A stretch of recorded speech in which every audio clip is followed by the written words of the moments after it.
Welcome to the Guild. We have been expecting you. Please, follow me.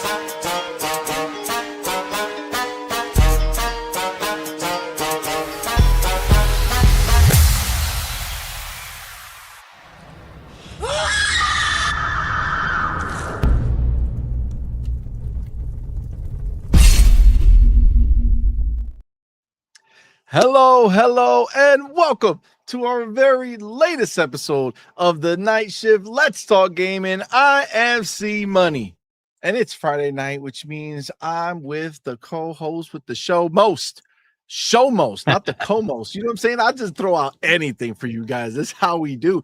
Guys, you know him well. That's right. He is the wise one, the author, the patriot, the pony slayer, and the pony bond tin maker. It's our boy, Hargeet Shani. Welcome, my dude. Thanks for being here, brother. How's it going, man? Yeah. Another week. It's Friday. Good God. Friday indeed. It's Friday. A lot of work. Busy. busy time. Listen, there's a lot of busy times happening right now. I can tell you that much. I also can tell you that Xbox has been busy. You know what I'm saying? On the down low, doing some things on the sly that they didn't think anybody would notice, maybe, or maybe they were testing to see how much these things matter to people, but they're out here putting in work. That's right. Man, it's gonna be a fun show because there's a lot of Xbox stuff going on right now. Okay. There's a lot of stuff that is showing that Asha's Xbox is trying to return to that ideal scenario that the hardcore Xbox fans want from Xbox. We do know that they went ahead and are taking out those logos like some people are asking for. Looks like some of that has been happening, which is something that I think a lot of people were getting sick of seeing, right? We've had those discussions many a time where people were not happy with some of that stuff. So also little side note here, but they're removing themselves from the narrative when it comes to sales. They're done. They say no more. You leave me alone. Don't worry about what our stuff does. Did you hear that, Hargeet? No, we're gonna talk about it. But yes, she's out here making some big moves and big changes. And then to cap it all off, we know Gamescom is coming right up, and we know that we're gonna get a sneak peek at Gears campaign. Fable, more of the campaign. There's so much goodness coming. So yeah, Asha's out here. She's doing big things. We're definitely going to talk about it. Another thing we're going to talk about, GTA 6. Man, things are leaking. Things are leaking. Things are getting serious. You got a hacker group out here threatening not only them, but anybody who does any publisher in the world that doesn't do what they demand can get it, apparently. And I mean, look, I'm gonna have to call a spade a spade. It's kind of jacked up the way, you know, our boy Jez wrote an article talking about how Take-Two is subpoenaing, you know, Microsoft as if that was a direct connection and Microsoft did something bad and Take-Two is about to get them, when in reality it's not that way. But of course, framed that way for the clicks, I get it, but not cool. So we're definitely going to talk about the whole GTA scenario. The Xbox Series X25 price has leaked. I don't know if you've seen it. but it has leaked. And is it too much? I don't know. We're gonna definitely talk about it.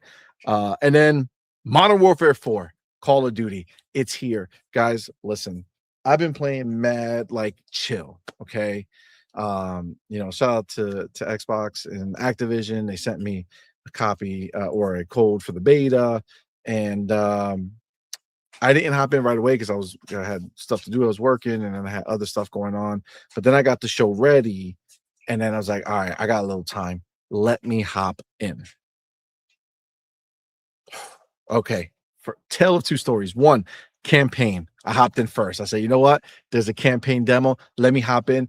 Ooh, did they crush it? Yes. Oh my, this ain't no Black Ops 7. Okay. This is next gen Call of Duty at the max. It's so dope.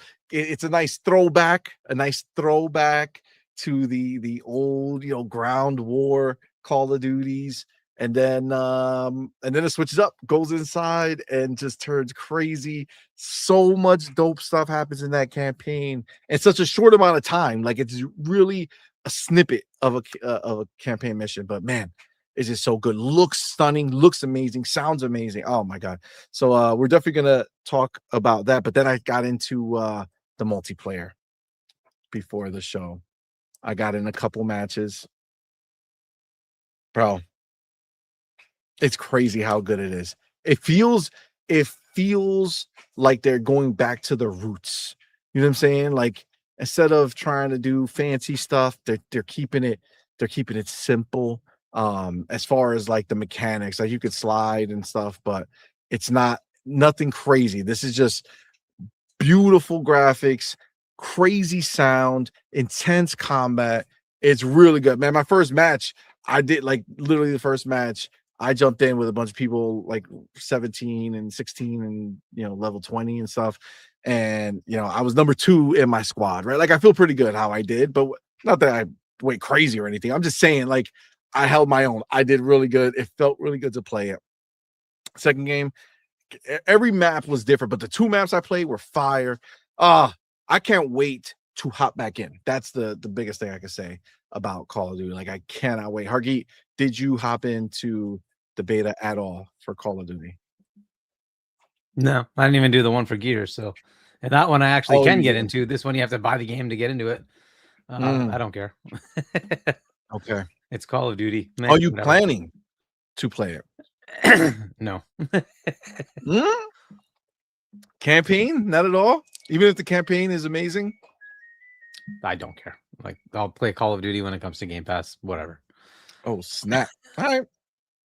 Listen, that's fair. It's going to come in a year. Look, if it's no sweat, it's no sweat. Especially if you're focusing on campaign. Well, listen, I don't know about you guys in the chat, but I was smitten. I am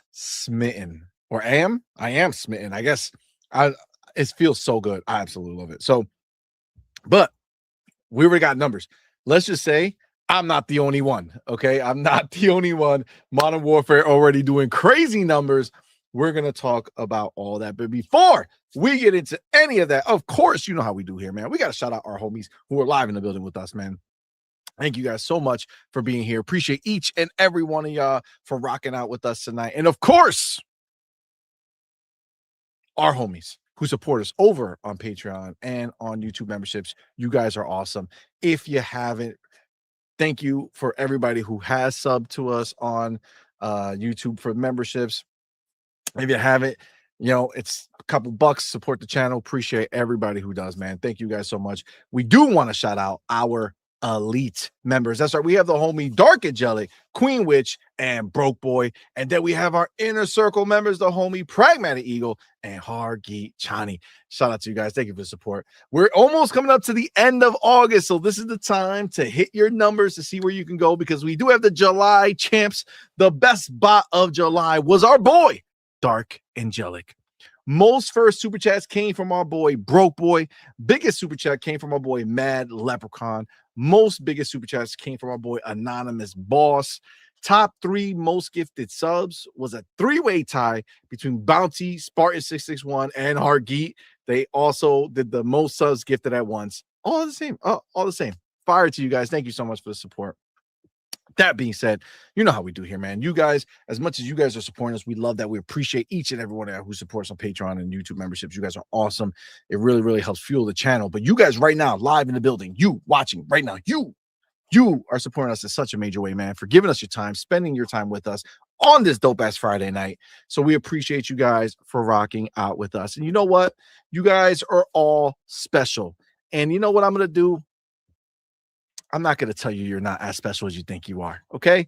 You are that special. However special you believe, I'm backing you. I'm co-signing how special you are. So thank you for rocking out with us. Now, 3 of you happen to be the specials that walked in the building first. That's right. When we went on live, or went live on live, that's a dead platform. On live was a great platform. I'm sorry, it's gone. But when we went live, we put up that on point bat signal, and the first 3 of you went into the building and said, I'm going to be there, and be there you were. That's right. You were the first 3. You were the absolute specials of the evening. Everybody's special, but you guys are the special. See the THE? See how we add that? It's a beautiful thing. All right. Now, the real question is, who are these people? Hergy, you can do it. Do it. Yeah, I was trying to get to the tab. My bad. Whoo. Number 3. Now, this is going to be controversial. I'm not going to lie. I'm gonna have to look at multiple cameras here. Oh, all right. This is crazy. I can confirm that my numbers are correct over here. All right, and what I thought was true is in fact true. Okay, there's a slight hiccup on this screen. So somebody who might be thinking they're number 3 is not number 3. But number 3 in the building officially is our boy, the fucking Pal Xbox for life. Shout out to Pal Xbox for life. Thank you, my brother. Appreciate you, man. Thank you for being here. Thank you for the support. You're number 3. I got to write it down because then you won't get counted. And if you're not counted, that's going to be sad day. Because listen, sometimes all it takes is one moment can get you, bam, right in there. All right, so let me go ahead and make sure I have this correct. Bam. So we got Pal number 3. All right, number 3 in the building. Shout out to Pal Xbox for life. Number 2 in the building is our boy, Cage El Vampiro Borracho. Shout out to the homie Cage. You did it, man. You're here. You're number 2. You are one of the specials. You're not the most special. You can't be, because there is a number 1. That's right. That is the real question. Who is number 1? Who is the best bot of the night? Welp, it's our homie. You know him well. You've seen him come through and play some Gears. That's right. We played some E-Day together. That's right. He done did it. He has climbed the mountain top. He is Malcolm XLax. Shout out to our boy, Malcolm XLax. He's not messing around. He did it. You're the best bot of the night, sir. Congratulations to you. And thank you for being here. Thank you for your support, man. We done did it. I got to go ahead and put you in the banner. Oh, I already did. Ha ha ha. That's right. You know why? Because I had some spare time. I had some free time. I was prepared for the show. So I already made it. What am I pressing? What is happening here? Okay, here we go. Bam. There it is. If you looked already, you got a sneak peek because I already had it in there. That's right. Shout out to you, man. Appreciate you for being here. Shout out to all of you for rocking out with us, man. Appreciate you guys and your support. Now, this is the controversial person. He doesn't show up on any other screen except for this screen here. So I don't know if it's right or wrong or what's happening. But Ryland Killer on this screen got in before Pal Xbox for life. So on this screen, he would have been number 3. Problem I have is that on YouTube and on our back end, he's not there. So I don't know if StreamYard was just like, let's just throw him a bone. Okay, let's just throw him a bone and put him there. Yeah, it's kind of weird. I'm looking at it. I'm like, wait a minute. Right? Yeah. Now, is that weird. like, is there a different stream on top of the other ones? You're just streaming on YouTube, right? No, I'm only streaming on YouTube. So there's nowhere Yeah, it's weird. else that would go. So Yeah, he says I'm the special. Is he in the YouTube chat right now? No, I don't know see him. how. He's nowhere except for in this one But- spot. So, But well, he is shout out here. to you, sir. Well, Rylan, which platform are you on YouTube? That's a good Oh, question. Cage saw him as third. Cage saw him as third. Yeah. Yeah. I wonder if you have so him something hidden or weird happened. something, or Something weird happened, but I got on all the other screens. Pal was. I had to do. I had 3 screens. 2 of them had Pal, and Rylant wasn't even on those screens. And then on this one, it was there, so I had to make an executive decision. And well, sorry, Rylant, you didn't make the cut. But thank you, my brother, for being here. Appreciate you. Shout out to the homie User for Games in the building. I see you, player. Thank you for being here, man. Sinastral J in the building. What's up, player? Thank you for rocking out with us, man. Stanky G in the building. Thank you, sir. Appreciate you being here, man. I see the homie RC Polygons in the building. Thank you, brother, for being here. Of course, RC Polygons always stops by with a drop of knowledge of some type. Okay.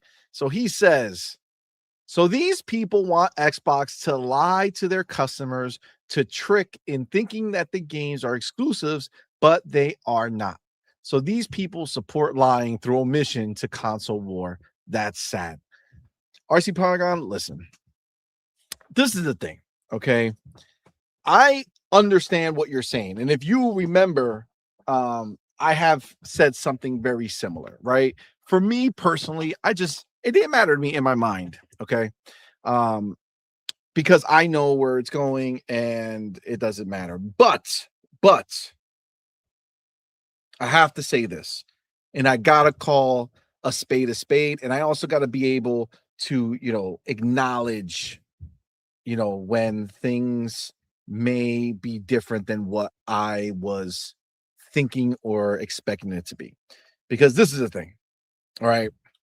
I'm not gonna lie, I gotta keep it 100.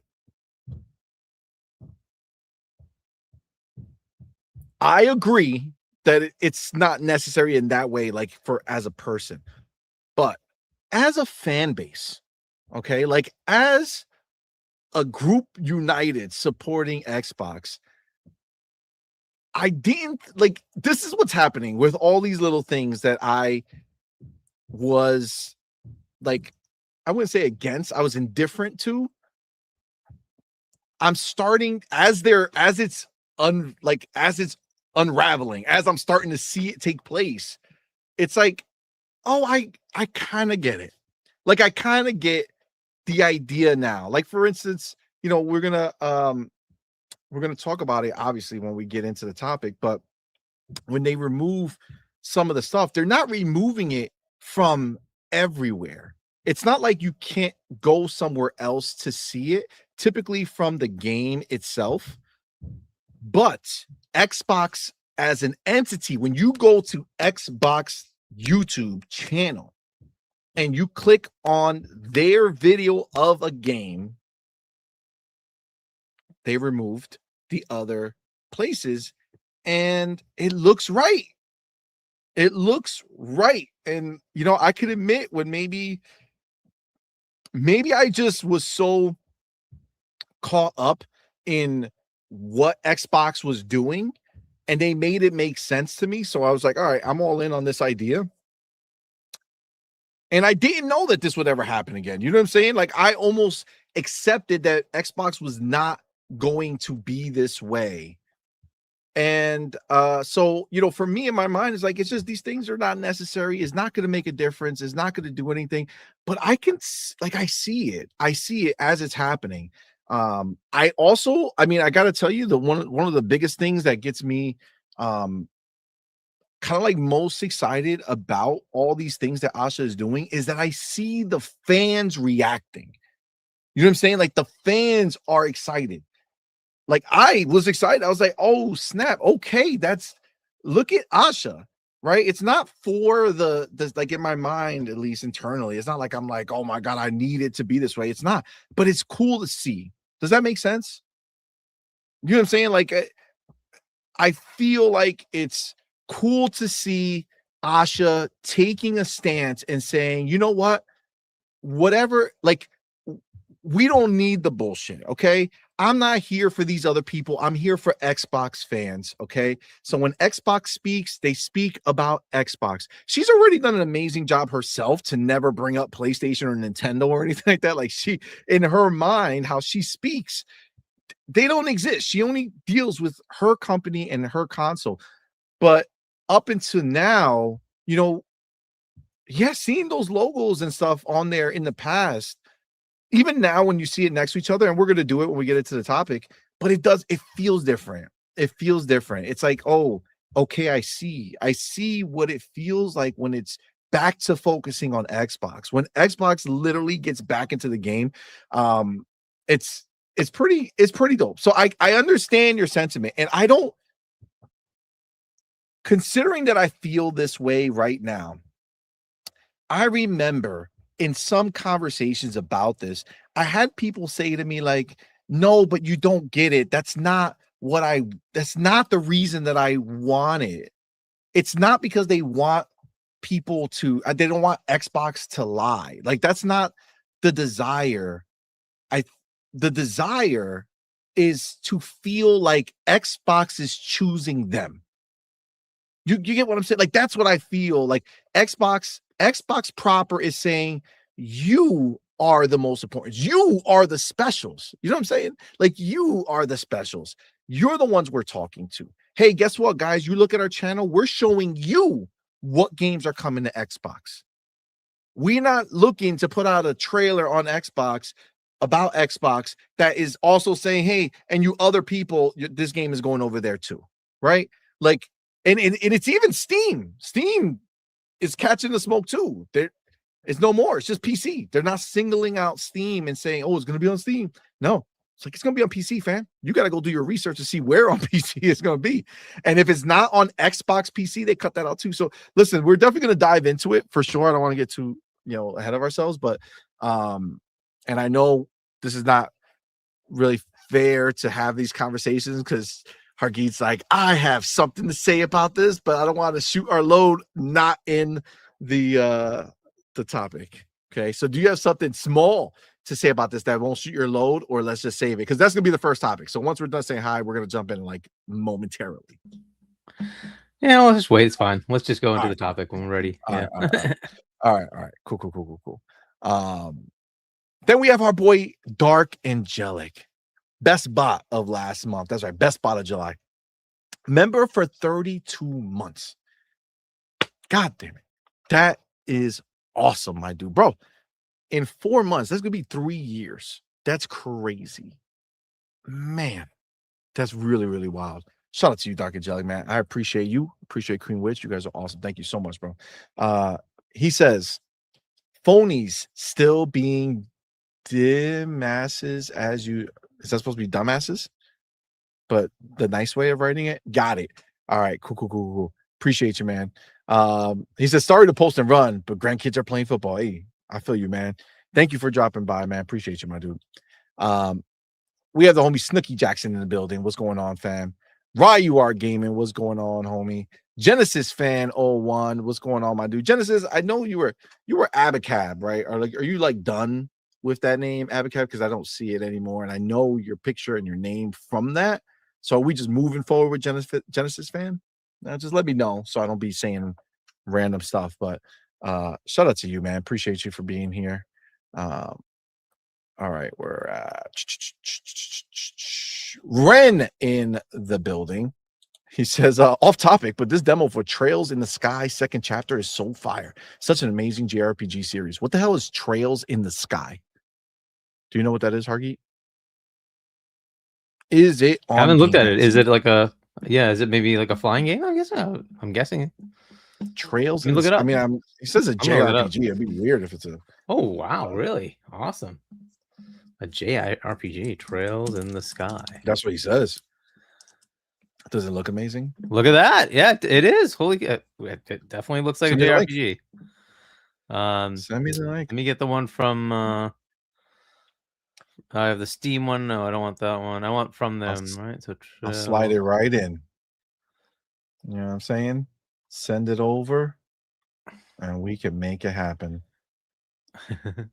Trails in the sky. Here we go. You'll want the Trails. YouTube, right? Yeah, YouTube. Yeah. All right. YouTube would be fine. Guys, as we're waiting, make sure you hit the like button. All right. I know it's easy to come in and be like, oh, let me just watch and forget about the button. The button means a lot to us. Hit the button. I appreciate you. Did you get the trails? Yep. Hang on. Let me throw it in the private. Yep. Private chat. Oh, of course I have to freaking put it in Notepad first because the stupid thing where it only puts in the title. I hate that. Oh That's so annoying. Copy. That is annoying. There we go. Here we go. All right. There we go. So I'll do this. Let me open that. And then I'll pause that. And I go back over here. Then I'm going to share. Hit that button. Bam. And then share. And then bam. There's a lot of steps to this, guys. This is the background of dealing with this crap. All right. Boom. There we go. So I will put it up and we can all see what Ren was talking about. This is Trials in the Sky. This is first chapter. And it's the opening movie trailer. Gung-ho! Gung-ho.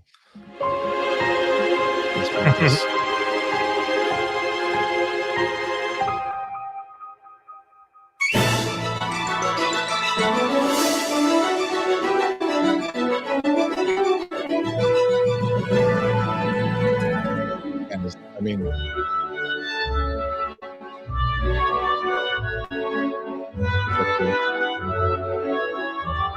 is there any gameplay in this, do you think? I think this is the opening cutscene. You have one with a gameplay trailer?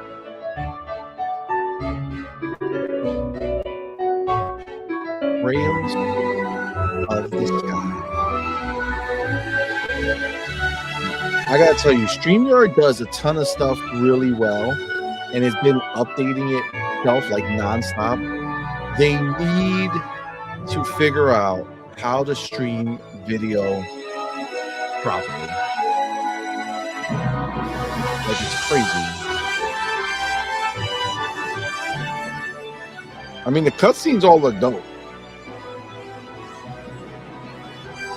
I just need to see what's the real deal. You know what I'm saying? Like, when you're actually sitting here playing the game. Because, like, JRPGs are not my bag, so they have to be a specific type of dopeness. You know what I'm saying? Like, they have to be significantly better than most.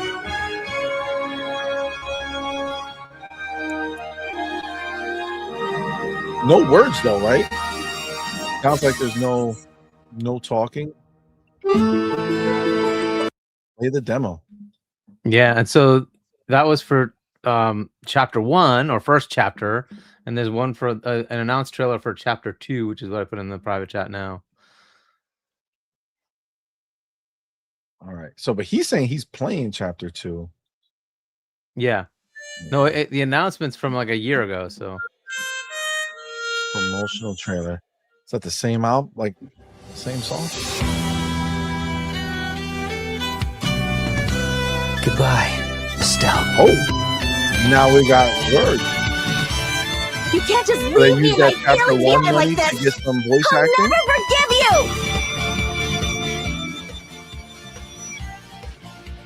Faithful conclusion. Oh, 2 chapters. All right. Check this out. Oh, Here's when you first sexual. met. You've grown leaps and bounds. Now you're much stronger, but still the same Estelle we know and love. I'll find Joshua, no matter what. Strike them down. Okay, here we go. I take the oath of clergy very seriously. So super turn-based. Red, Super turn-based. Please, quiet during the performance. my body may be imprisoned, but my heart will never be I really wish bound. StreamYard could fix this, man. It's so disappointing that it still can't stream video in a reliable way. Friends, let the fun begin. Like that's why, like, I can Let's get never started. stream like a Okay, Xbox affirmative. or Begin PlayStation or Nintendo acceleration. showcase That dragon because, can't like, get away. This is garbage. You got to use OBS. Like if OBS can do it, why can't they? You know what I'm saying? Like it's just, you who disappointed me. hold on. I take up my sword to abandon humanity. Feel the blade lord's wrath. All right. So And I mean, with that, I tonight's can show see comes to an just end. based off the type of gameplay and such, that it's not something that I She can and I explain. live in two different But worlds after all. I think They will people never who like overlap JRPGs might like it. Hardy, what do you think? Yeah, I mean, it looks So- interesting, but like, Why do you people know? there's so many of them now. It's Seems like, I've hard to, struck a like, I don't know. nerve. Do I really want to get into this one? What the I hell guess. are I you don't know. doing in our border with the Imperial Army? That's all right. All right, the All right. audio Things is too do much. seem to be getting Cut more. the audio. There we The go. what? Thank God. The audio Yeah, is too much. It's like, Yeah. It was a great. Um, It was a great. yeah, no, I mean, it looks okay. It's not like it's, JRPGs are good. It's just okay. Yeah, I think that's the thing. Like it's, if you're into it, then you're probably gonna be happy, right? You're probably gonna be happy. You're probably gonna like it. If you're not into it, it might be a tough sell. But that's okay. You know, that's why there's so many games, bro. Like I'm sure you get them, Hargate, but like it's so crazy how many codes I get for games. Like, or not just get them because they just ask you if you want them. You know what I'm saying? But there's every day. Like if I was somebody who just said, all right, I'm gonna spend all day, every day. I'm gonna have a 24-hour YouTube stream every day. I'm never gonna stop playing. You could literally do that. Like they just constantly every day something new being announced, ready to go. Hey, we got this demo. You should play it. Hey, game's coming out soon. It's so many, bro. So many, it's like so many different types of games. It's crazy. Like I don't have the time. Like that's why I can't even, like every once in a while I'll see one and be like, oh, that's actually pretty dope. And then I'll put it in our Thursday streams. You know what I'm saying? Like when you see some of these like weird games that you never seen, well, it's because I was like, oh, that looks dope. So I'll try that one out. Like I have the scary game. I was gonna do it yesterday, but we're gonna stream it next week. But they sent it to, like, they sent me the thing and I was like, what the fuck is this? And then I watched the game and it's like, holy shit, it's short. It's like 30 minutes. If you play it correctly, you beat the whole demo. I mean the whole game. Like that's the game. But it's scary. It's crazy. And so I was like, all right, but the embargo was for today. So like I couldn't stream it yesterday. So I was like, all right, I'll just skip that. I'll put it next week. But like it's just all these random games that come out, man. It's just there's so many. So it's like you can't, I don't know. It's hard to stick out. But I will say, like, if you are a fan of games in a certain niche, like a certain cat, like if you're not like a mainline gamer who wants to play like these third-person shooters and stuff, or first person or whatever, like there's so many games out there for you. It's crazy. All right. So Ren, thank you for that. Appreciate you, man. All right. Let me see see the homie Emmanuel A1. What's up, man? Emmanuel A1 says they want to feel warm and fuzzy. Exclusives are dumb no matter how you spin it. Again, you know, myself and Hargeet in general are on this boat. Like I can say in general, I believe that stands, but I do feel like now with Asha and Xbox saying that this is what they need, I feel like at a certain point, right, you have to hold the right people accountable. Okay. And it's one thing when the fans were discussing back and forth, and I'm like, oh, they don't need it. It's not a big deal. And the other guy's like, no, they need it.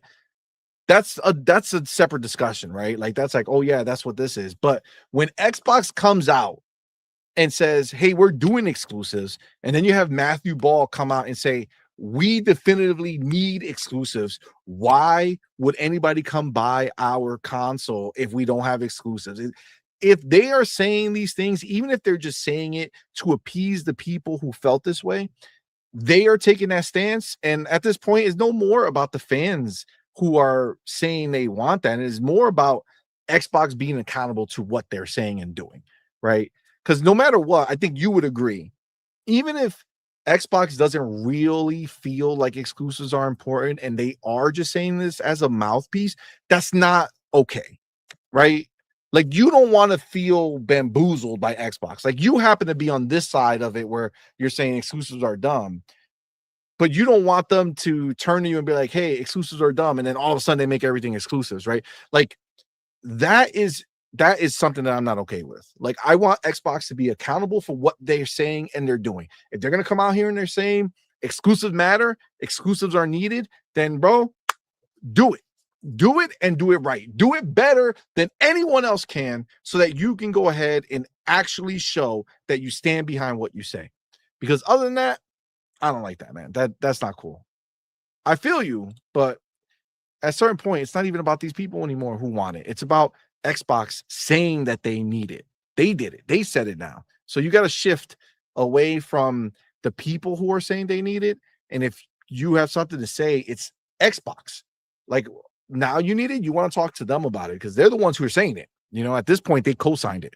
So, but appreciate you, Emmanuel. Thank you for being here, brother.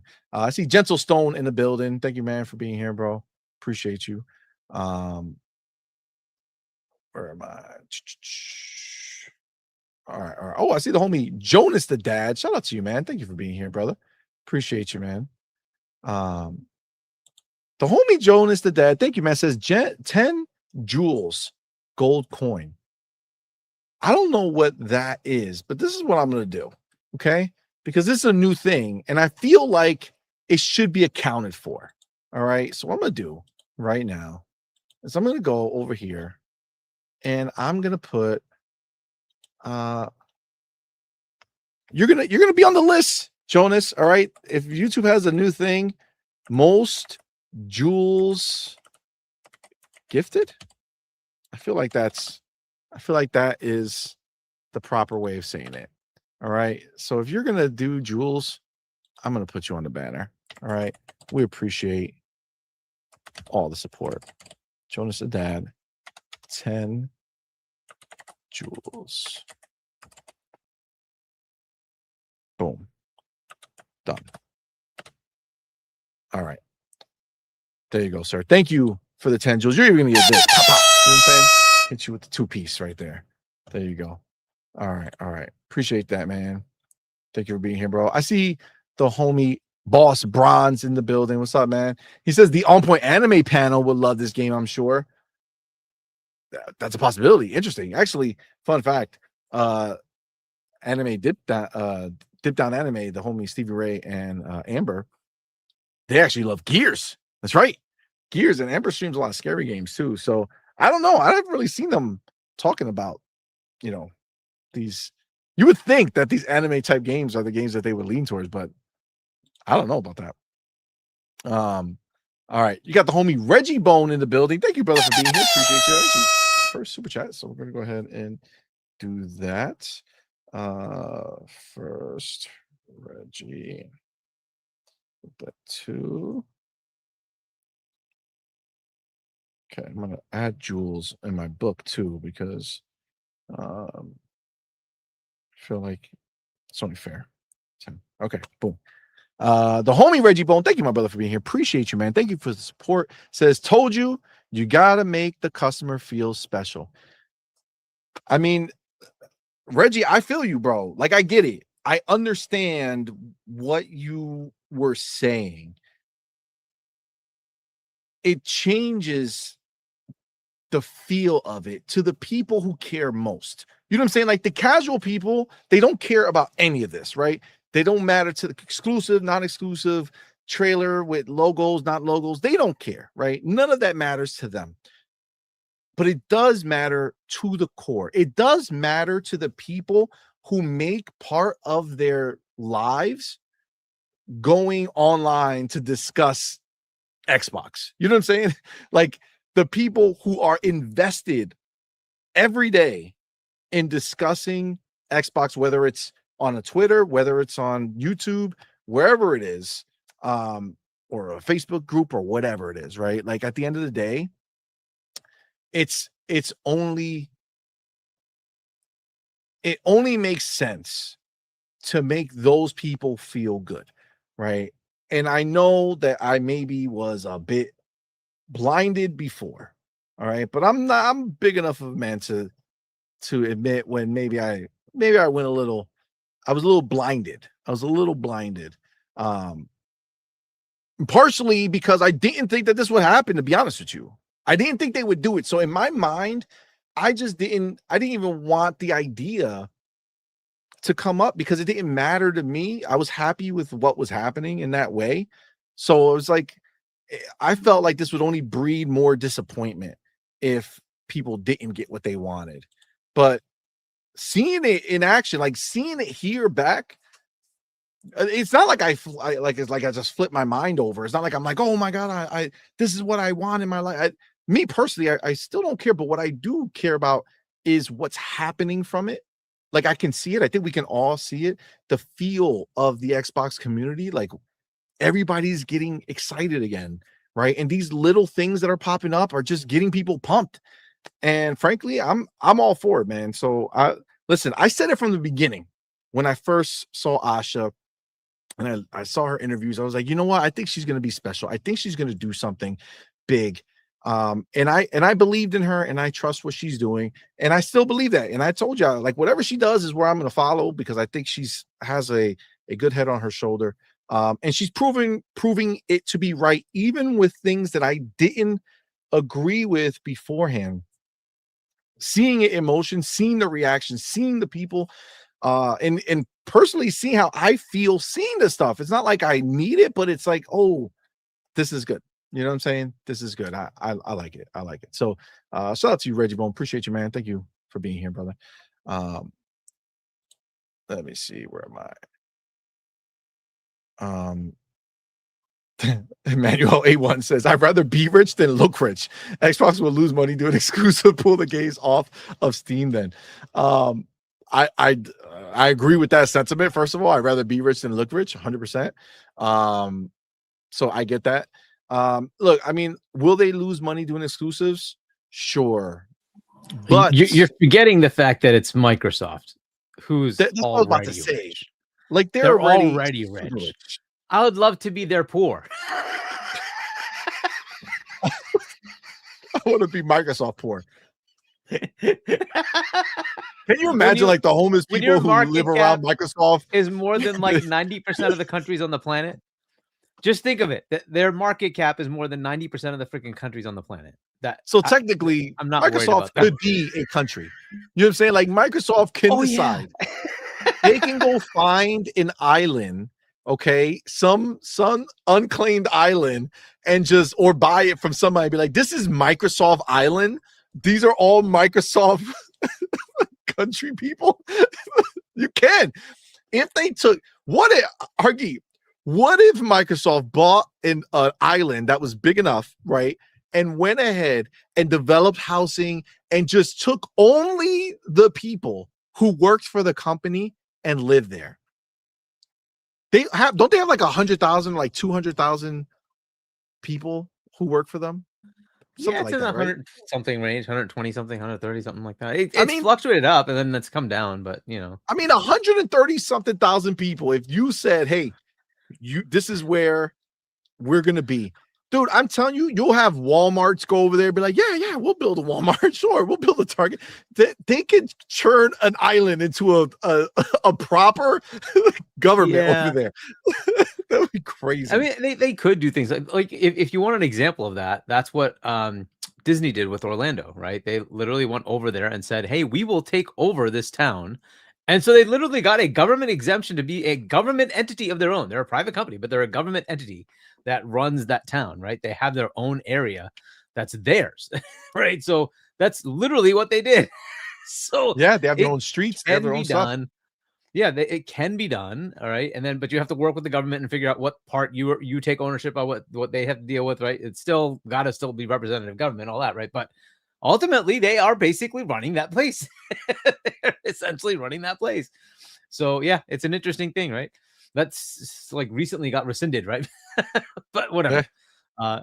But yeah, it can be done. But, so like I said, like I understand the sentiment, right? Like I was there, you know, it's like, oh, these people, they just want them to lose money, but it's like, it's Microsoft. That's their problem. You know what I'm saying? It's their problem. If they did the numbers and they decided, hey, we're going to do exclusives, hey, we're going to pull these games off of these other consoles, then I'm not going to debate with them. That's their problem. That's their choice. Now, what I'm going to do is I'm going to be vocal about them keeping what they said, you know, keeping to it, keeping that promise, or keeping not abusing that. That's the thing that would annoy me, right? And we've talked about it with like Elder Scrolls 6. That game has to be exclusive. I don't care how much it's going to sell everywhere. You got rid of all your, like, Xbox got rid of all their small companies, like all their small studios, all their IPs that were small. They're focusing on the biggest ones. If you go ahead and say, we're going to give you exclusives, and you're not giving them the biggest exclusives, then that's BS, right? Like, that's bullshit, right? So we don't know yet. Listen, Gears is a huge first step, because Gears is utterly amazing, right? It is amazing. You're about to see some previews of the campaign come out. So they gave some people early access to the campaign. So although on Gamescom and Opening Night Live, you're going to see the campaign there, people have been playing it, people have had their hands on it. So, you know, that's going to be a huge deal. And I think that is going to be a legitimate, you know, contender for Game of the Year this year. And I think there's going to be a game that people are going to give the side eye to. And are they going to just come over and be like, oh man, I got to play Gears? Maybe not, but it's going to make people curious. You know, they're going to be like, really, you're keeping this away from everybody? It's going to challenge some ideas. You know, I do believe that. So we'll see. You think it's going to be in the Game of the Year contention? Game of the Year in some circles. Yeah, I don't mean like I guess I know the world only looks at Keeley's game awards. I'm talking about just in general. I think there will be people who are like, this is our Game of the Year. Like outlets, you know, like individual outlets, not maybe not an award show type deal. You haven't had access to that, correct? You haven't played the campaign? Son of a bitch. Why you gotta say it that way? All right. Maybe. Okay. Maybe. We'll see. Okay. And the only reason I was bringing it up, I know you can't divulge much more, but you did play Call of Duty. And would you say that they're both about at the same level? Like, would you say they're both really high caliber? Because this is the thing that I always get annoyed with. The production value of Call of Duty is more than almost every other game outside of like GTA, right? Mm-hmm. Why does that game not get considered? It's true. I can tell you right now, I experienced in Call of Duty some amazing, bombastic, like, moments, like top-notch moments. I recorded it. I messed up. I didn't realize it. I wasn't recording my audio, my voice in the beginning of the whole thing. So I'm gonna take the video. I'll do a voice over up until my audio comes back. And I'll put that up. But I do have the whole thing recorded. So I'm gonna put that up. And I do have my first gameplay of the multiplayer. I'm gonna put that up as well. But it's really good. It's also very difficult. Like, this is a game this is like, I'm playing on normal. I didn't put hardened. I didn't put anything crazy like that. And I was dying. You know what I'm saying? Frequently. Now, some of the stuff was just me being shot from behind because you got two places to look, and I looked the wrong way and got snuck behind. But either way, it was just all really, really good. It's really, really solid. Feels great. And it is bombastic. So the production value is crazy, especially towards the end of that. And this is just one little segment. I couldn't believe how satisfying it was. But Gears also, man, like, Gears is going to have those same feels. I think the difference though is that Call of Duty, I mean, they already had me in the feels. There were some moments, and I don't want to, like, I guess maybe after we talk about it, maybe I'll talk about it later. I just want to challenge this notion that for some reason Call of Duty should not be considered, because it gets totally passed over, and some of those games are pretty damn good. They're impressive. Black Ops 6 was amazing. Black Ops 6 So 100% could have been I nominated and don't know won. why. I don't understand why. Why should they not be considered? There's emotional moments. There's mocap for all of it. There's like Yeah. a, And a it's super normal high caliber. campaign, Like right? the voice acting. 700 million plus budget. Oh my Like, God. Facts. why? Right? Top, selling game almost every freaking year. Why should it not be considered? Right? I don't like if I had to say I compare that to a Mario or Zelda game, which are always very high tier, awesome games. But don't tell me the production value is anywhere close to what you get with Call of Duty. There's no like massive, emotional campaign in a Mario game, but it's the gameplay, right? And the game loop in Call of Duty is excellent. It's god tier. Like, so why Facts. does it not get any consideration? I don't understand why that should not always just be in consideration. Okay, it's a down year last year. I thought it sucked. BO7 was horrible. I was very much into the idea of co-op campaign, but the way they just did it sucked. It was terrible. So I gave it bad scores. That's fair. So that did actually deserve the score it got. But there have been other ones that are really good. And I'm just not understanding why they should just be skipped over. Because nobody ever thinks about it. And I'm like, well, why? Why shouldn't you think about that? Why are they not in consideration? I'm kind of Agreed. confused. And if this is like you're saying the game is good, what I've seen of it looks next gen. It looks current gen, right? Yeah. So I'm like, okay, Facts. this should be considered then. Like, why do we not consider it just because it's Call of Duty? We just like, whatever. It's kind of like a Forza situation. You know what I'm saying? Like, yeah, maybe it's because they just, I don't know, the expectations. and that's are another different. one. If that doesn't get a nod, because it bloody well should. It's like a 91 meta. It bloody well should get a nod. I don't think it's going to win, but at least it should get a nod to say, yeah, it deserves to be in the game of the year, discussions, right? So, but we'll see. We'll see what they do. Yeah, I feel that. Before we go forward, let's go ahead and shout out our boy Jonas the Dad. Shout out to our brother Jonas. Thank you, my friend. Appreciate you. He went ahead and gifted 5 On Point for Gamer memberships, man. Shout out to you, my dude. Y'all know what to do. Put the mother effing welcome to the family emoji in the chat. Welcome our newest members, man. We appreciate each and every one of y'all for rocking out with us tonight. And of course, our boy Jonas the Dad. Thank you, my friend. Appreciate you. You are awesome. Make sure you go ahead in the chat, put the emoji in there to let him know you feel good about Jonas the Dad. All right, let him know how you feel, man. Appreciate you, Jonas. You are the man with the master plan. Thank you, sir. Go ahead. I already updated it because I'm fast like that. So that's there, but let me put this here. Bam. Okay. Now, okay.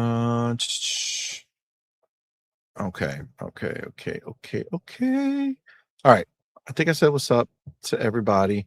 APIMB, what's up, man? I see you, homie. Okay, let's get started. All right, let's rip the band-aid. Let's pop the cherry. Let's do all the things that you're supposed to do when you're having some fun playing some video games in life. All right, where are we? So we're gonna start obviously with Asha, all right, and what she has going on. I'm gonna start with the one that I feel is the biggest, I say most impactful for Xbox fans, and then I'll go to the next. I'll go to the next one. So we go right here. Let me take this chapter. Okay, so obviously, guys, we know that Asha has been on a tear, right? Asha has been doing all types of things, challenging every expectation, okay, that people had of Xbox. People already label them as giving up, right? Just, hey, Xbox is just going to do multi-platform. They're just here to ride the wave. They're not here to do anything Xbox specific to really get the fans excited.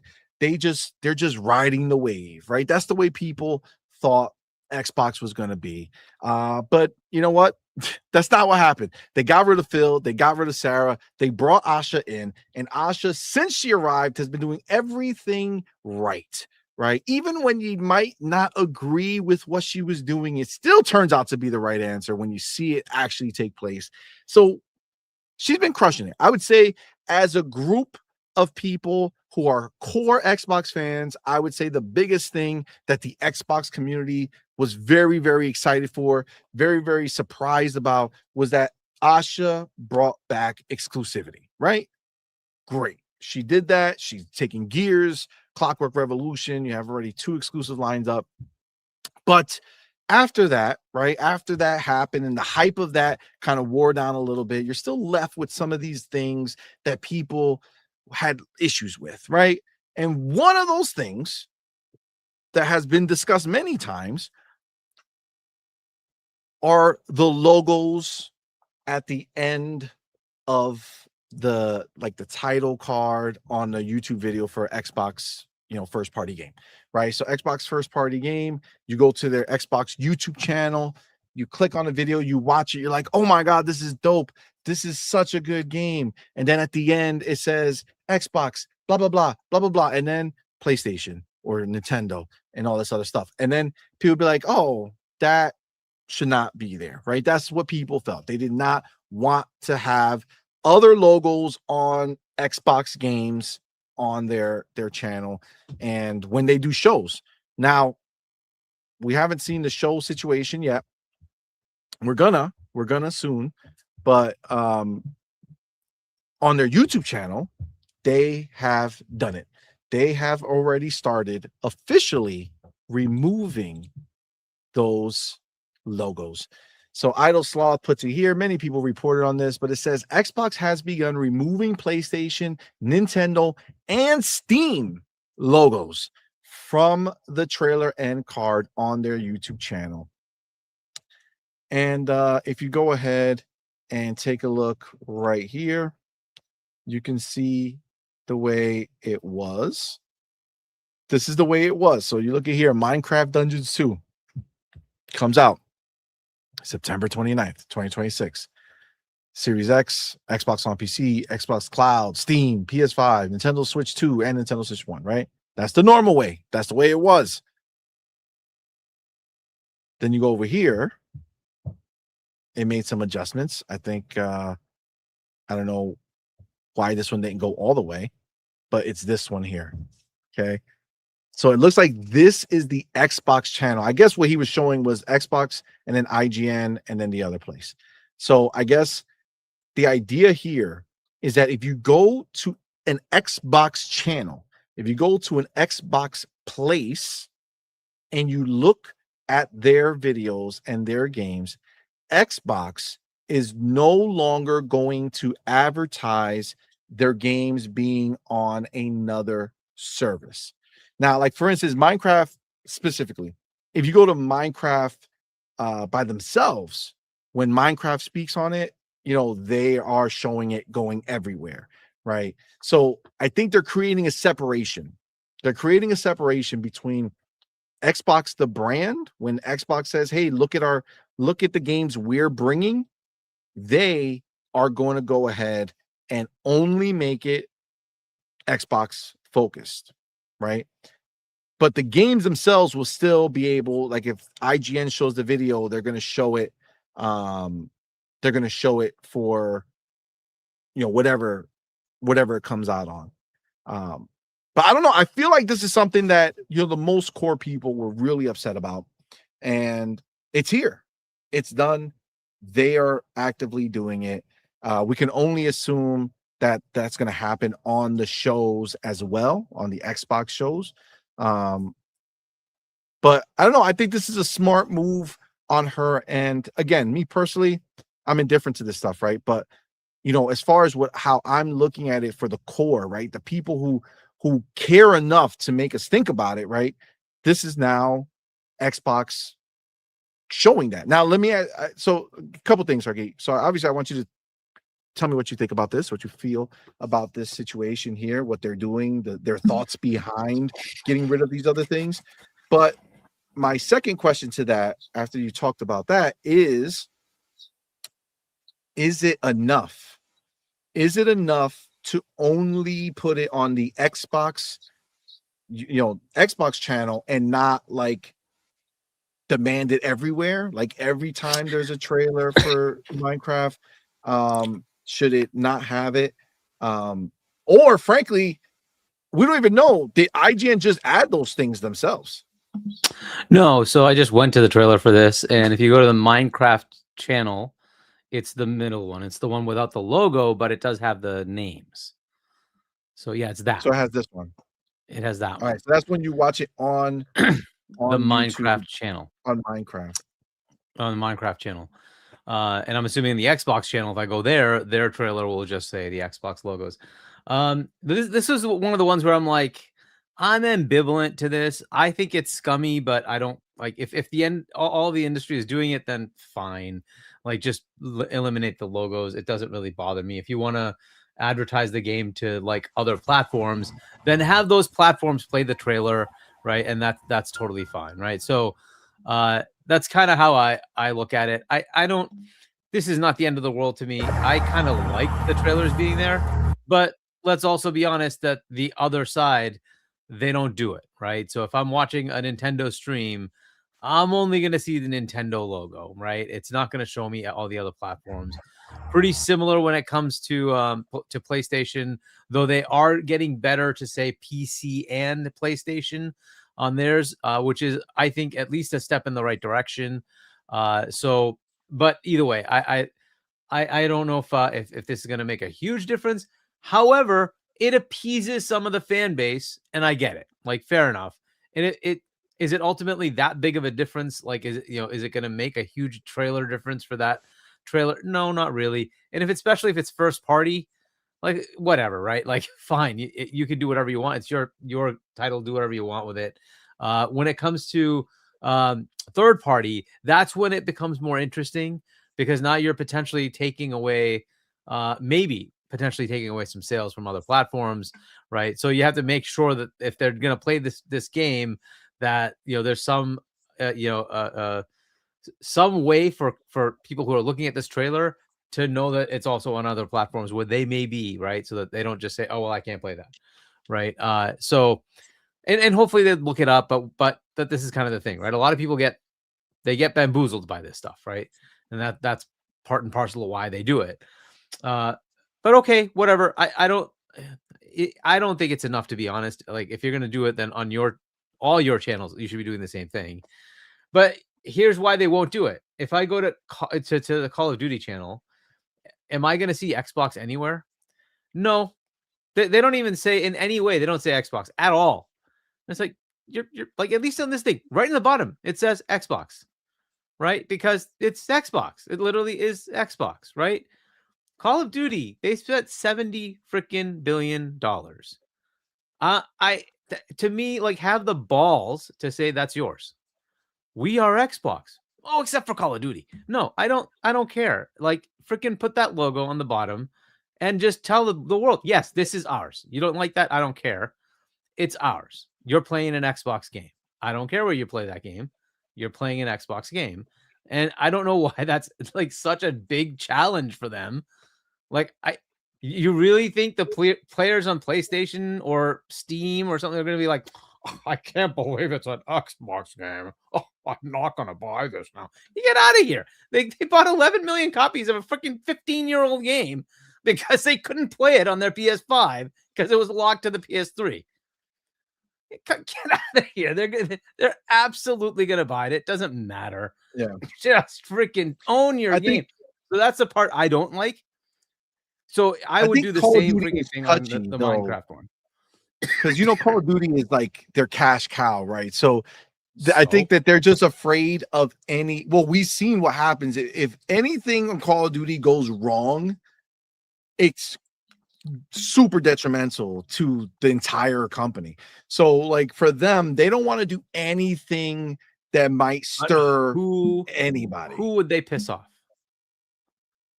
I don't know, but I think they just don't want to find out. You know what I'm saying? I don't think they want to find out. That's the problem. Is that small segment of player was like, I will not buy an Xbox game. Is that really that big of a detriment to Call of Duty, the most This is the casual thing. freaking game? To be fair, you have literally seen Xbox 100% take that small sliver of people and say they're the ones we're gonna cater to, right? So it's That's like their fan base. But here's another game right in front of you. Minecraft is bigger than Call of Duty in that it sold more. It's at 350 something ridiculous million copies sold. Okay, they don't care. They're still putting their Xbox logo on it. this is a Nobody spin-off. can say, This is a spin-off. it doesn't matter. You can see Minecraft itself. It'll have the Xbox logo. I don't know why they have to make Call of Duty this special. I think they should be starting the game with Xbox's logo and then go into Activision and then go into Call of Duty. Wait, you're That's saying that me. it's not in the logo screen? The startup screen doesn't say Xbox? The startup screen for Call of Duty? No. Yeah. Oh. Go play it. Go play it. There's no mention of the fact that this is Xbox. It's pretty sad. Yeah. And that's, I don't like that. I think that we're Xbox, that was her emphatic statement. We are Xbox. Okay, then freaking own this. I better if you play that game when you already bought it, obviously, because you're playing the beta. I did not buy it. I did not buy it. They sent me the beta. Okay, all right. Well, you got to review it. If you start the game up and it doesn't start with an Xbox logo, shame on them. They are not Xbox. I didn't even think about it. I don't know if they're like I don't know if there's just certain entities that exist in Xbox that are just like it's just for the sake of taking from. You know what I'm saying? Like, I don't know. I feel like a Call of Duty, like I understand after seeing what happened with Black Ops 7, not that a logo is going to do that. It's just you never know, right? If you put it in there and then some PlayStation people or some little small group of people start getting mad and making it a big fuss and all this bullshit, you just never know. And, you know, frankly, what's it going to do to have it? Belzy, I think, however you say that one. Says I am Belzy. It says Xbox in the small print on the bottom of the loading screen. I have not seen it. So if you say it's there, fair enough. Agreed. Yeah. I don't know. I mean, if it's there, that's good. If it's not, then it's not the end of the world. I mean, I want it to be very emphatic. You start the game, the first thing that comes up, just like when I start MLB The Show, the first thing that comes up is PlayStation Studios. It's the first thing I see, PlayStation Studios. I want to see Xbox. I want to see the Xbox green logo. There you go. I feel like I completely agree with you. Like I would love to see that. I also would understand why they wouldn't. Because RC Polygon says I think it's the parody contract they're blocking it. That could make sense where they're like, hold on, no, I don't want any logo on front of the game to confuse people and to make them think that there's something more special. It's a possibility. Contracts can say any stupid little fucking thing in them. So I mean, it is pretty, it would be pretty devious, but also it'd be pretty stupid if that was in the contract. They were. I mean, it would good for them. I don't care. They were so afraid. So we'll see, man. I see Jeremy Rasson in the building. What's up, man? Thank you for being here, brother. Appreciate it. I see the homie Broke Boy in the building. Thank you for being here, man. Shout out to Broke Boy, member for 26 months. God damn, that's awesome, man. Thank you, my brother. Appreciate you. It says PlayStation fanboys then says Xbox hardware is finished. They're going full third party, showing all the platform logos on their games. PlayStation fanboys now, it's just logos. Quit making it look like it's a big deal. That's true. I did see that type of response when I messaged it out. They're like, "Who cares? At least PlayStation's still selling more." Literally was some of the responses, yo. It's crazy how butthurt people get about the most random things. And I wasn't even saying anything bad about it. Like I just made a mention of something like, "Oh, Asha." I mean, she learned her lesson, right? She's seen it. She learned it. focus on Xbox, right? That's all I put. And people were just upset in their feelings. Oh, you should be worried about PlayStation, worried about your Xbox sales, not competing with PlayStation. It's like, what the get out of my face. You guys are ridiculous. Crying. It's embarrassing. It's embarrassing. So Gentle Stone says parity only means it has to be the same on both. So put the Xbox logo on pony screens. Yeah. I mean, I think it would be great to do that. I think it would be smart. But you just never know, man. You never know what type of weird, ridiculous stuff it would be. Now, got the homie APIMB says new gamers, it is smart. There's new gamers all the time. Logos are important. I mean, I can get behind that idea, right? Like it's like, oh, brand new person comes in, sees a Xbox trailer for a game, and then sees, that it's on Xbox, and like, oh, maybe I should get an Xbox. This is the problem. Xbox is not the primary YouTube channel for people who are not already Xbox fans, right? Like most of the time, people who see about Minecraft Dungeons are not going to see it from an Xbox YouTube channel. They're going to see it from IGN, right? They're going to see it from PlayStation, probably more likely. Like they're going to see it from anywhere else. Like Xbox actually has a pretty small number of subscribers on their YouTube channel. Shockingly enough, it's not very long. It's not very big, right? It's like 5 million, something like that. I don't know if they've gone up since then. That's probably an outdated number. Let me just see something. Yeah, 5.84 million.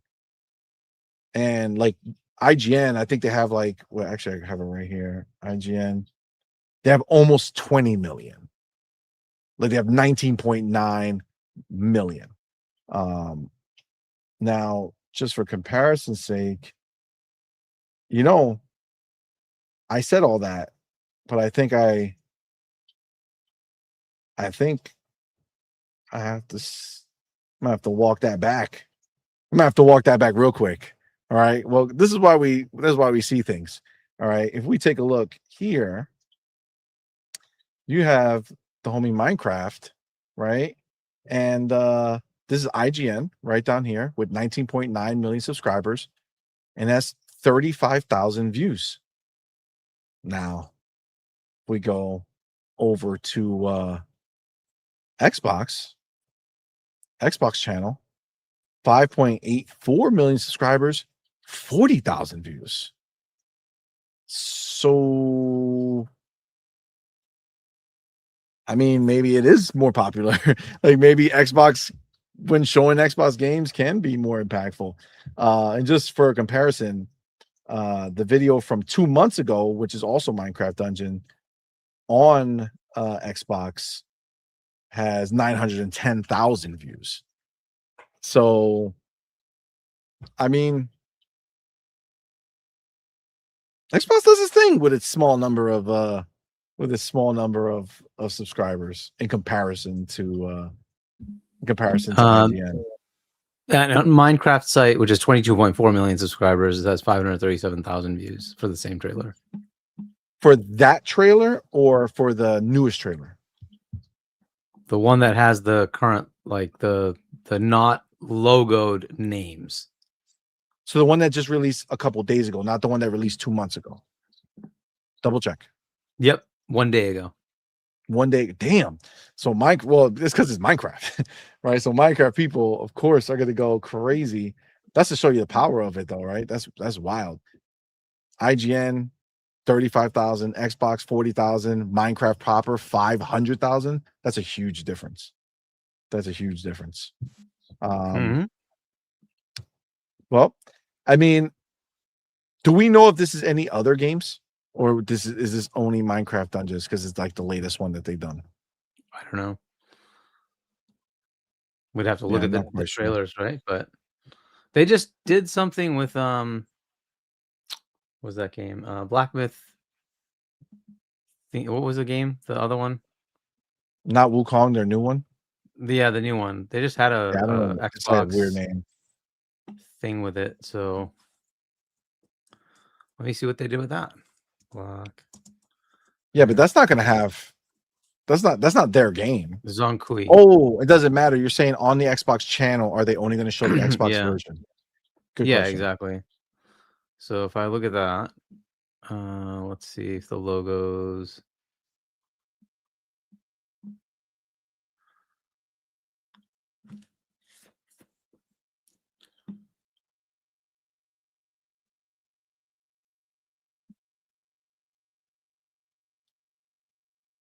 Yeah, it just shows it just ends without any logos, just ends with the Xbox, fade. It goes to the Xbox like startup screen logo, like the nice new green.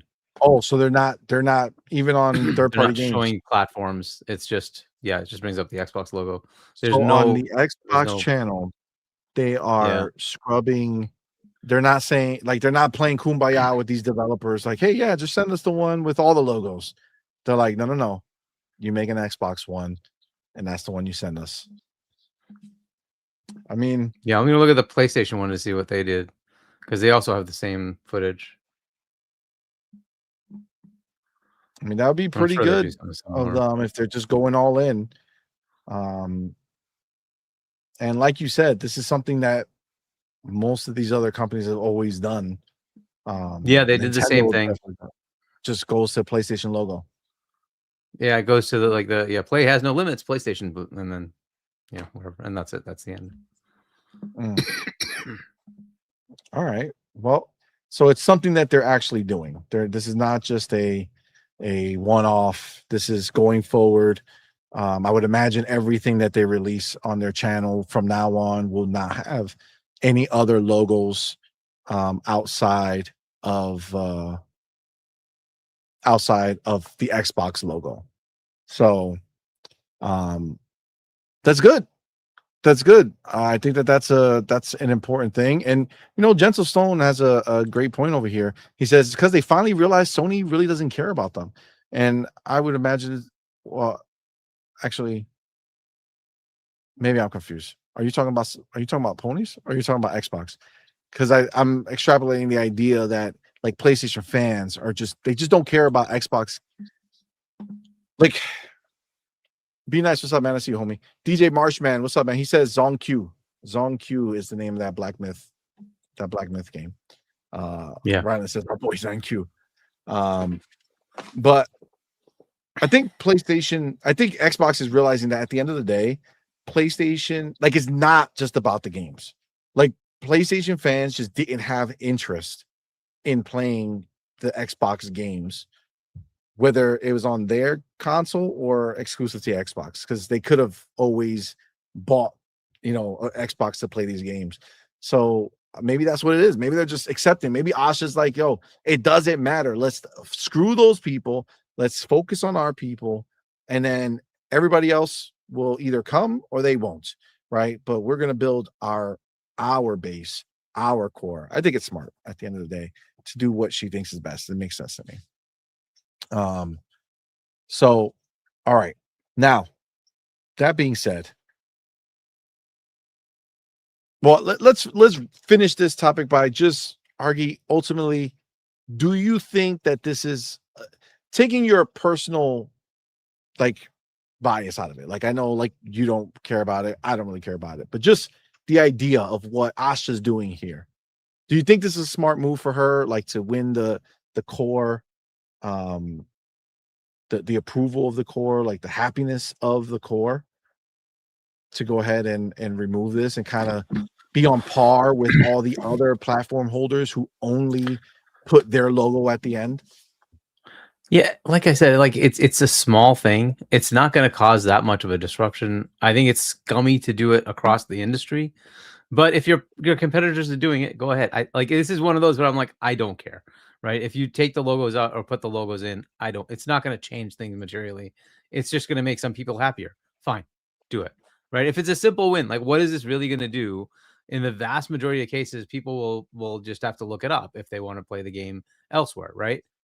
Okay, that's on Which them. is what we all do when we see a game on a PlayStation showcase or a Nintendo showcase, right? So make Everybody them look does it up that when it's already. on the Xbox showcase, right? And so like the few third parties that will attach here, they do, and those third parties, they may or may not show another logo at the end of the trailer, right? So at the June showcase, the only showcase outside of Keighley, right, we basically have, it will be, just the Xbox logos.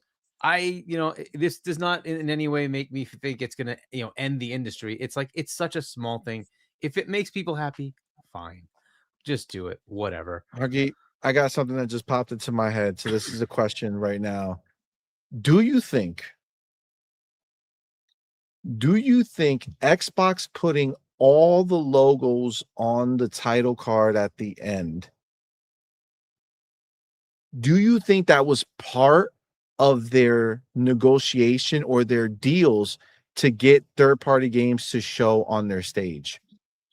I think it is, because it's easier to now show it there because you're not restricting it to a smaller audience. Now, to be fair, if everything they show is play anywhere, you're not doing that anymore because you now are putting it on PC, right? And PC is a massive, massive user base.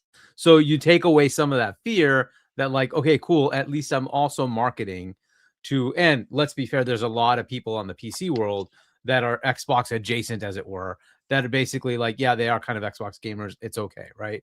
They won't maybe call themselves that, but it doesn't matter. They will watch these kind of shows because they know everything Xbox. It's coming to PC, right? These are games for us. So fair enough, right? So it does, in fact, still at least market to a couple of 100 million, at least, people that are playing on the PC side, right? So you do have that. And in their case, day and date PC is almost guaranteed. There are some games here and there it doesn't happen. And vice versa. Sometimes they don't come to console, right? But by and large, almost everything is day and date PC and console. So I don't think it's going to be as big a deal. If they didn't have that program, I think it would be, right? But they have that program, and they're pushing that everything we show you is play anywhere, so that you have the portability that we're promising you. You get a ROG Ally Xbox, you can play the game that we're showing you. So I think that's a good thing, and it does kind of take away some of the fear from the third party, because you are, in fact, marketing to a large user base at that point, right? So if you're doing it to PlayStation, you're limiting yourself to what, the 80, 90 million, whoever the console, right? Nintendo, it's the whatever. I don't know if they're going to put it on Switch, but it's Switch 2 game.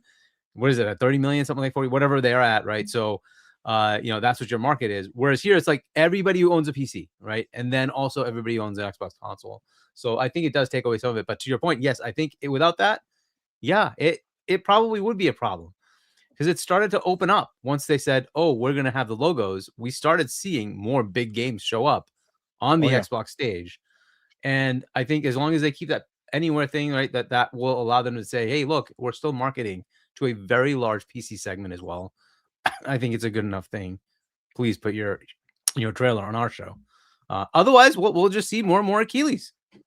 I'm okay with that either way. That's fine too. Well, I kind of don't want the bitch ass games to be shown on Xbox. You know what I'm saying? Like, if you're saying that, oh no, because I can't put the PlayStation logo on the end of the screen during an Xbox show, that we're not going to give you our trailer, then fuck them. You know what I'm saying? Go fuck yourself then.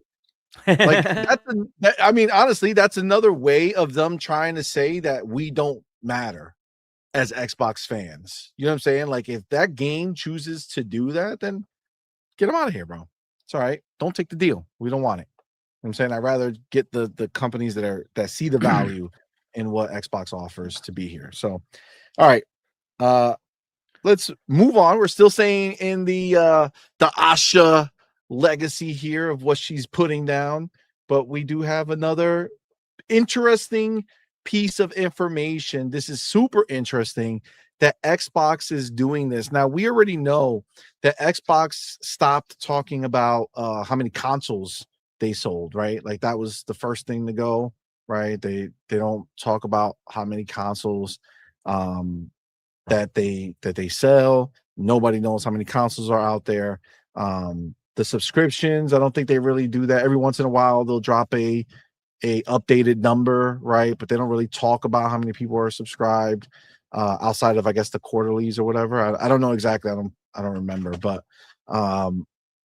so they don't do that. But one of the things that I feel like Xbox has had to deal with a lot, which is I think it's people coming around and saying, oh, look, this game didn't sell anything here, or look, compared to PlayStation, look how many people bought it on Xbox, and all this other BS, right? Like it's literally nothing but a negative talking point for the most part, outside of the few times that maybe it gets reversed, right? So instead of allowing that negativity to kind of flourish officially from Xbox, they have taken a stand. Xbox is standing up for themselves. They are taking a stand. They are not going to let themselves be part of that narrative anymore.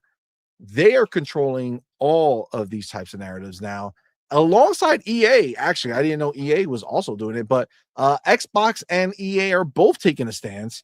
Idle Sloth put this out here. He says Xbox and EA aren't sharing US digital sales data with Circana anymore. Done. Night. You have a gunshot? I feel like there's some type of sound effect that should go along with the fact that Circana is getting cut off. No more milk from the sheep. Extermination. Circana went night. Matt Piscatella, bro, your job is getting a little dicey, bro. You need to figure out who else you're going to start looking at for numbers, because yeah, it's not looking good. Circana is about to start turning into, what's that name of that other place? Alinea Analytics. Yeah, that we all talk crap about. That is just, they're making stuff up. Well, Circana's joining the boat, baby. They're just gonna be throwing numbers out into the wind. I think it did this. I think so. So yes, this is what's happening. They're done.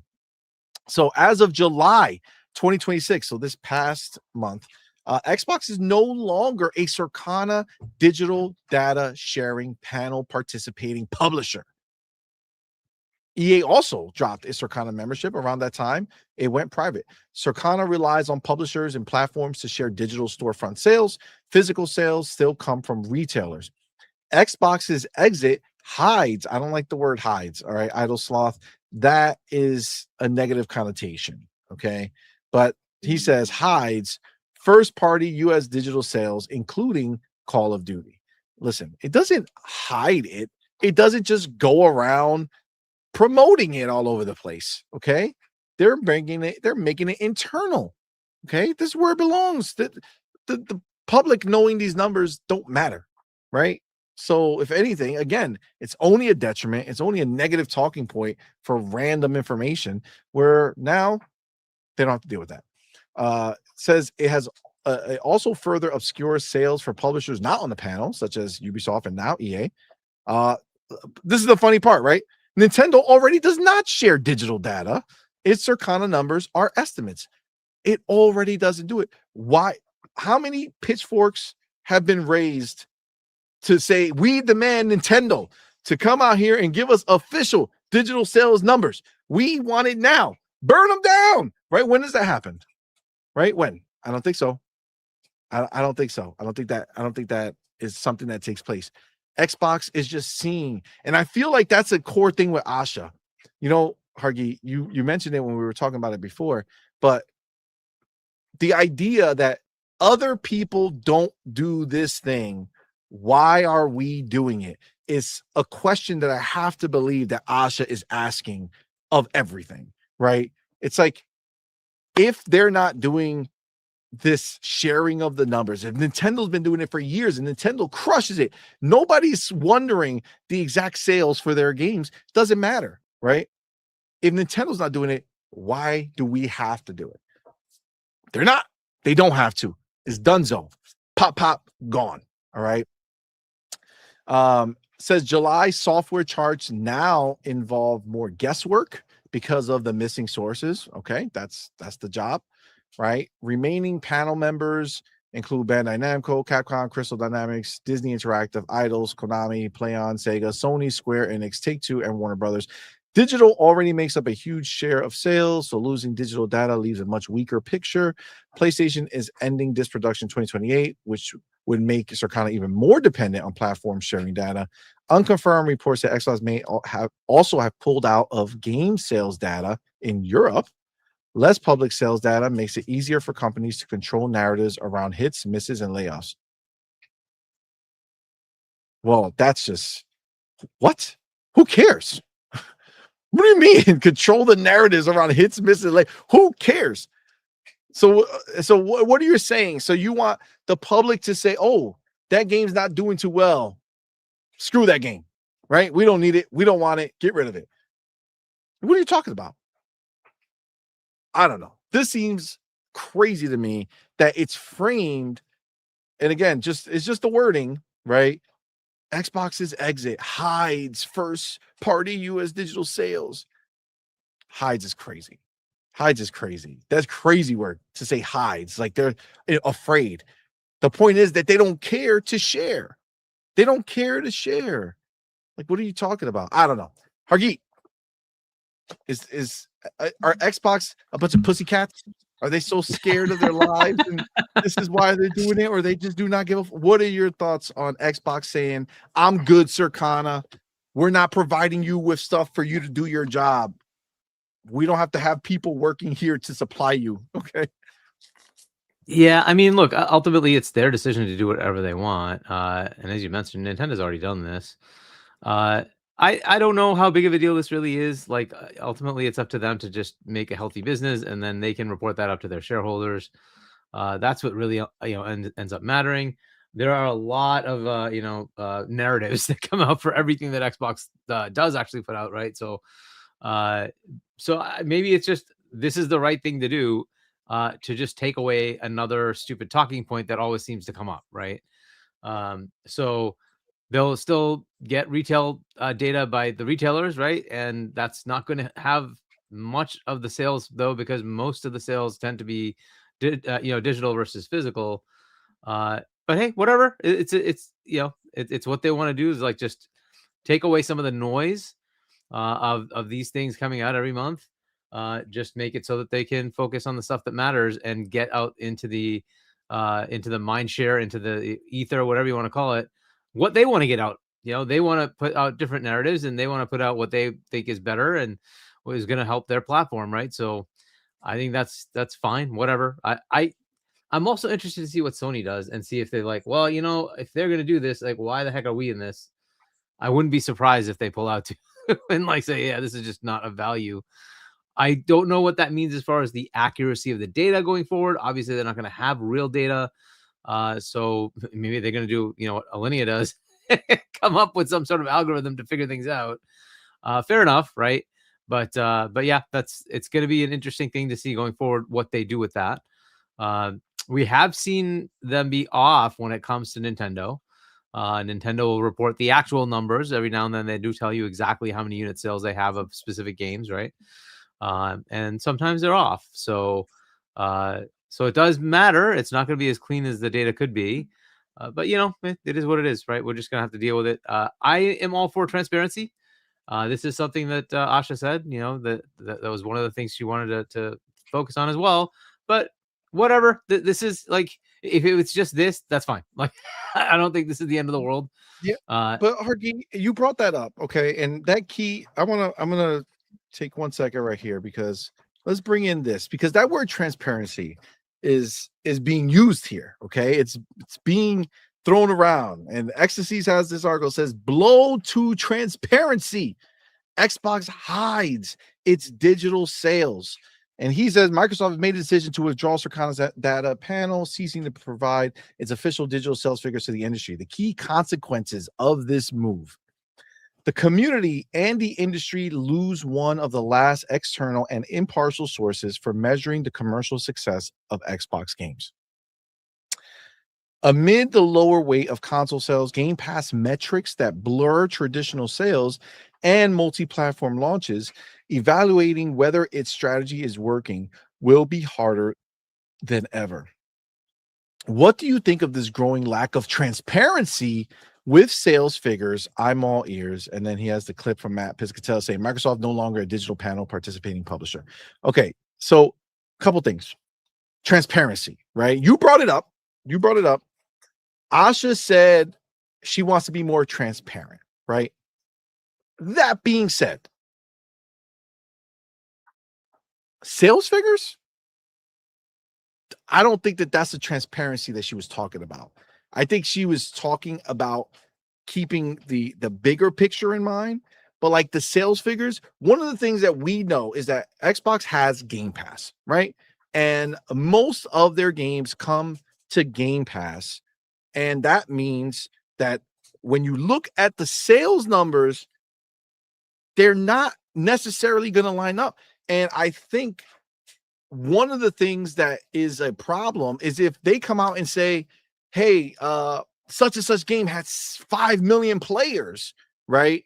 Then the world goes, well, Matt Piscatella said that game didn't even do this. It was like blah, blah, blah, blah, blah, right? So it's like the end of the day, that actually hurts the games and it hurts the devs making these games, because instead of being able to be like, listen, to Xbox, they have Game Pass. They are going to give Game Pass more weight, where it's not just sales only against Game Pass.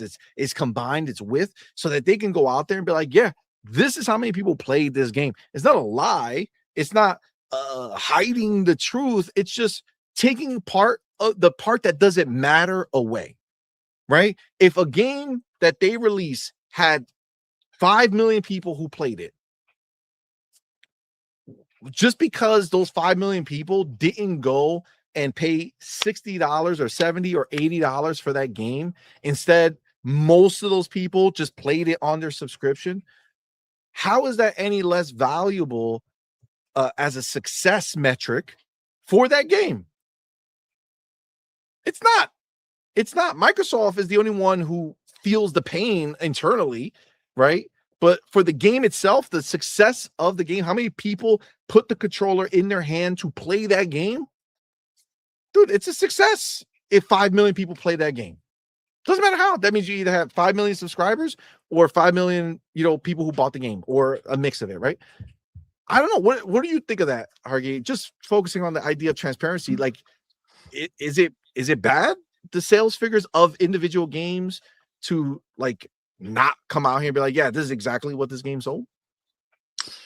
I mean, it's always good to have data, right? But ultimately, to your point, it's not our business to run, right? They need to figure out what they want to put out as metrics, what they want to put out. It really is, I don't, does anybody care how many Big Macs are sold? Is that a metric? Do you, like, no, like ultimately, like, these things are interesting things, but is the business healthy? And that's a Microsoft question. From a consumption perspective, or say as a customer, my only concern is, do I get games? Is my platform still supported by the company I bought it from? Good. And as long as they keep doing that, good enough. From an investment perspective, it's really, is it driving enough growth to the bottom line? That's again a Microsoft question, and they need to just, and they tell you that, right? This is how much they made. This is how much they, made as far as profit.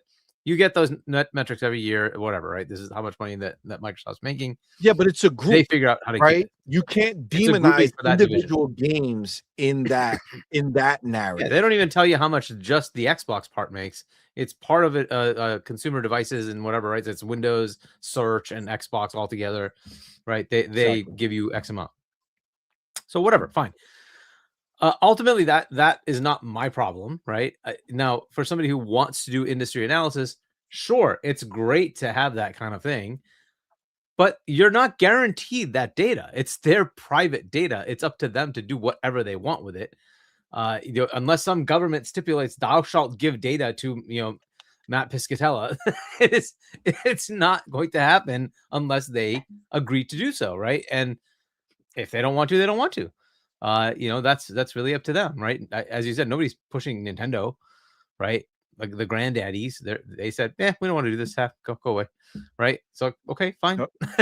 So, I don't know. Again, transparency. It's true that it's not as transparent to have to not have numbers. That's fair. But is this the end of the world? I don't know. Is it going to hurt games? Help games? In some ways, having some obscurity is good. The downside is people who are negative are always going to come up with negative bullshit anyway. It doesn't matter. They're just going to come up with 7 million people. But all 7 million are on Game Pass. It won't matter. But at least now it's just noise. It's just noise. Yeah, they have nothing to base it off of. Yeah, they have Alinea basically is going to come up with some number, right?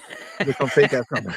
and they'll just run with it. So and that's the only case where it's useful is you will still get something from Circana. They will come up with an estimate of some sort. Now, it won't be actual, and therefore you don't know that that's the actual number or not, right? And so you'll just have to guess. And sometimes they'll be pretty accurate. Sometimes they will not be accurate, and you'll be going with data that's just not correct, right? With an assertion that's just not correct. So this is the part that gets kind of difficult. And so if you're in this arena where people want to pour crap on people, basically that's what this is about, right? It's like, haha, your game didn't sell me. That's really all it's about, right? Because nobody really cares when Call of Duty sells 40 million copies.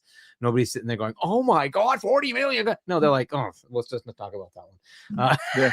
I don't want to talk about that one, guys. I don't want to talk about that one. But this only is for rankings as well, right? This is only rankings. All we ever get from this is where the game ranks, but they don't actually disclose the numbers to us, right? Because, for instance, Sony being a partner here, right? Let me ask you a question. How many copies did Ghost of Yote sell? I don't know. Do we have numbers? Nobody. Have they told Sony us? Sony has not officially come out and said They haven't. a number.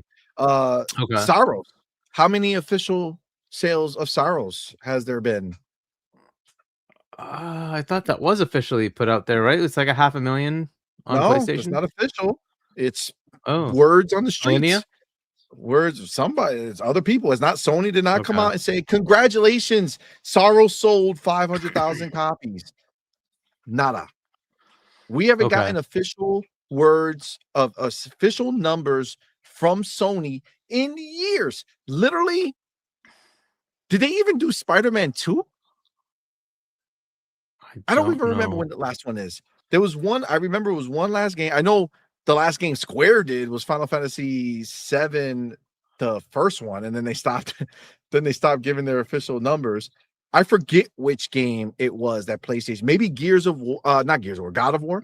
Maybe God of War Ragnarok. I think we definitely got like the initial sales. I don't know if we got the full sales. I don't remember getting the full just sales. Like the initials or whatever when they hit whatever milestone. I think God of War did it, but PlayStation hasn't done shit with seeing anything with official numbers. So this is all just bullshit anyway. This is just rankings, right?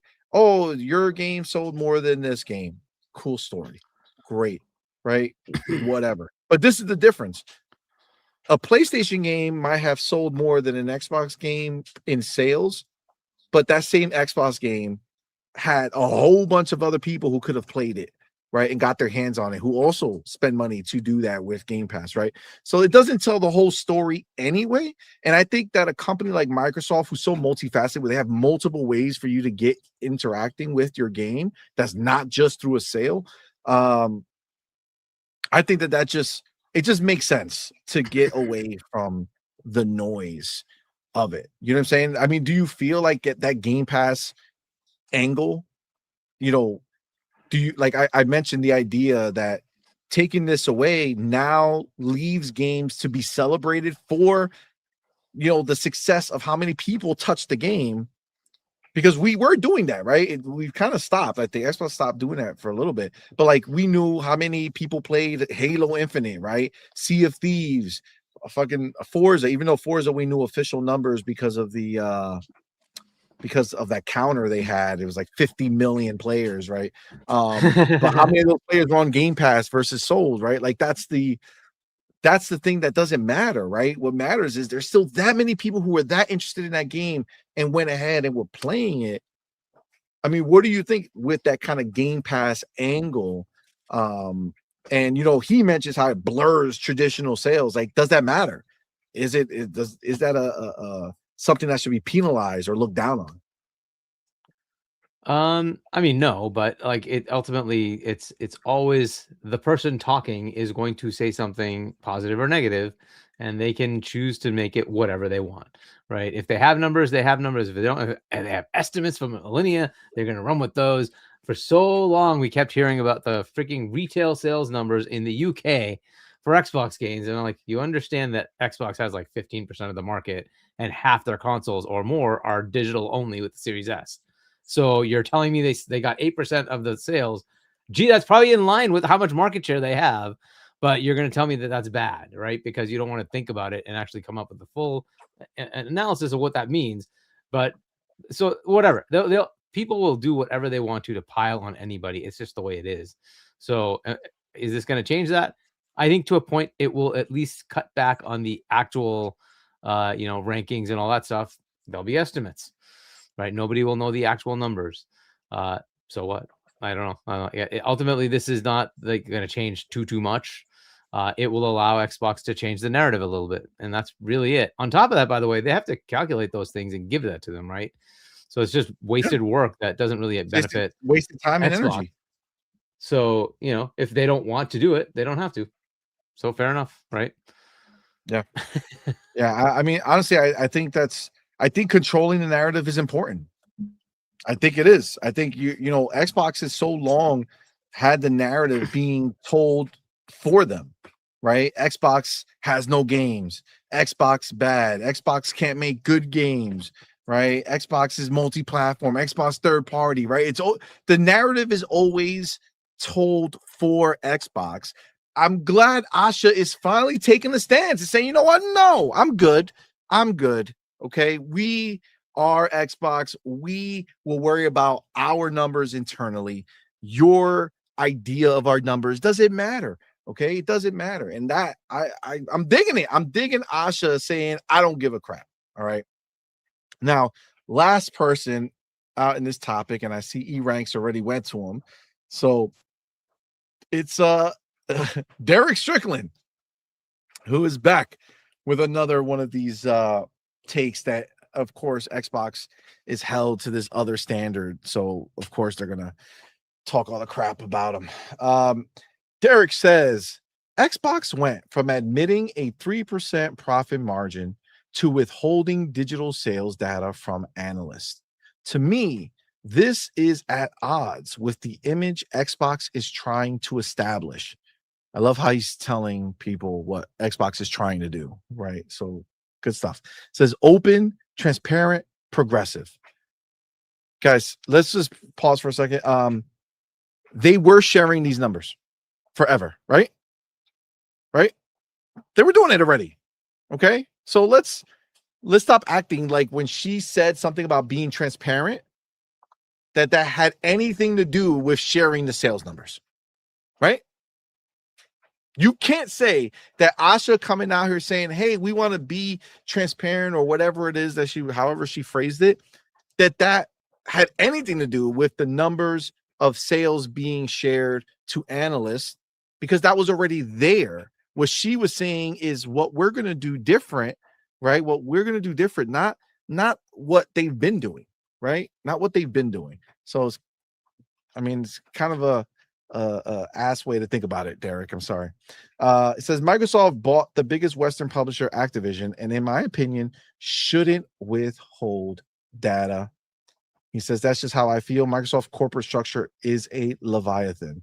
The internal documents are like textbooks with dozens of acronyms, and its segments are structured in a way where gaming data isn't disclosed.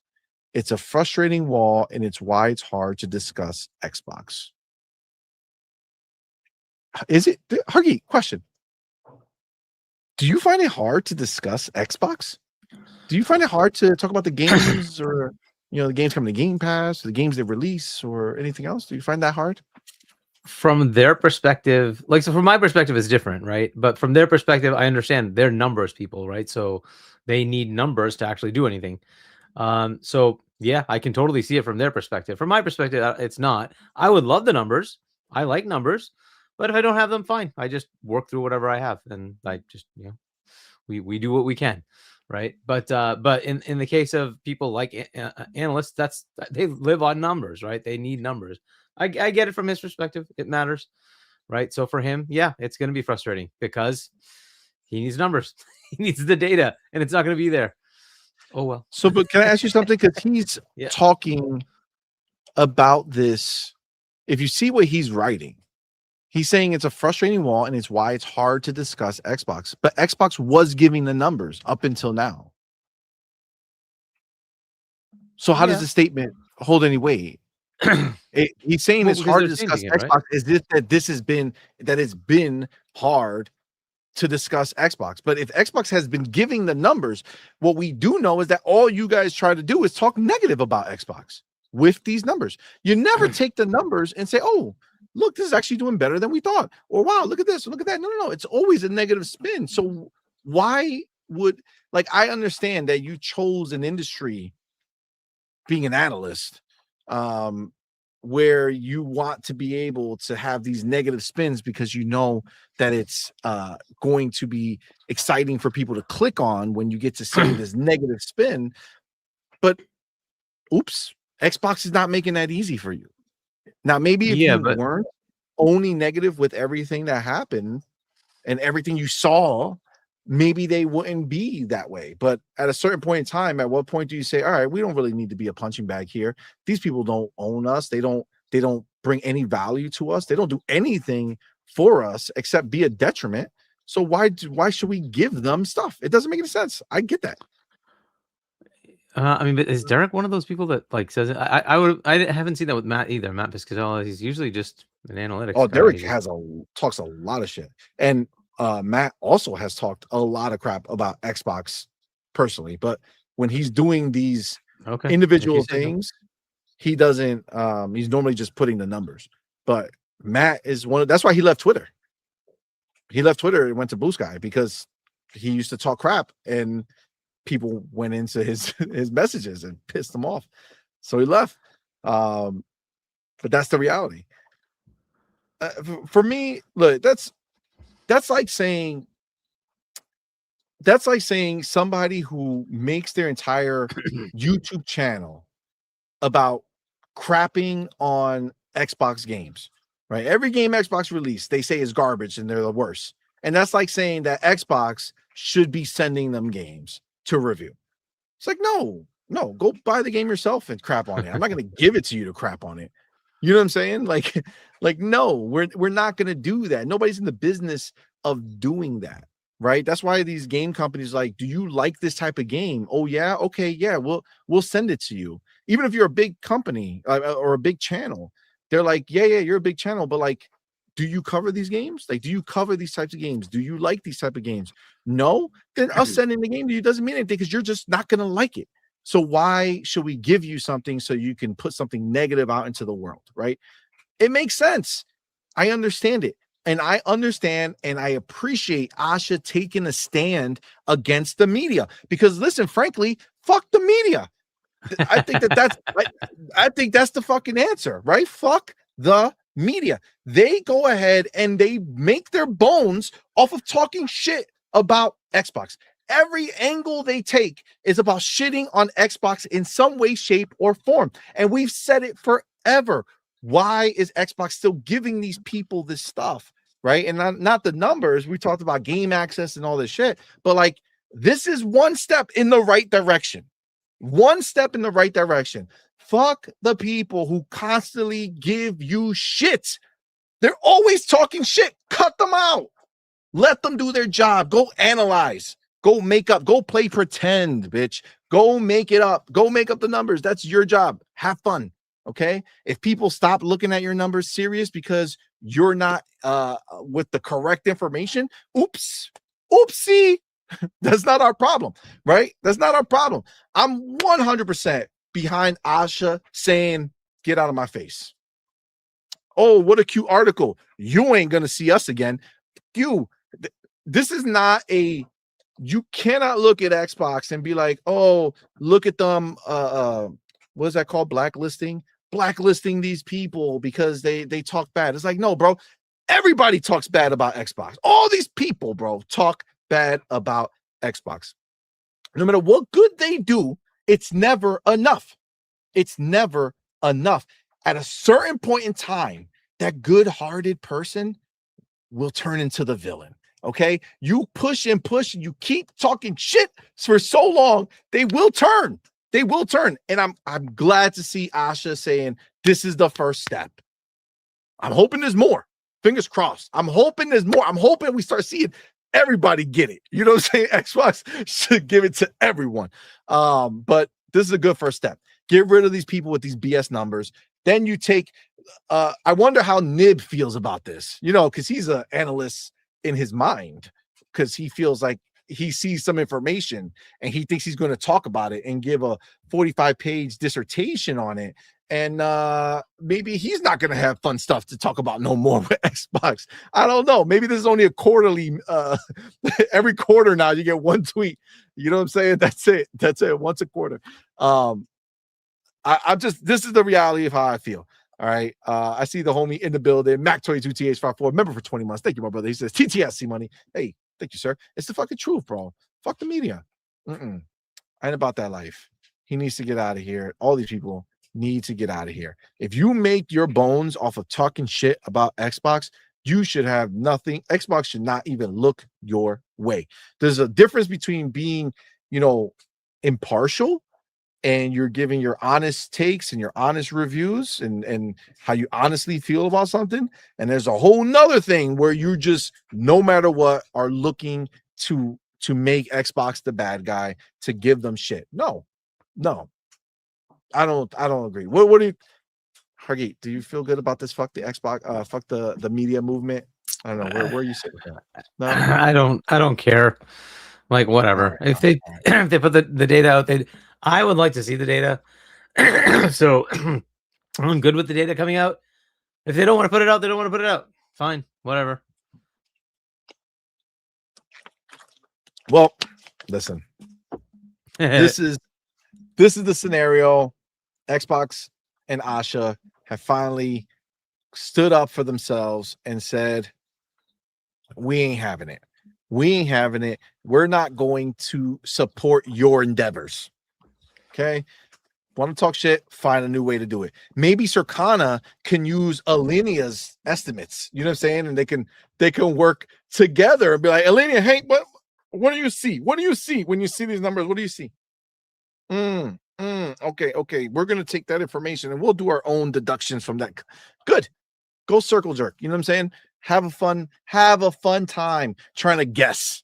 Okay. Have a fun time trying to guess. Xbox is gonna do their own thing, and I'm down with that. So kudos to Asha, kudos to Xbox for standing up for themselves. That's what I like to see. All right. And then the last little thing before we go into the other chapter is, where'd it go? I thought I had it prepared. I did have it prepared, and then I pressed something and moved it somewhere else. It's okay. I'll find it in 3 shakes. I don't know how you can quantify those shakes and know how many of those shakes I'm actually doing right now, but I'm still at 1. All right. Going to 3 shakes, but I'm still at 1. Hold on. We're going to get there. Bro, I must have passed it. Okay. Sorry. Let's go back. Bam. Okay. Start from here. Has to be coming up. There it is. I knew it. I did pass it like a fool. Okay. So let me go ahead and take this chapter. This chapter is here. The chapter is right. Going to do this tonight. All right. So, guys, Xbox, they are going to be at Gamescom, and they're going to be there in a major way. They are going to have 2 days of broadcast at Gamescom. Okay. 2 days of broadcast, right? They're going to have gameplay reveals, interviews, special guests, new trailers, and more. It's going to be dope. Then they put this image up. Okay. So right off the rip, you see this is pretty stacked. Okay. It's pretty stacked. They have a lot of stuff going on here. So they're going to show a lot of new gameplay, which is very, very exciting. We're going to see on Wednesday, we're going to have Minecraft Dungeons 2. We're going to have Gears of War E-Day. Now, Gears of War E-Day is fire because we're getting an official look at the campaign. Now, obviously, they also announced that they're going to be on the showcase itself. So on the opening night live, there will be a Gears there will be a Gears campaign trailer. So they're gonna do like a trailer that shows, you know, some of it, right? Like they're gonna put a little there, and so kind of tease everybody, and then they'll do a deeper dive here. But we also know that they're also doing they do have some content creators who are given access to E-Day campaign ahead of time. So they already have it, and on the 25th, which is the same, like right before they do this deep dive. So when is I think the 25th is opening night live, right? I think opening night live is on the 25th, right? Today's the 21st, 22nd, 23rd, 24th. Yeah, it is. It is. It is. It's also the date of the trailer. Of what trailer? GTA. No, GTA is the 26th. No, No, the the same 27th day. is Thursday. No, it is. It's Thursday. no, the Are you sure? 27th. Yeah, I Okay, think it's the I think so. 27th. If I'm not right. mistaken, it's the 27th. Because I know it's the reason I know is because it's It was when I'm gonna be the picking day up my before our kids from show. school. Yeah. I think you're right. That too. But I was like, oh man, I'm gonna be picking up the kids from school. Not that I'm down for the like upset about that. It's gonna be exciting their first couple days of school. But I was cognizant of it, like, okay, I won't be able to see it right when it drops. It's gonna be when I get home. To be able to watch it. Yep, Thursday. Thursday. 27th. Yeah, for sure. So ONL is Tuesday. And then that's Thursday. So this is gonna be a packed week with fun stuff. It is. I'm excited. Definitely gonna try to stream opening night live. We'll see if we're gonna be able to do it. But Asha did go ahead and she announced that the world premiere of the story trailer for Gears of War E-Day is coming to Gamescom opening night live. I mean, look, just you see this little tidbit right here. Look at the quality. Look at the quality of what you're seeing and how good that looks. Oh my God. Gears of War campaign is going to be insane, bro. It's going to be insane. But either way, we're going to get a look at Gears of War E-Day. Then you have Alien Deathstorm. You got Tomb Raider Legacy of Atlantis. Ugh, I cannot wait for that game. Bro, it's lived up to it so, like, the trailer that you guys saw was glorious, right? Obviously, if you remember, I went hands-on with Tomb Raider Legacy of Atlantis. Wait. Legacy of Atlantis is the one that's coming out now, right? Because remember, there's two Tomb Raiders announced. One's the proper sequel and one's the remake of the original. I'm pretty sure that's the name of it. I'm blanking on the name. I'm pretty sure that one's it. So that one's the one that I went hands-on with. Yeah, because this is the one that's coming out in February, I think, right? I don't know. Find out. I thought it was check this year. that. Yeah. I thought it's next year, isn't it? No, I think next year they is moved it to. or maybe it got delayed. I don't know. Check what it is. Yeah. I will say that it is Let me just check, gorgeous. 27. Yeah. Kate says it is the remake. Yeah. It's absolutely gorgeous. It's so fun to play. Yeah. Legacy of I Atlantis. February absolutely 12th. love my time. February 12th. Okay, so that moved to next February year. 12th. Yep. Okay, well, I can't wait for it. That is a banger of a game. Gorgeous, fun to play. If you didn't know that I played it, go check out our preview that we did on the channel of it from Summer Games Fest. It was glorious. Oh God, I loved it. And then you got Mega Man Dual Override. You got Forza Horizon 6, which is, I guess they're going to show their first major expansion. That's going to be dope. And then you have Fable. And of course, shout out to Fable because we're all excited for that. That's February. What day is that? February what? Do you know off the top? Checking. By the way, 23rd of February? Yep. Oh man, February's already stacked. Real quick, just to piggyback a little bit back off of Gears, Aaron Greenberg also posted on this, say it's the year of Gears as we debut our powerful and intense campaign story trailer at Gamescom next Tuesday. You don't want to miss that. So interesting, he said, is the year of Gears, right? That is something that is interesting because if you think about what he's saying, the year of Gears, he is literally kind of taking every other first party Xbox game, even though Halo dropped and Forza dropped, and basically saying that as good as those games are, Gears is our Everest. Gears is the big one. Gears is our main event. Which kind of makes you wonder like how they are going to frame other years. You know what I'm saying? Like, are they always looking for like that end of the year? It's the year of this game type deal. I don't know. It's interesting the way he phrased that. But anyway, so Fable is also going to be discussed. That's Fable 23rd. So February 23rd. So Fable is already lining up, and we're going to see more. We've seen quite a bit of Fable. But I did want to check because I thought I clicked it, but apparently I did not, because Fable also had a little snippet right here. Yep. Them too. They went ahead and put out a little tweet on it just a few days until Gamescom 2026. Now it looks like Fable is not going to be on the stage. It's not going to be on opening night live. This is going to be essentially exclusively for the event that Xbox is doing, like when they do their broadcast. And people got a little new snippet, right? So we did get to see, first of all, there's no logos outside of Xbox, right? This is from Fable, and they're not putting other logos. So go here, right? First of all, god damn, look at how beautiful. Fable is crazy. Fable is crazy. This is going to be stunning. Look at how many buildings are there. Like, it's going to be so dense. It's insane.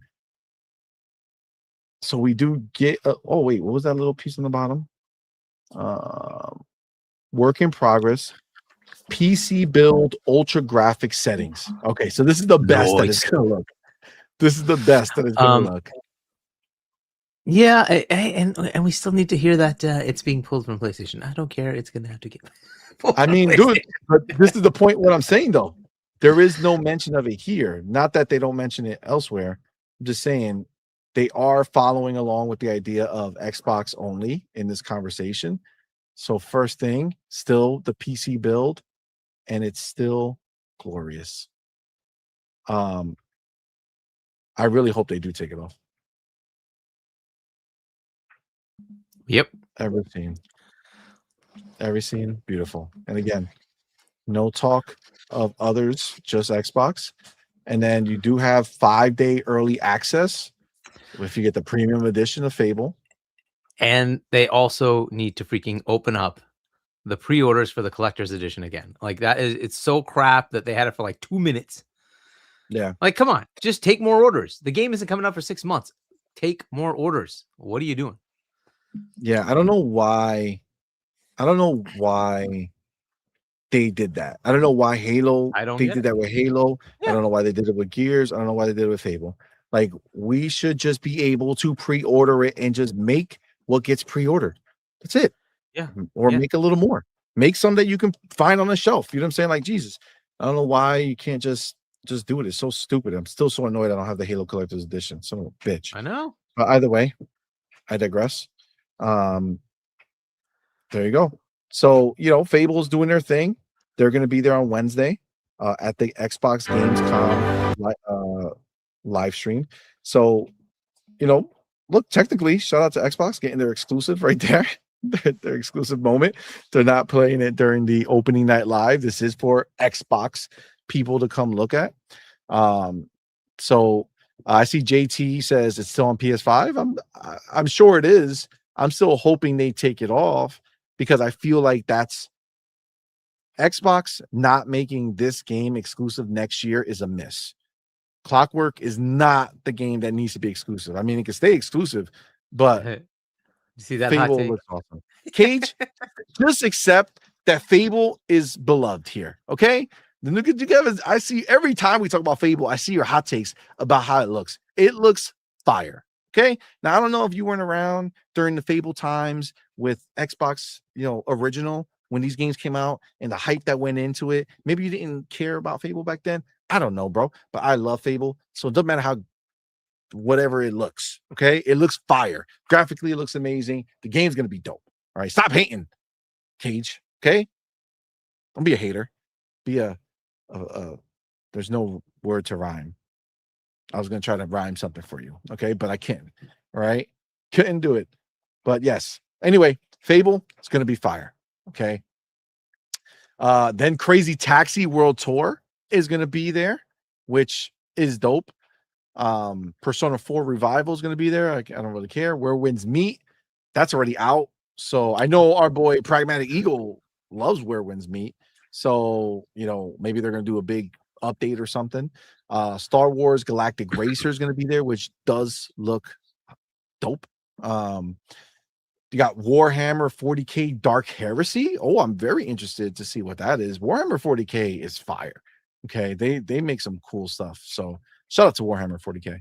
And then you got Terrible Lizards. Now that I have no idea what the hell that is. I don't know what's going on here. All right. Kay says, I see money. I played every Fable.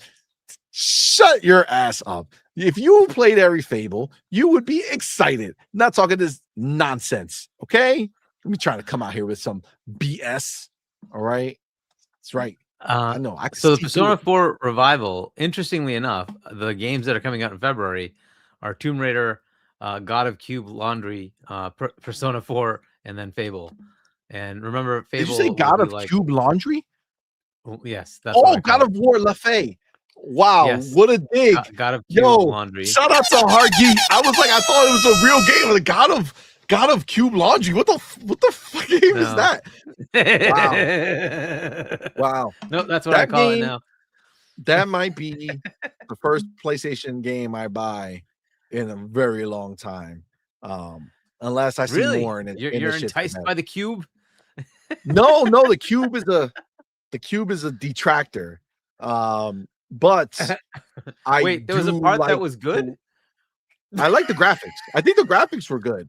I feel like I care about. So think of it this way: you have Laundry or you have Fable because they're within a day of each other. I mean, I'm not gonna. To be clear, let me backtrack this conversation. Which one I'm not buying it day one. There's zero chance that I'm buying that God of War game day one.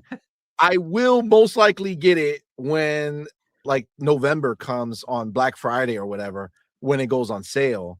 I'm not paying full price for any PlayStation game anymore. That's dead and gone. Except give me Last of Us 3, I'm there. All right. Or if Intergalactic can somehow turn it around and look dope. Right now it looks like ass cheeks. Graphically it looks good, but we haven't really seen gameplay. But like just what they did is just not for me. But aside from that, no. Persona 4 is, I think, one of the ones I've already finished, so I think I'm going to play the Redux. But Tomb Raider, that looks pretty good. And then, of course, Fable. But yeah, laundry's not on my list. I already do my laundry. Well, you don't have a PlayStation, Hargeet, so your list cannot include it. Okay, God damn it, Hargeet. Listen, some of us still own this stupid box wherever it is. All right. So actually, you know what's funny? I just had to go. I was about to say fight. I didn't fight, but I had to go and talk to one of these people, one of these games that I was getting, because they're like, they only have that they were only giving me, like, they gave me the PlayStation version, and I'm like, dude, the game's coming out on Xbox. Like, just give me the Xbox version. Like, I don't want the PlayStation version. Give me the Xbox version. To their point, they did give. I mean, to be fair, they gave me the Xbox version after the fact as well. So it did work out. But it's like these people, they just assume it's on PlayStation. Yeah, it's pretty common that you'll get the PlayStation one. The better thing to do is look for the Steam code if you want to. Yeah. But like sometimes you just gotta, like, this was the console release, so like they're promoting the console release. So that's what it's for. And it's like, like that's why I have to have like a PlayStation on standby just in case I get some type of review. Oh, I would code just refuse, for of a course. game. I don't get any of these codes anyways, but I would just refuse. Like, yeah, whatever, fine. I won't play Yeah, your game. if Have a nice I day. want to play it, I want to be able to. You know what I'm saying? Like that's the thing. But I don't need a PlayStation laundry. I'm all set. that's hilarious. All right, but listen, this is a oh my god, look at the name, a cube named Frank. You see that? I agree, Argy.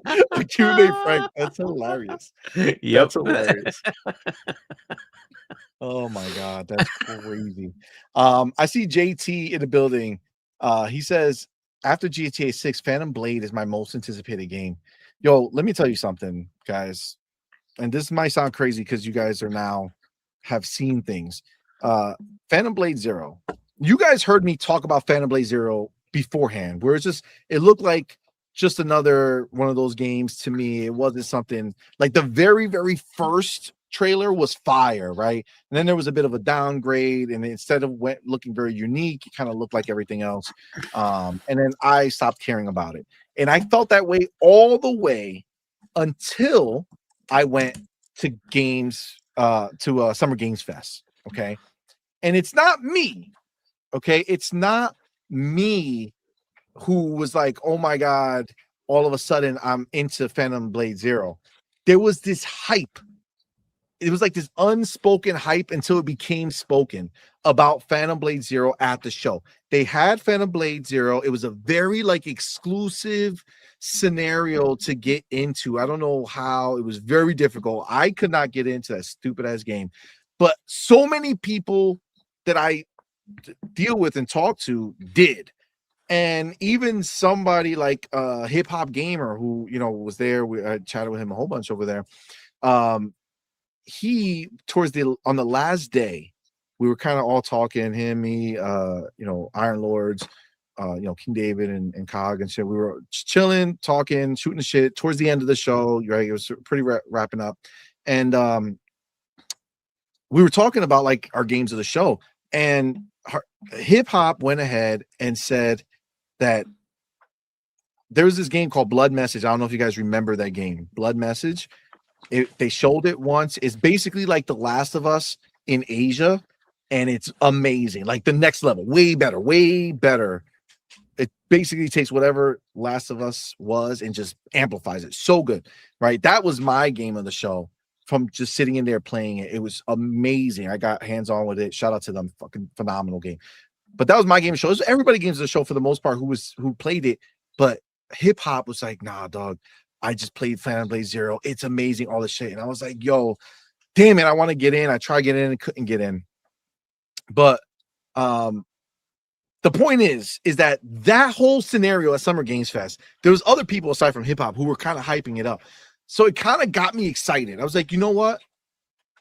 I'm excited for Phantom Blade Zero. I want to check it out. I want to see what's going on with that. I want to give it fair shot.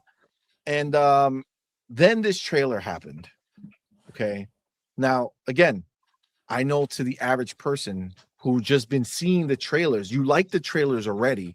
And then you saw this one, you're like, oh, this just solidified is more of what is there. And I love it. It's great. Cool. This tanked me, bro. Like literally, I was sitting down. I was talking to Doodle and I was like, baby, this is that Phantom Blade Zero game. I think I'm gonna get it, man, on PC. It's dropping PC day and date. I wasn't gonna get it on PlayStation, but it was dropping PC day and date, and I was like, I think I'm gonna get it. And then I watched the state of play or whatever it is, and the other one,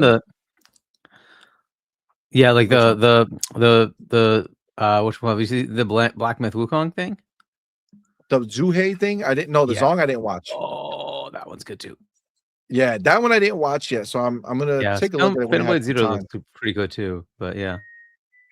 But Phantom Blade Zero, when I watched it, it literally was exactly what I thought it was, man. It's just more of the same. It literally looks like the Black Myth Wukong trailer. It looked like the Wu Chang trailer. It just looked like more of the same. And I'm not saying that's a bad thing. If you love that, obviously getting more of that is great for you. For me, it tanked it. So I went from being super like, all right, the hype is real. They all saw something I didn't see. I'm gonna get this on PC. Then I watched that trailer. I'm like, well, I'm back to not getting shit. Nope. Sorry. It just doesn't excite me. You know what I'm saying? And like that's just the reality of what it is. So So you're not interested now in Phantom Blade Zero? oh no, I'm done. Yeah, I'm done.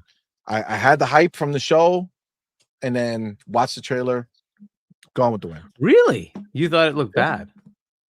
No. Don't get me wrong. I didn't say it looked bad. I said look more of the same. There's only so many types of like. It's not like third person, shooters, first person shooters. Like that's a very specific type of game that I really enjoy. So obviously it's more of a perspective situation. So I could play 50 different first person shooters, right? I could play 50 different third person, action adventure games. It doesn't matter to me. These are all cool things. But I'm not a Souls-like fan. Now I know before you say shit, any defenders of Phantom Blade Zero, I know it's not a Souls-like, it's an action game that's hard.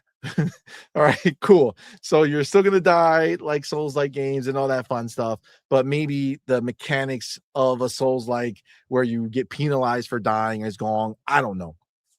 Either way, it looks like them all, right? Wu-Chang was dope. Okay, Wu-Chang I really enjoyed. It had a unique flair to it. But ultimately, at the end of the day, they all line up to be really mostly the same, right? So if I don't have to review a game, right? If I'm not reviewing the game, then I'm not going to go out of my way to go look for it. Gen X Gamer says Phantom Blade Zero looks like the best Souls-like since Wu-Chang. Wu-Chang was fire. Okay, I agree. And again, since then, I agree with you. It's just doesn't look that good to me. Matter of fact, remember, Harky, there was another game that was remember we joked about how PlayStation had a China Hero game. Remember that ends up it's coming out on Xbox or whatever. Like it's not going to be only on PlayStation. So like PlayStation is funding a game that's going to be released on Xbox. Remember that? It's like it's one of those types of action type games with that similar look. But it looked really good. I don't remember the name. We covered it on the show. We talked about it. It was a China Hero game, China Hero Project game that looked really, really dope. It's in this vein of game. And like that one looked better to me.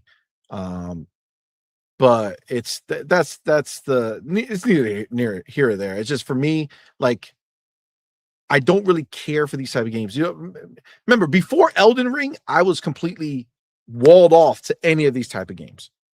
Elden Ring, I fell in love with, so it showed me that there was a potential that I can, in fact, fall in love with a game. And so, like, I'm more open to them, but I'm not open to spending money to find out. Does that make sense? Like, I don't believe in buy to try. Is that a fair thing to say? Like, that's not out of like crazy words, right? Like, if I don't feel like I'm gonna like something, why would I buy it to see if I do? Yeah, especially nowadays, it's tough, right? Because there's so many games to play. There's too many games. So, like, it just doesn't make any sense to me. So, unfortunately, unless Phantom Blade Zero is like, hey, see money, here's the game, have fun with it, I'll just take a pass. You know what I'm saying? That doesn't mean it doesn't look good for the people who like that type of game. I just don't like it. Gen X Gamer says Beast of Reincarnation is kind of mid. I'm playing through it now. Yeah, it is kind of mid. And it's okay. Yeah, it's okay. Yeah, it's really not exciting. It's not great. And for me, like, I saw that game being announced. I was like, oh shit, they're gonna go crazy. They're gonna do this thing. They're gonna be that developer who can change the type of game they make and kill it. It's not my jam. So, I don't want to kind of go too far into it, but yes. Now I'm going to go ahead and say, how dare you, Ryu Art? All right. Saying, so I can't say get good, see money, bro. Listen, I am good. I just choose not to be good. All right. In those games. That's all. It's a choice. It's not because I can't. It's because I choose to not be good. Matter of fact, man, how embarrassing. Hargy, I don't know if you saw, but last night was We Doing It Live, right? Now, mind you, you know I love Fortnite. Okay, we all love it here, and not for nothing, but the kids have all now become obsessed with it as well. Okay, like all my daughter, not the oldest. I mean, the oldest one is she plays with us, but like my other daughter, the middle twins, one of them she's so in it. Like she plays by herself to rank up. She's collecting these sprites. Like she's good. Like you put her on a 4-player squad and she's like killing people, like having a good time. So the new season dropped yesterday, and I was like, you know what? When there's a new demo or a new beta, I play it. I was like, you know what? I love Fortnite. F it. Let me go. I'm good at Fortnite, right? So let me go flex a little bit instead of always getting beat up on these games that I play for in front of everybody. Let me go flex a little bit. I played the PC version, okay, of Fortnite, and absolutely got my ass handed to me, like with no type of chance of survival. Like literally died. I think there's only 2 different games. I played for like an hour. It's like 2 different games I played, 2 different matches that I played where I killed somebody or killed a few people. Like it was atrocious. Okay. Now, obviously, this season is a little different. They made some changes, so maybe that's part of it. But I just think the PC player, they have no chill. Okay. They're too crazy for me. I don't know what's going on. So needless to say, that was embarrassing. All right.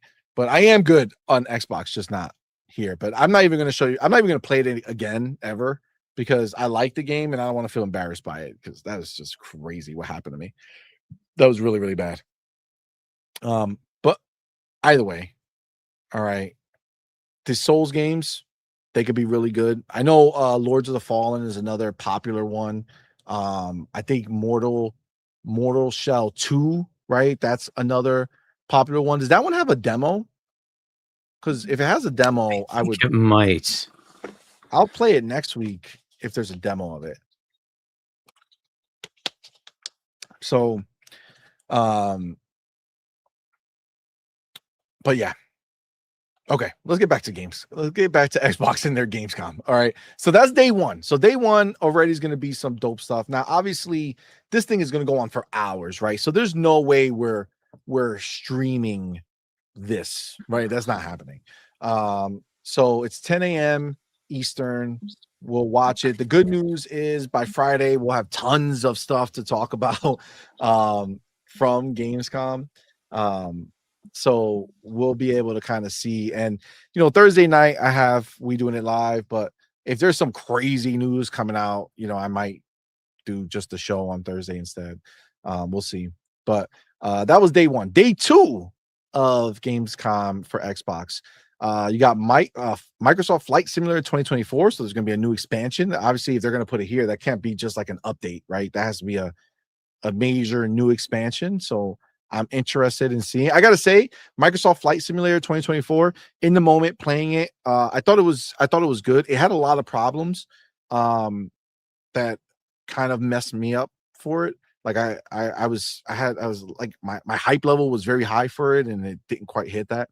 And I haven't played it since. I don't know what updates they've done. I don't know if they smooth things out. But Flight Simulator, I thought it was going to lean more into the I thought the activities and the things would feel more arcadey. You know what I'm saying? Like I thought that they would put more of an arcade type of mode into the game to kind of give it that more, casual friendly, atmosphere that they can go and have fun and do these things. But all the jobs and everything in it is very simulator type. Also, if you ever had a dream of flying in a helicopter, don't play this game, because if you play this game and tried to fly a helicopter, it is the most difficult thing in the world. So I would never get into a helicopter again. Like, I don't know if I have been in one. I don't remember, but I would never do it because at any moment you could just die. You know what I'm saying? He sneezes, the pilot sneezes, goes, achoo! The air blows a different way and you're upside down and you're dead in a helicopter. Okay. There's too much risk involved. So thank you, Microsoft Flight Simulator 2024, for scarring me from flying in a helicopter ever in life. Okay, just to be clear. And then, shockingly, Dragon's Dogma 2: Dark Arisen is is on here, which means they must be doing a big update, right? Or some type of expansion. I'm guessing so. Yeah, it kind of be silly to come over here and just be like, "Hey, we're fixing the graphics a little bit, or we're fixing up the controls or the frame rate." So yeah, that's gonna be there. That's gonna be interesting. Obviously, Call of Duty Modern Warfare 4, we're gonna get another look there. Obviously, if you go ahead and pre-order this game, you can play it right now, and it's glorious. It's glorious. They nailed it. I think Call of Duty. I'm going to go ahead and just right now, and it's buried in this Gamescom conversation, so nobody's ever going to find it and hold it to me later.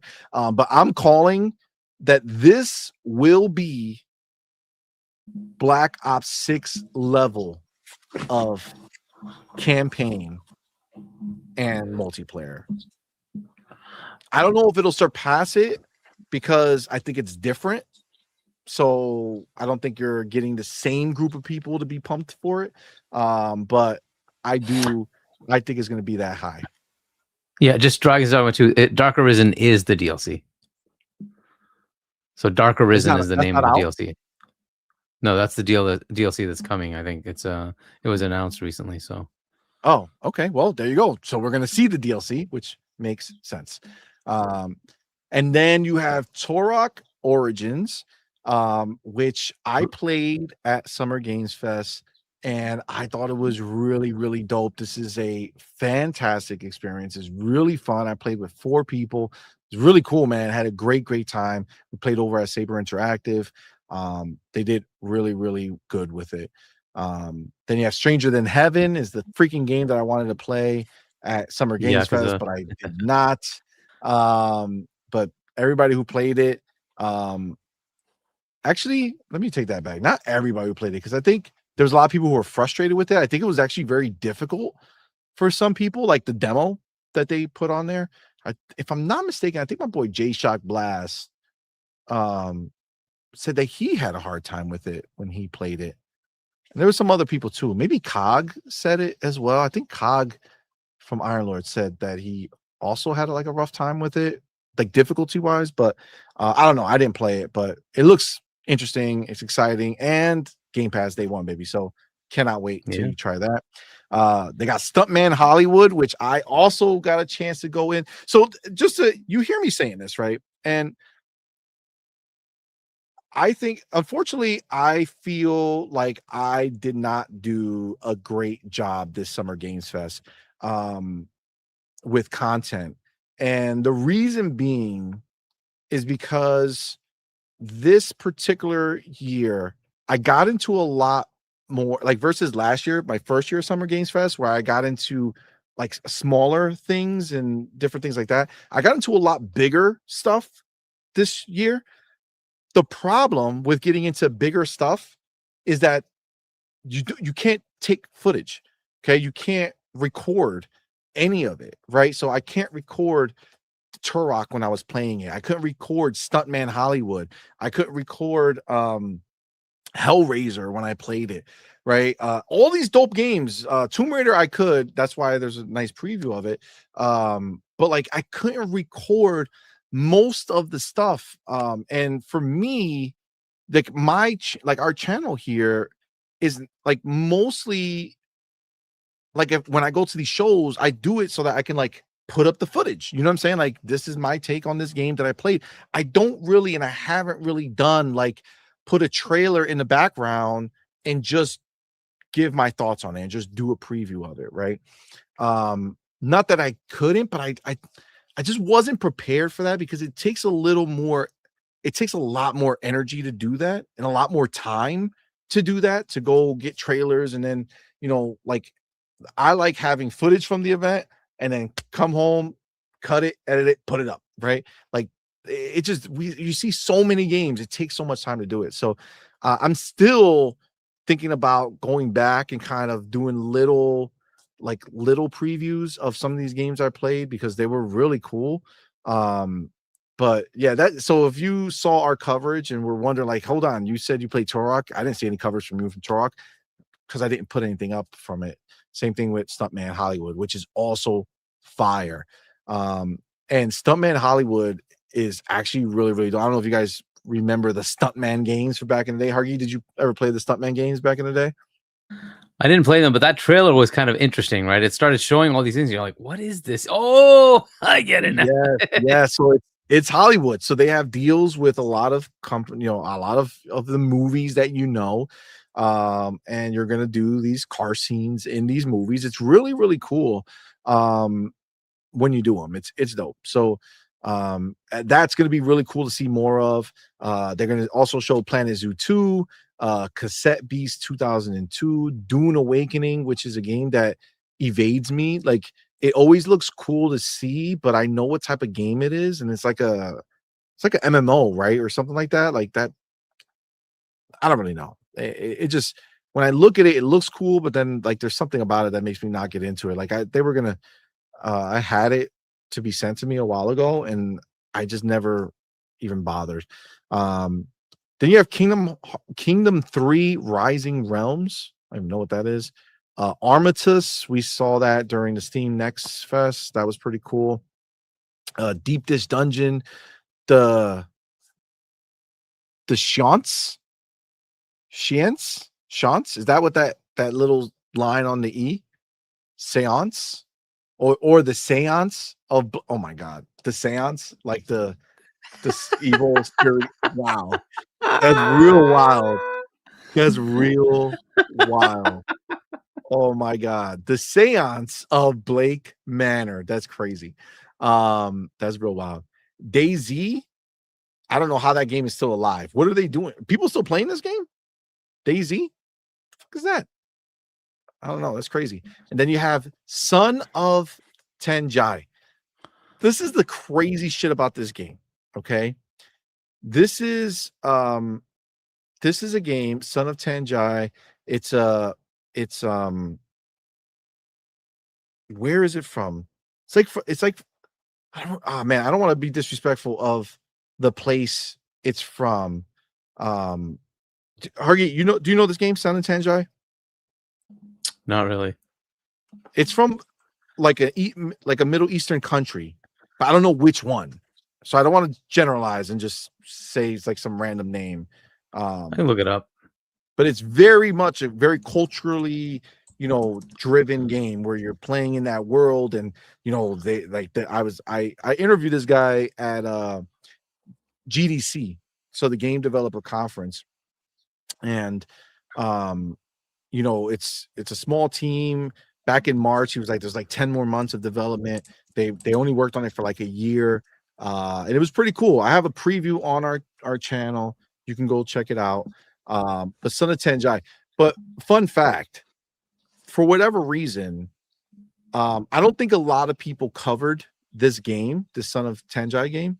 So like I covered it at GDC, and it did fine on the channel. Like I think it had like 5,000 views or something. It's from China. Okay, it's an Indian game.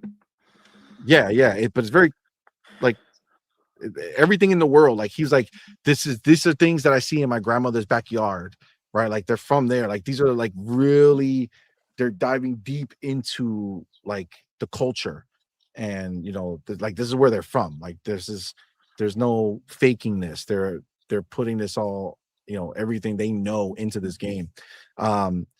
But the point is, like, it did fine when I first put it up, but then I guess like PlayStation, like a couple months later, a few months later, PlayStation, or just in general, I think they put out a new trailer, and all of a sudden it put all these eyes on it, and like our video shot up to like 40,000 views. Like people just, everybody was trying to get information on this game. This game is like a big game to those people, and it's crazy. Like in the comments, get tons of people like, oh my god, seeing my native land in the game finally represented right, blah blah blah. Like people were really, really excited for this joint. So I don't know, so you've never heard of this game before, Hargate?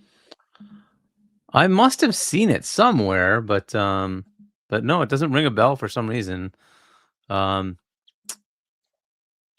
but I think it's coming out on everything. Yeah. No, I mean it's an ID at Xbox game. I don't think it's on Game Pass, but they were at the Xbox event at GDC. And that's where I did the interview and the footage from. Oh, and it GDC. That's why. Got it. Yeah. So it blew up over there. I mean, it blew up after, right? So I put up the video, Oh, wow. but then it I'm blew looking up at after. the trailer now. Yeah, I haven't even seen one of the newest trailers. I only saw what I played, so I haven't seen what it looks like now. I can imagine. I don't know how good it looks.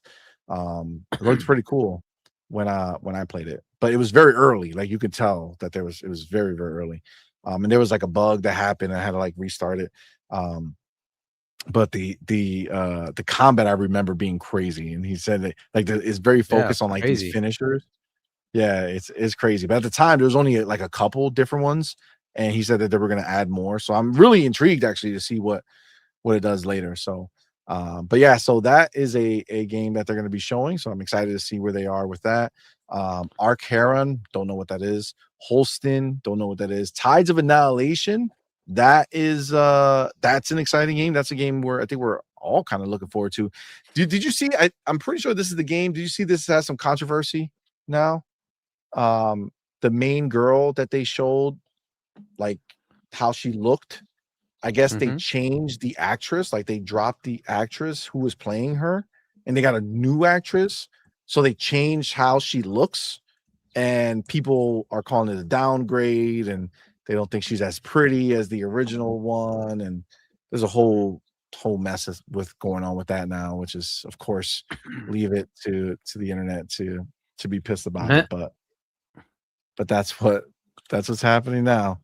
People are definitely it's an action adventure. Arthurian legend looks like. Yep. Interesting. Wait, which one? Tides of Annihilation, right? Oh yeah. You've seen that one for sure. It was on the stage already. Yeah. Interesting. C money versus words. Damn it, a cube named Frank.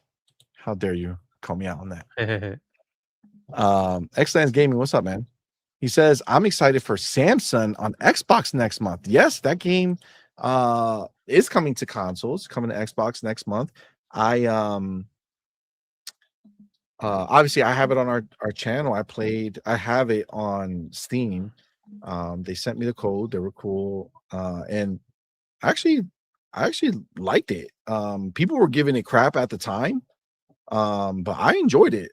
I did not continue playing right now, not because I didn't like it, but I had other stuff to play that I had to play and shit. So, I only have so much time, but it is definitely a game that I have it installed because I want to play it more. Like I want to play further. I think it's actually pretty cool.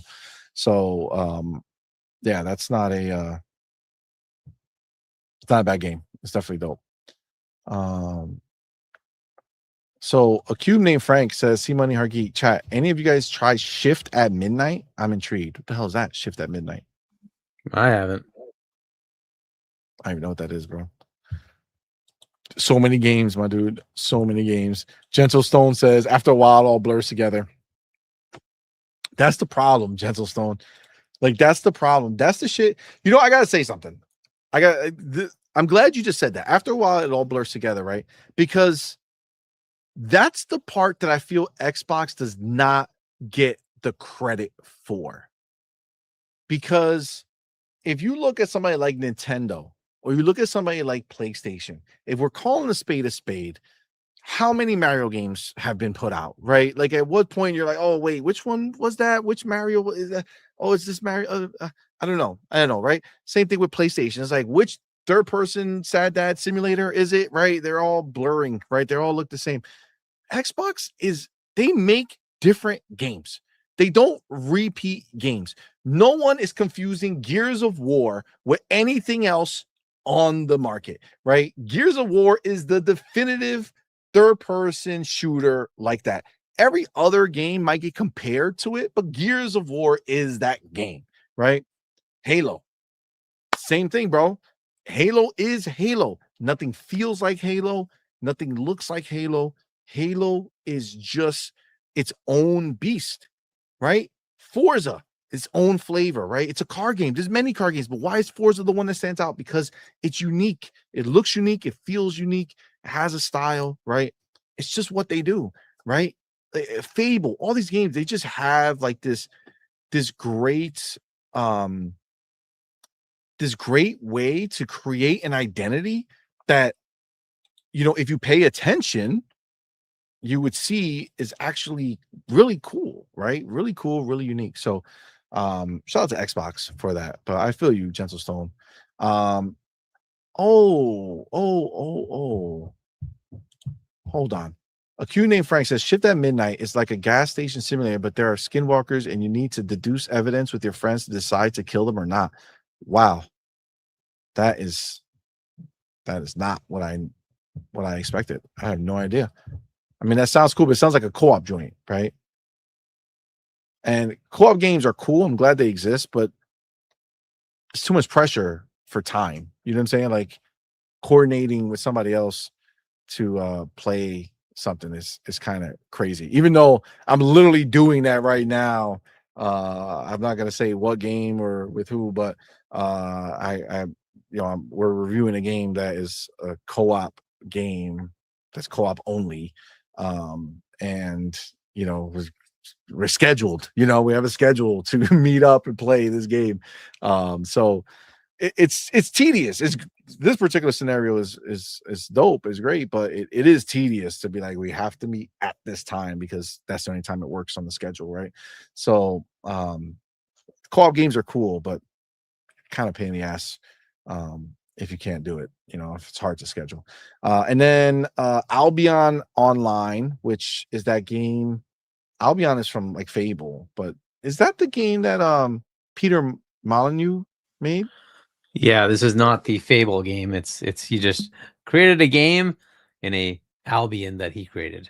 His own Albion, which is very similar to the other Albion, but I guess Microsoft didn't trademark Albion. So Albion Online, and then Militshunner.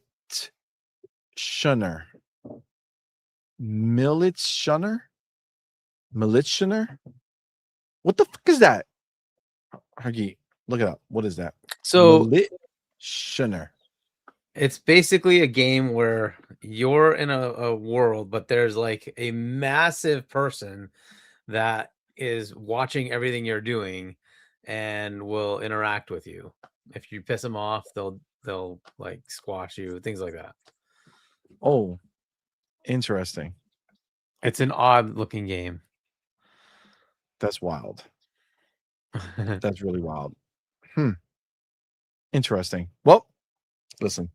That's it, man. That's what Xbox is going to be showing. Now, of course, there will be other things added to this list that we don't know. Supposedly there's maybe some surprises or something that may show up. May or may not. I don't know, but I think I saw something that they have some other stuff that should be in this after they reveal it. So I'm assuming there'll be a reveal of some type at opening night live, and then this is where you're going to see it, because they did say reveals, right? So reveals means something that we don't know. So maybe they're just gonna reveal it here. Maybe as you're watching, they're gonna reveal something new here as opposed to on opening night live. But I feel like it'd be at ONL. They would reveal things there and then show you more about it, right? That's how show you more here. Stuff usually goes. Yeah, I mean, that checks out. But yeah, I mean, look, this looks dope. It's clear that Gamescom, I mean, we'll see what gets announced, right? But I think at this point in time, we can know that Gamescom is not the place that you're going to go to get big announcements, right? Like that's June showcase. And then Gamescom is more like fleshing out what was announced, deeper dive into other games that are coming out.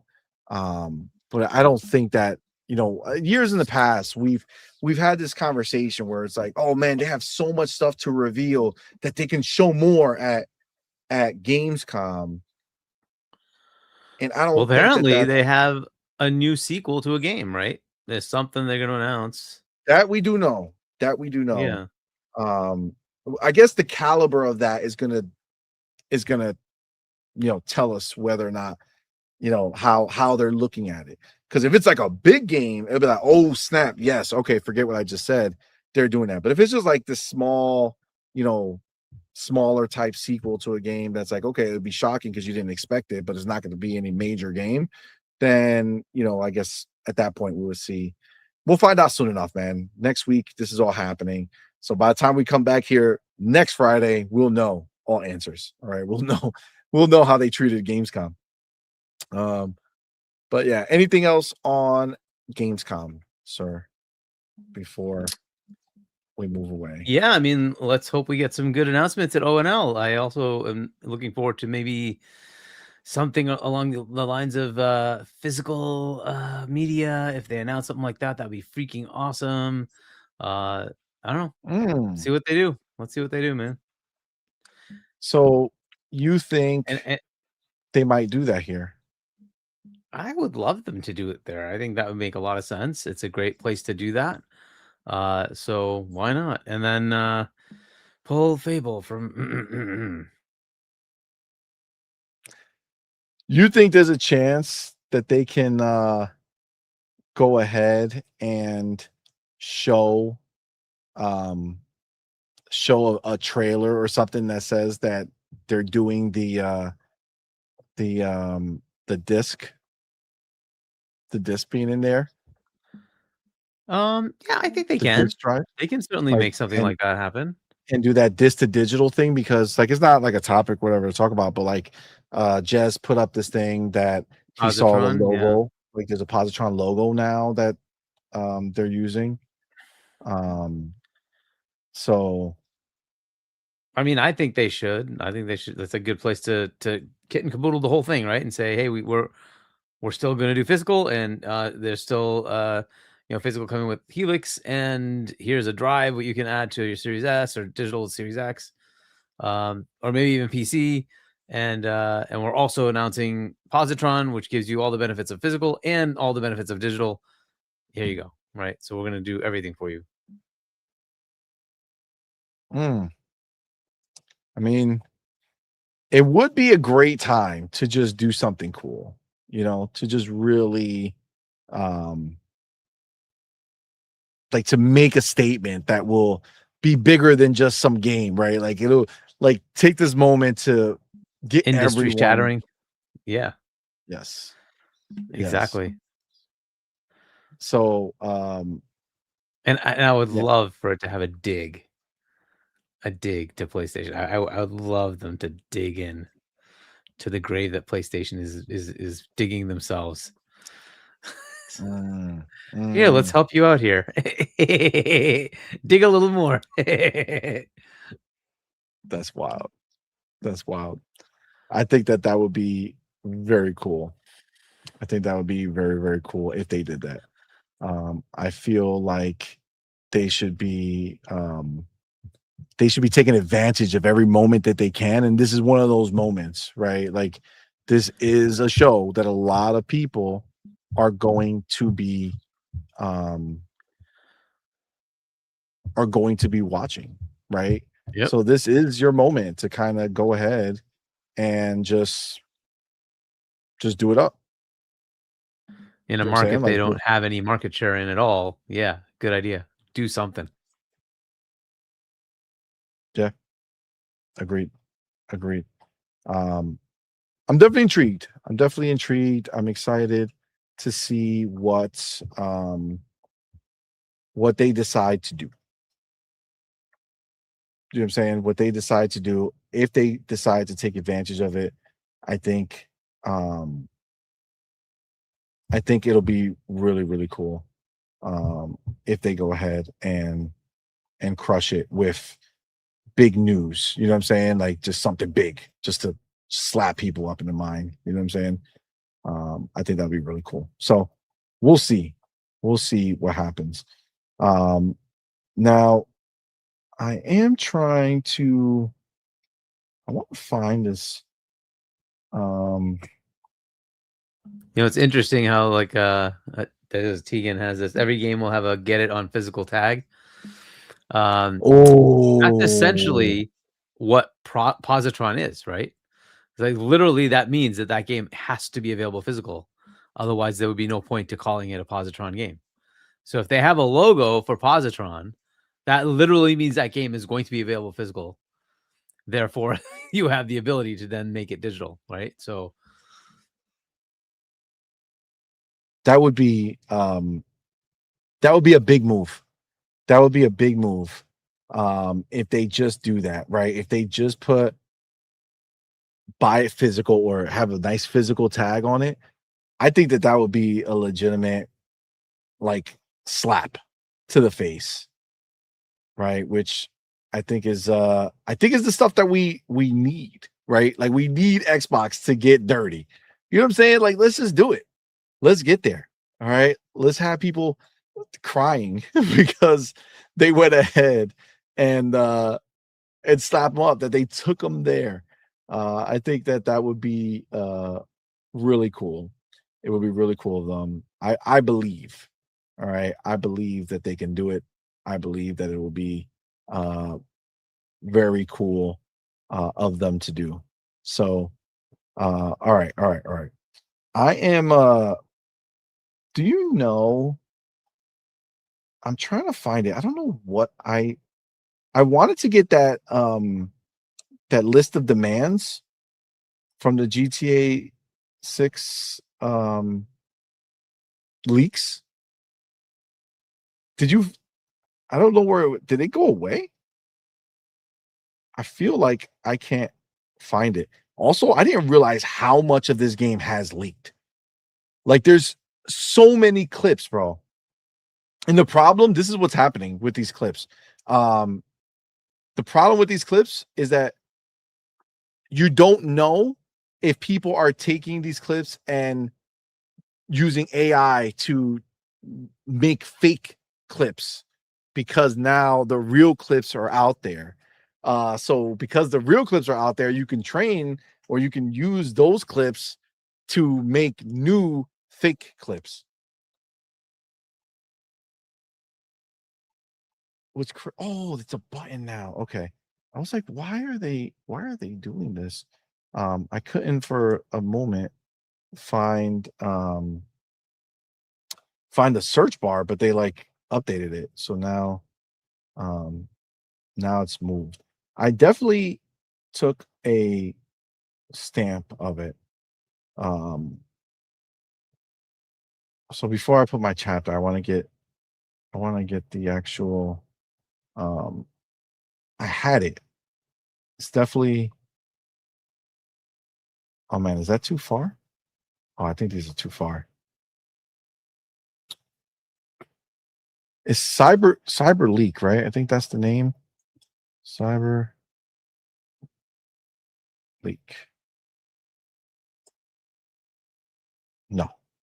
Okay, of course. I had it. I mean, we'll just default over to the subpoena stuff because that's what's that's like one of the craziest bits of the news. But I figure we can look at some of this crazy leaking that is happening here. Yeah, it's just defaulting to like, I don't know where I did with it. I don't know why I don't have it. Hargate, you don't have the list of demands, do you? You haven't seen the I'm list not of on demands? social media. I don't know what the heck they're. Yeah, I've heard there's leaks. That's about as much as I know. Yeah, I mean, there's a lot of leaks. There's a lot of leaks, and honestly, it looks okay. Hold on. Okay, cyber leak. All right, final word. These 3 commandments. Okay, yeah. No selling digital pre-orders. No selling fake single-player DLC. Mandatory offline access. Yeah, but there was like a legitimate post from them that they themselves did. And I'm trying to see if let me see. Worst nightmare. Official statement. Okay, so all right, I at least have I have somebody who posted the official statement. Okay, here we go. So let me take this chapter. I didn't want to do it until I had the until I had the post. Okay, so here we go. Go here. All right. So, as you guys know, Grand Theft Auto 6 is going to be finally showing the brand new GTA 6 trailer on Netflix on August 27th. That's next Thursday. We're all going to see what it actually is, right? Well, a couple of things have happened to Grand Theft Auto 6, namely a gigantic leak. It's a malicious leak. It's not somebody just sent the email somewhere and the media got a hold of it. No. This is a hacker who's going deep and is threatening not only Rockstar and Take-Two, but everybody. Okay, essentially saying everybody can get it. All right. So we are going to look at some of the leaks because I didn't even realize how many leaks they were. Like, it's crazy how many leaks there are. And maybe we could have a game of like, is it AI or is it Grand Theft? Because some of the stuff looks crazy, but we're definitely going to take a look at it. But I do want to start off with the official leak. So these people, it's actually in Spanish, but there's a translation of it, and they have the official statement. So I did see the actual statement. I don't know. I guess maybe I saved this one and I didn't save the other one. But it says official statement from Cyber Leak, the group behind the new GTA 6 leak, where they demand compliance with the following points. Okay. Point 1. No consumer shall have to pay for a game through digital stores before its launch and before independent reviews exist. Physical pre-orders of tangible media will continue to be permitted. Pre-orders were not created for players. They were created because physical discs had manufacturing limits. In digital distribution, there is no inventory. There is no stock shortage. A digital copy cannot sell out. However, publishers kept the pre-order system and removed its only benefit to the consumer. Now, players pay upfront and receive nothing in return, except a countdown timer and a cosmetic appearance. If publishers want to generate revenue before launch, they can manufacture discs, print boxes, put them on shelves, earn that money through physical production. So this is a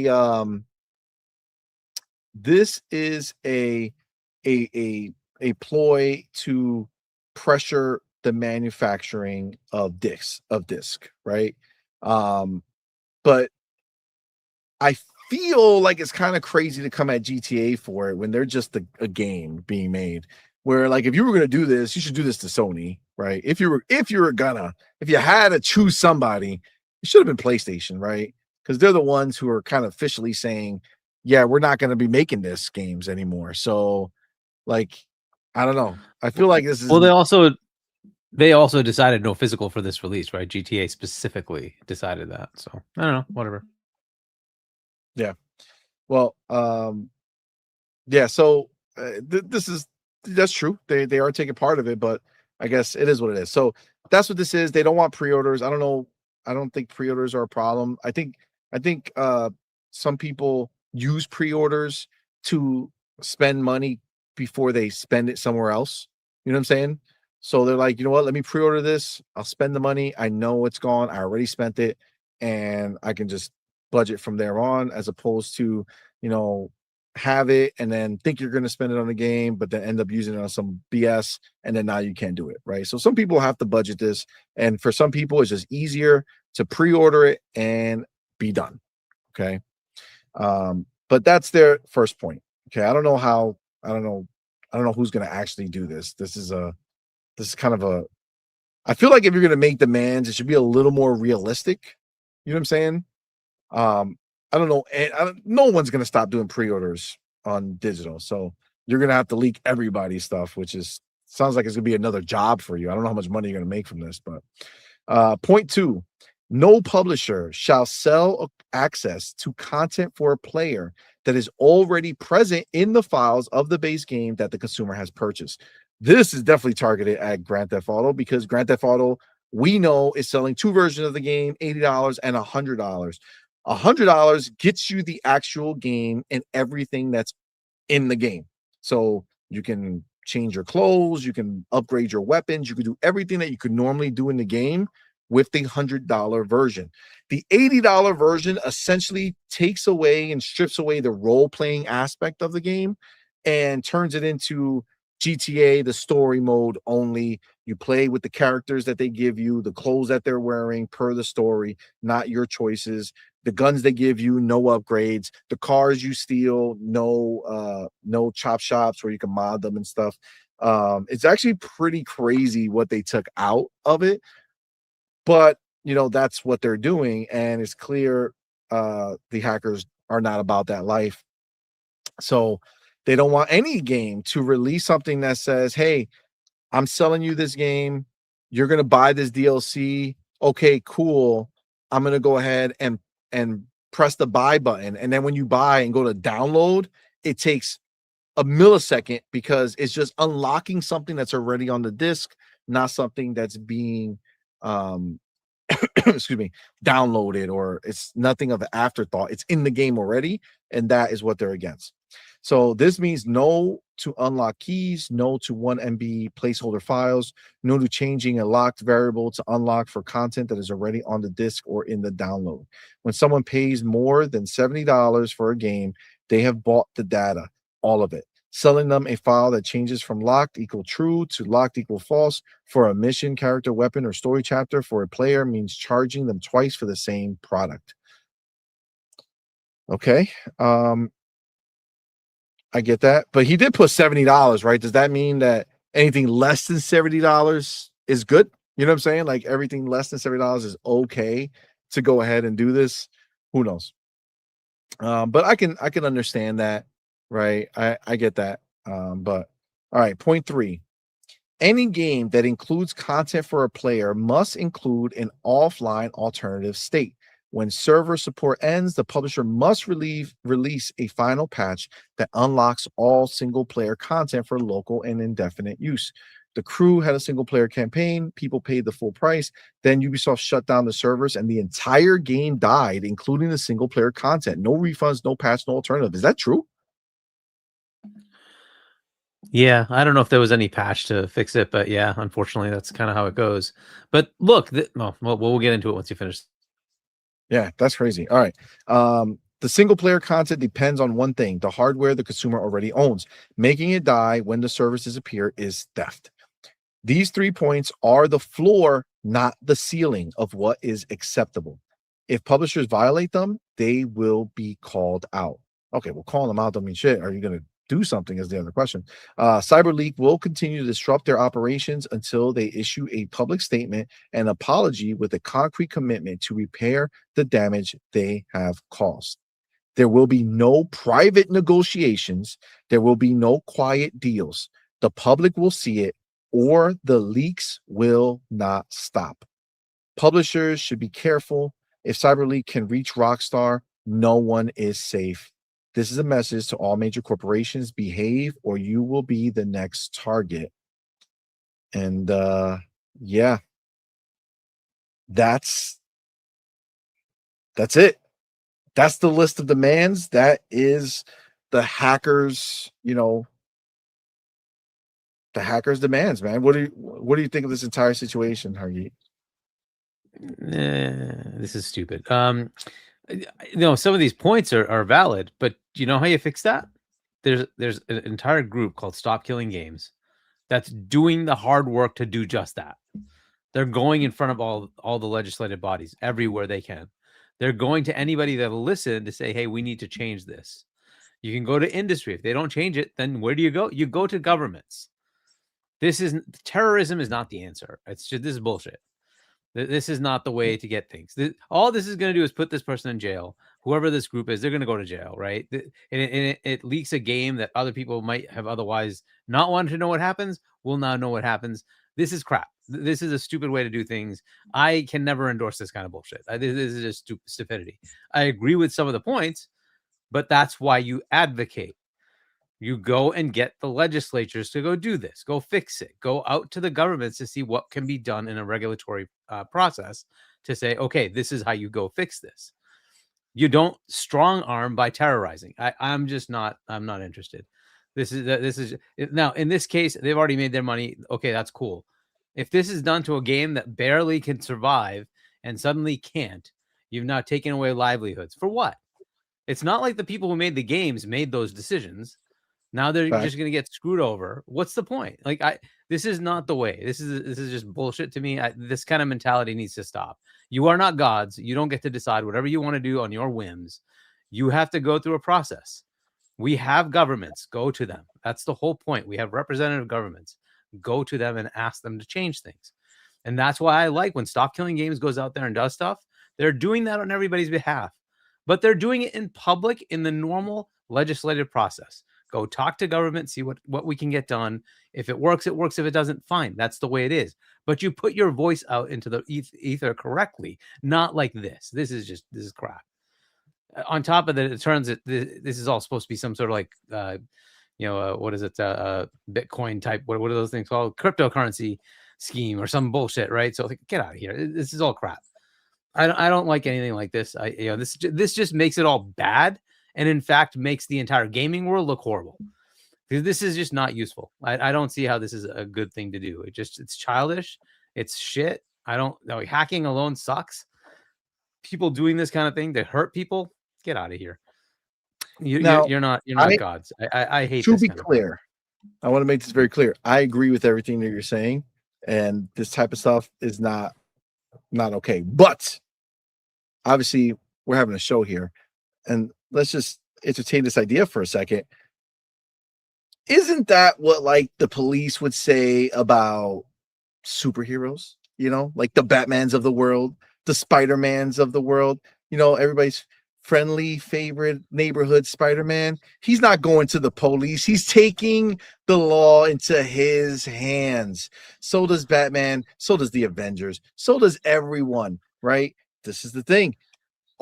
Is this Batman in disguise? Do we need a hero to talk to these people? Nope. This isn't Batman. I agree Even with that, none of that's real, right? That's all bullshit. They are vigilantes. They are, in fact, breaking the law. I can't just walk up to somebody I think is doing something wrong and just punch them in the face. It's like, no. You have to go through legal means. So, but either way, the reality of this is no. This is just not an acceptable thing. Because then where do you stop? Was it okay to take planes into 9/11 and run them into towers because you had to make a point? No, I don't care. That's crazy. This kind of shit just is not necessary. Go through legal means. We have legal means. Go through those means. That's the whole point. Right? We have representatives. It's not the Middle Ages where like everybody's ruled by the king and thou shalt do whatever they say. We wouldn't have video games, of course, but either way, we are in an open, a world now where you can just go to the governments and say, well, this is not right. Let's fix it. Right. And see who actually listens. And we've had some movement. California did actually say, yep, you're right. And they started the process, right? We will get more. That's the way to do this. That's the way to make this more fair, right? As we move through this, we're finding more and more. There's lawsuits against Sony and on Steam, by the way, about monopolization of digital market and the gaming world, right? They're already looking at it. So this is not stuff that's just, totally blind to all the regulators. They're seeing it, and they're seeing what this is not good for their constituents, and they're trying to do something about it. And so I make these points the right way. Advocate. Go bring this to government. That's the thing to do. This, I'm just all set. I don't care. This is crap to me. Yeah, I mean, obviously that's the truth, right? Like this is not cool to point out. I work in the IT world, and this is constant. They keep attacking, right? And it's like, well, why do you do this? To make money. That's why they do it, right? So every company everywhere gets attacked and hacked all the time, right? And it's all because they're just assholes in the world that want to just screw people over and take their money. That's it. That's literally why they do it. I think that is the scummiest shit. But when you say take their money, do you mean like get paid off because to make it stop, or do you mean like that's literally what they do? They'll infiltrate your environment. They will encrypt everything that you have, and then say, I will leak all this information, and you will not have any of it unless you pay me X $million. And it's like, well, fuck off. I like the entirety of that is so scummy. Go fuck yourselves. These are disgusting, despicable people. I have no interest in these kind of scumbags. There's just no. They think way too much of themselves. Way too much of themselves. Heroes, these are not. Assholes, these are. I feel that. Dark Zone was good, man. Listen, again. Do I condone this? No, but we have a free conversation zone over here, and hardcore gamer has he's saying some stuff. All right, he says many of the things that we have today, for example, our rights, are the results of what many people would have called terrorism. I mean, that's kind of an interesting way to look at things, but okay, if that's what you think. But is it true? If No. In this context, some of the things that we have, right, in those situations, if there were a podcast that existed in the time where people who did not agree that or do that or whatever, if they came out and saw that people were trying to go through there was a small group going through the proper means of the system, but it wasn't moving anywhere, and then this group of people that would be considered, quote unquote terrorists or whatever it is, pushed to make things happen in a way that wasn't maybe legal. I mean, some people might look at the corporation who is doing these things as the villain who is using their money to silence people who can't afford to fight them.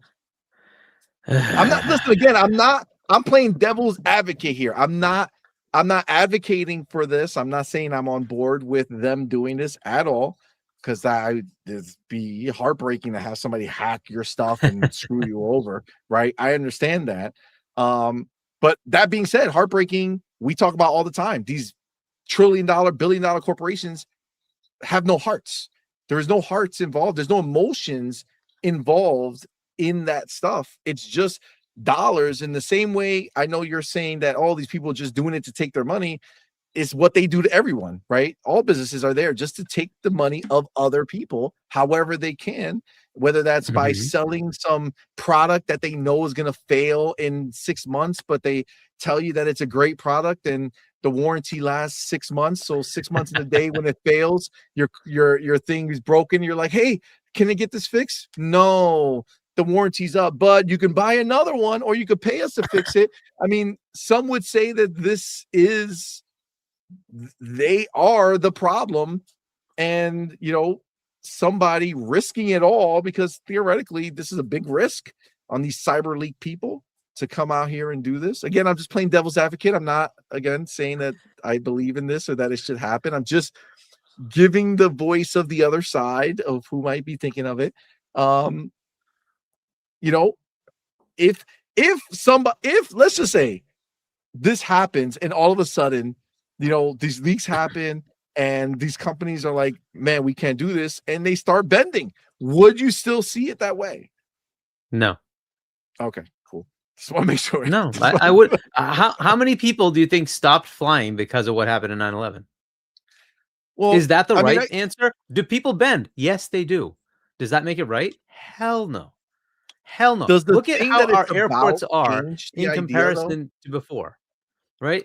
We could go, it was nowhere near as ridiculous as it is now, right? Going to Canada was nowhere near as ridiculous as it is now, right? All that changed. Is that bending? Maybe it is. Is it right? Hell no. I don't care about any of that crap. Look, if some one individual thinks that they are the god of everything and whatever comes in their stupid head is what we all need to agree to, I'm good. No, you get the will of the majority. That's the way it is. In the case of your, appliance that you buy doesn't work after 6 months, you get a different company that gets you an appliance that works longer. That's how it works, right? And that company won't stay in business too long because their competitors are giving you a better product. That's how it goes. How it goes, right? So competition fixes that problem, right? I don't quite, fall into this kind of, hey, you need to push them by some weird, stupid means. Nah, I'm good. And by the way, mean- for those who don't think this is terrorism, this is literally called cyber terrorism. It is literally defined as cyber terrorism. That is what this is. This is So you're- literally cyber terrorism. So, So what you're I'm calling actually is cyber factually talking about terrorism. what this is. This is Yeah, so absolutely cyber terrorism. This is So it's literally cyber defined terrorism. as cyber terrorism. Yes. Okay. I mean, listen, I again, I agree. I agree with what you're saying. I don't think anybody should be strong armed, right? I actually agree with this one, Gentle Stones. And you complain it loud and long on Twitter. Yes. That's another way to do it. Put it out Like on front Xbox. and let Xbox people... has changed because of discourse, Exactly. not hacking. Right? You can put your emotion out there and say, this is what we feel. And if like 10 million people say, yeah, that might go somewhere, right? People might notice, oh, whoa, maybe we want to listen to our customer here. That's fair. You're not doing anything wrong there. You're just putting out an opinion. No problem. I get it. I mean, I don't condone this. I do feel that there needs to be something that can be bigger than just shouting into the void, because this is the thing. This is something that all of these studios are going to get behind, right? Because they all want to make more money, right? So they're all going to get behind this. And if they're all getting behind this, it's nearly impossible to break what they're doing, right? So I'm not saying that this is the answer at all. I don't think it should be, but I do think there needs to be some bigger way, right? Like, as nice as it is to talk it to the void and hope that somebody hears you, and sign these petitions and such, the people with the money are going to determine it. And when you have things that people want, you get to bend a lot of people's feelings and beliefs, right? Because it's like, cool, you don't like the idea that Grand Theft Auto literally said, hey, we're making an $80 game. That's the price that all games sell for. But we're going to block all the regular ass content that it was in Grand Theft Auto 5. Okay. We're going to block all that content and force you to pay $100 for this game. Now, do I believe this game is worth $100? I mean, I'm one of those people. I think the game is going to be. If any game was worth $80 or $100, is this game.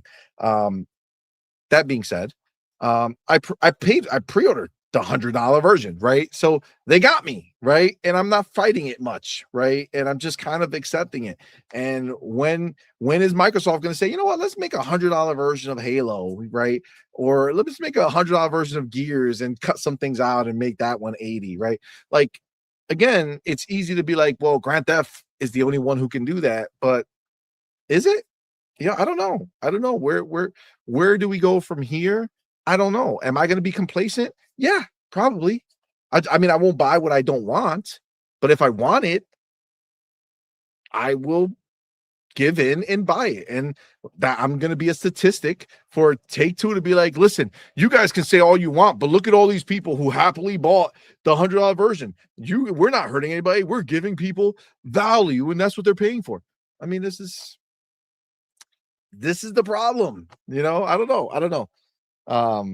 But okay, so listen, I put up a poll, okay, because I just wanted to see what we feel. And Hargeet, you can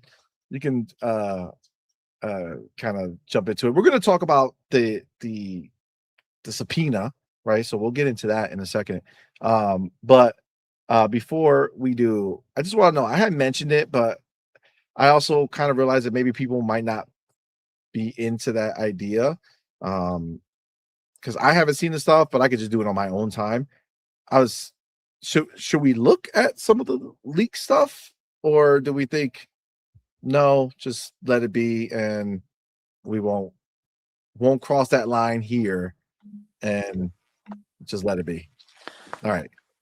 I mean, so far the answer is no at 62%. So we're gonna go with no. I personally never saw how much of the leak there is, and I just FYI for you guys to know, spoilers mean nothing to me. Okay, so movies Don't care. People say, "Are you ever going to see this movie before it?" Bro, listen, you tell me this right now. 32 minutes after I'm done talking to you about this, I will forget whatever you told me. Nothing is that important to me at all when it comes to stories or any of that stuff. So I don't care about spoilers. I don't care if I see everything that's ever going to be seen in Grand Theft Auto up front. It doesn't mean anything to me. I will see it gladly. But I won't do that here. I was gonna, but I won't. Just because I was gonna personally do it myself. I'll just do it in my own time, and I'll see what's out there. But there was some crazy looking stuff. Let me put it this way, okay? I saw some of the stuff as I was scrolling. If the stuff I see here turns out to not be AI and turns out to be legit, and we start seeing some of that shit on the Netflix thing, bro, shit is gonna be crazy. How amazing. Yo, so all right, and again, I don't want to harp too long because I want to just read the subpoena thing and we'll kind of move on from this. But you guys all know that I'm a massive Red Dead Redemption 2 fan. Okay, and you also know in the world of Red Dead Redemption 2, as far as like when you talk about Red Dead Redemption 2, there's two strongly divided camps. There's the people who are sane and think it's the best game ever. And then there's everybody else who think it's not all that. Okay. I'm sorry. I didn't define what that other category is. I'm just saying that the sane people all believe it's the best game ever. And then everybody else is everybody else. Okay. So Red Dead Redemption 2 is one of the best games I've ever experienced in my life. As something that is realistic. Like it made realism actually playable. It's amazing. Xlands Gaming, I don't understand how he says I never heard of RDR2. I think you're mocking me. Okay, I don't know. If you're serious, that's crazy. You need to go watch it, bro. You need to go watch it. Okay. Watch it, no, play it. I mean, yeah. Play it. My bad. Go play it. It's definitely a good game to play, and it should be enhanced now. I think even on PC, right? They bumped it up. I think it now has better graphics and all that stuff. But yeah, I feel like either way, on the One X, it was fantastic. It was fantastic on the One X. Absolutely. I mean, I on PC, it's mind blowing. Did they bump that up to a current gen? I haven't played it recently, so I have no idea. Yeah, but I know that it was mind blowing when I want to say they did something to it recently, right? So Red Dead Redemption 2. Oh, okay. Excellent Gaming says he's kidding. It's his #1 game of all time. Okay. So we're on the same side of life. Yes, RDR2 is perfection. I absolutely love it. It's the most real. It's what I want in games to reach a level of realism. I know not everything can be like that, and that's fine. I don't want every game. I just want games to be there, right? I want to be able to go pick a game and be like, yep, that's the game I want to go play and experience that and live that. And they absolutely nailed it. It's almost limitless what they put into that game. Okay. I feel like the game was made by AI. That's what I feel like. I feel like they just put so many things in that game that you couldn't imagine are in that game. Which is crazy. But either way, people are having that same divide right now, which I think that's why, by the way, I think that's why Rockstar is not talking about GTA Online. Because I think GTA Online is probably not going to transfer into this engine anytime soon. I don't think so. I think they're just going to leave GTA Online alone on the Grand Theft Auto 5 engine and just keep that alive and keep that going. I don't think they're going to go ahead and transfer because Grand Theft Auto 6 looks like Red Dead Redemption 2 on crack. Okay, like next level of Red Dead Redemption 2. And I'm all for it, man. I know like there's supposedly going to be gas in the cars now. You got gas stations that you're going to have to go fill up your car. And I'm going to love that. I'm like, oh man, I'm low on gas. Let me go pull in. I'll put on my blinker if I can and just get in there and pull. Like that type of shit is just so dope. And then you can go do whatever you want. Oh man, there's little things. Oh, you can clean your car supposedly in there and it looks amazing. You can like wash your car like manually. It's not just pull into a thing and it's a car wash. You can manually clean it. It looks so real. It looks so cool. There's so many dope things that I saw. But it may be fake. I don't know. That's the problem with it, right? Maybe you can't. Maybe it's just made up. I don't know. So we will see. Negan says people are hyping up features that were in San Andreas. Negan, if San Andreas looked like freaking GTA 6, then we would have equally hyped it up. All right, my dude. There's a difference between looking like an old ass game when you could do those things to looking real and living in a real type world. It's gonna be phenomenal. All right, it's gonna be crazy, bro. But yes, I am so far like so pumped for this, man. I cannot wait. I cannot wait. This is because so for me, Red Dead was way better than Grand Theft for me. I way prefer it, but Grand Theft Auto 6 might bridge that gap and bring me into now all of a sudden GTA 6 might be the most mind-blowing game that I've ever experienced in my life. Also, fun fact, although Red Dead Redemption 2 looks so beautiful and amazing on PC and everywhere else, it was built that entire game with no cuts, no, you can't do this, all built to run on the Xbox One. The 2013 Xbox One plays Red Dead Redemption 2. Rockstar, think about what they were capable of doing on that box, and now in your mind realize that they are going to be able to do that on a box that's literally 4 to 10 times more powerful. Thinking about the Series S, because realistically speaking, Xbox One to Xbox Series S is going to be targeting the same like 1080p probably, and then the 1X to the Series X is 2 times more powerful, right? So like this is going to be a huge, if they can do that there, what can they do on this? It's going to be mind-blowing, bro. Oh, I just hoping that these leaks are real and they don't hype us up and then it looks like freaking some stupid ass game when it comes out, man. I'll be so mad. That Netflix reveal is going to be crazy. It's going to be crazy. Like I definitely have to watch it, but isn't it like 6 hours later that it comes out on YouTube? I think on YouTube, once it's on YouTube, it is should be 6. streamable. Yeah, it's Right. 6 hours. I'm pretty sure. But you don't have Netflix? Of course, I have Netflix. Okay, so then Yeah. you're good, right? Yeah, but I'm gonna watch it a little later. But I'm just talking about like the channel. I'm thinking of just streaming it so we can all watch it together on YouTube when it comes out. I know you can't stream the I Netflix gotcha. joint, but I'm assuming we should be able to stream the YouTube, right? I'm assuming. But that being said, they probably put a bunch of sounds in there that are going to strike you. So maybe not. You know what I'm saying? I feel like they're planning to cause strikes. You know, we're gonna have to do a slideshow. We'll just just pause it every 3 seconds. Like, hey, look, not even play it, just slide it over. Like, look at what it looks like, guys. But yeah. All right. Very, very excited. If you haven't been able to tell by now, I am super duper into it. Actually, where's my boy? This is actually another guy that I it's funny because he's a pony, I'm pretty sure.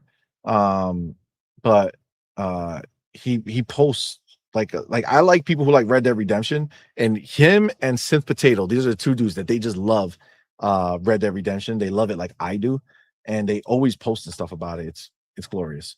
But he made some points. Like even man, dude, let me just I just gotta show you, right? So he's one of the people that I saw. He's like, GTA 6 is just Red Dead Redemption 2 with cars. And he says, I hope so, because Red Dead Redemption 2 is currently the most realistic game of all time until GTA 6 comes out. Did you guys see what happened with this gunshot? Let's go ahead and let's rewind this. Look, guy's running. Oh, he gets up. He's hitting his shoulder, right? So doesn't necessarily mean to be dead. Right, but look at him. He's trying to get away. He's like, oh man. Oh, I can't believe it. Oh. There's not a cutscene, guys. Okay, there's not a cutscene. All right, he's just playing the game, He shot the guy. This is what happened.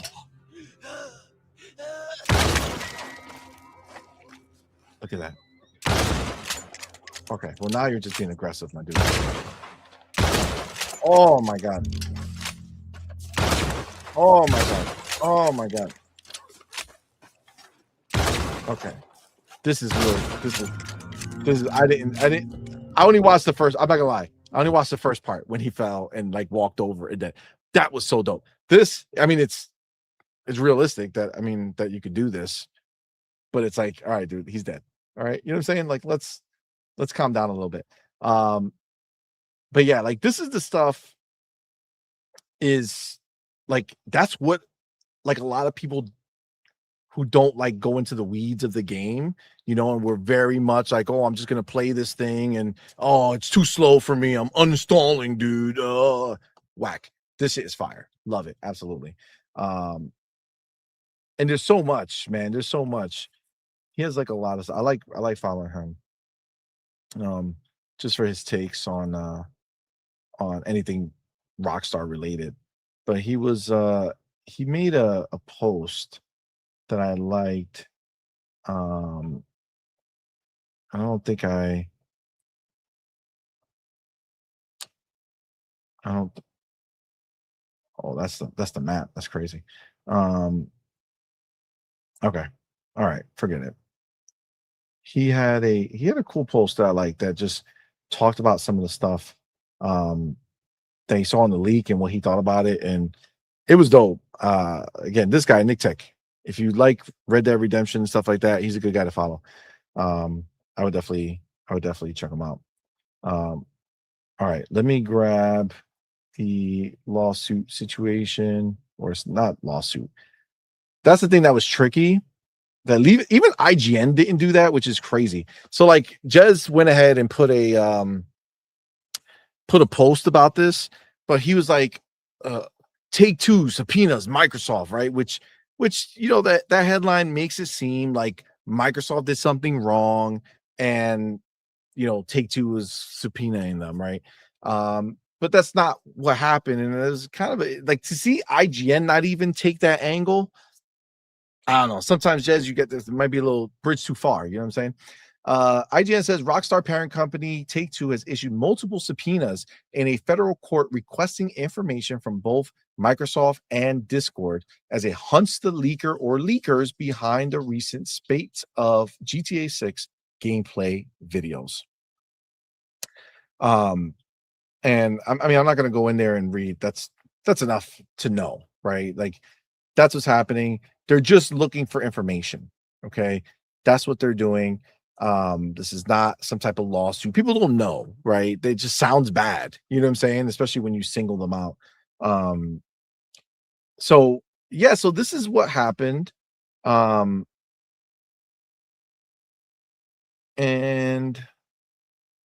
yeah, actually, I could just read it so people who don't know can have a better understanding. So it says Take-Two has issued a subpoena in a federal court requesting information from both Microsoft and Discord as it hunts the leaker or leakers behind the recent spate of GTA 6 gameplay videos.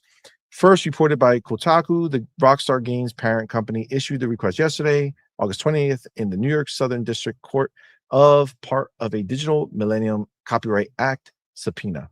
It wants information and records relating to the CyberLeak account, which is allegedly behind the GTA leaks. The subpoena requests identify information associated with all user accounts that were members of a number of Discord servers.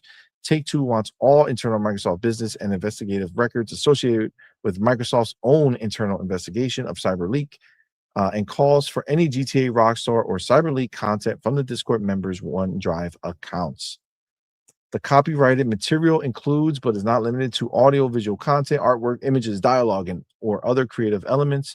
Take-Two, through its console of record, has submitted a sworn declaration confirming that the purpose for which the DMCA subpoena is sought is to obtain the identity of an alleged infringer or infringers, and that such information will only be used for the purpose of protecting Take-Two's rights.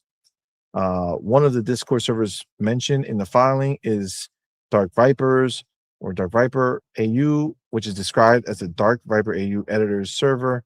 It's the online name of Australian GTA content creator Matt Judge, who has 2.27 million subscribers on YouTube. Judge has published detailed breakdowns of the leaked GTA 6 videos this week. Damn, that's crazy. In a tweet, Judge responded to Take-Two subpoena and the mention of his name with it. I don't know anything, he insisted. This isn't my editor's Discord. There aren't even any clips of the leaks in either of my Discords. I'm confused. I did say he can't drive multiple times, so maybe I caused him to write CyberLeak can't drive on the most recent clips. Maybe he visited my Discord. I don't know. Rockstar hasn't emailed me. I suspect if they thought I knew something personally, they would do so. Everyone is talking about these leaks. I'm not special, hopefully. Oh man, so they're out here scaring random people. All right. So I mean that's the gist of it. I don't think we need to go more, right? Oh no, look at this. One GTA fan recently traced to a Securities-based cryptocurrency exchange that might be used to identify the leaker. The watermark on this latest video reads higher market cap equal more leaks. Oh man, today is the sixth apparent GTA 6 gameplay video that has leaked onto the internet this week. Neither Rockstar nor Take-Two has issued any statement on the matter. IGN has asked both for comment. The leaks come a week before the release of the extended look. All right. So yeah, that's what's happening. That's the official thing from it. I mean, again, for me, the biggest thing was that this is not a Microsoft like exclusive. This is just to see if they can help them, find this guy. So I was just a little disappointed with how Windows Central went about messaging this. But yeah, I mean, what are your thoughts on the subpoena, Tangi? I mean, the fact that they're trying to get this guy. Yeah, that's normal. This is in court, obviously, and that is how you go about this. You try to find out who's got your information. If it's in one of these open free storage account things like a Google Drive or an iCloud or OneDrive, you can ask for, if you have substantial proof that there's something of yours there, you can ask for a court to go look into it, and the courts can absolutely go after these things. And you sign away all your rights when you decide to agree. I agree. And therefore they have it. They can absolutely at a court's discretion give them the information. So I think what Take-Two is just looking at is, hey, we see that there is some account here that seems to be the source of where the data is coming from, therefore they must have a copy of our intellectual property, and then they have the right to say, no, that you don't have access to our intellectual property, we're going to get it back, right? So and of course that also builds a case, right, against that person if criminal charges were to be applied. So this is all just normal procedure. This has happened all over the places. I'm sure you've heard of many instances where there will be a subpoena for information, and the suppliers, the carriers, whatever, they will give it to them, right? So like all your text messages and all that shit, that's stored on the servers, and they will go to an AT&T, they'll go to a Verizon and say, I need all the text messages from this phone, give it, court order, here you go, right? And they're just going to download and give it to them. That's what's going to happen. So same thing here. And Microsoft owns the OneDrive service, so they're just going after that. Discord obviously owns the Discord server, whatever server infrastructure on their end, right? So as long as they have some data, they will happily, I'm sure, give it to them. And it gets sorted out if somebody isn't actually liable because they're not doing anything here, they're just reporting stuff. That's totally fine. That, like, it's just news, right? That's fine. But if they have any data, that becomes problematic, right? So you do have to be careful of publishing any of this stuff, putting any of this stuff out there, but then you're in trouble as well, right? So but yeah, I think that's it. That's basically the standard process, right? If this was on a Google Drive, it'd be the same thing. It doesn't matter. They would just go to whichever one has the information, and they say, hey, we just need to get that information. How did they get it there, right? Give us all the logs of what went where, so that we understand what systems are involved, right? And that's basically it. Yeah, I get that. Over here, DJ Bertles, thank you both for being here, says all it is Take-Two says, hey, Microsoft, we need to look into your systems to see how our games got out there. And Microsoft said, okay, sure, we can't just give that to you. You will have to subpoena us for that. Yeah, it's fair. I mean, pretty much. The way right? it is. That's the way it works. Look at this guy. A cube named Frank. C-Money. I love you, bro. We go back years now. But I hope GTA 6 disappoints you and everyone. That is so malicious. I can't even Yikes. understand why.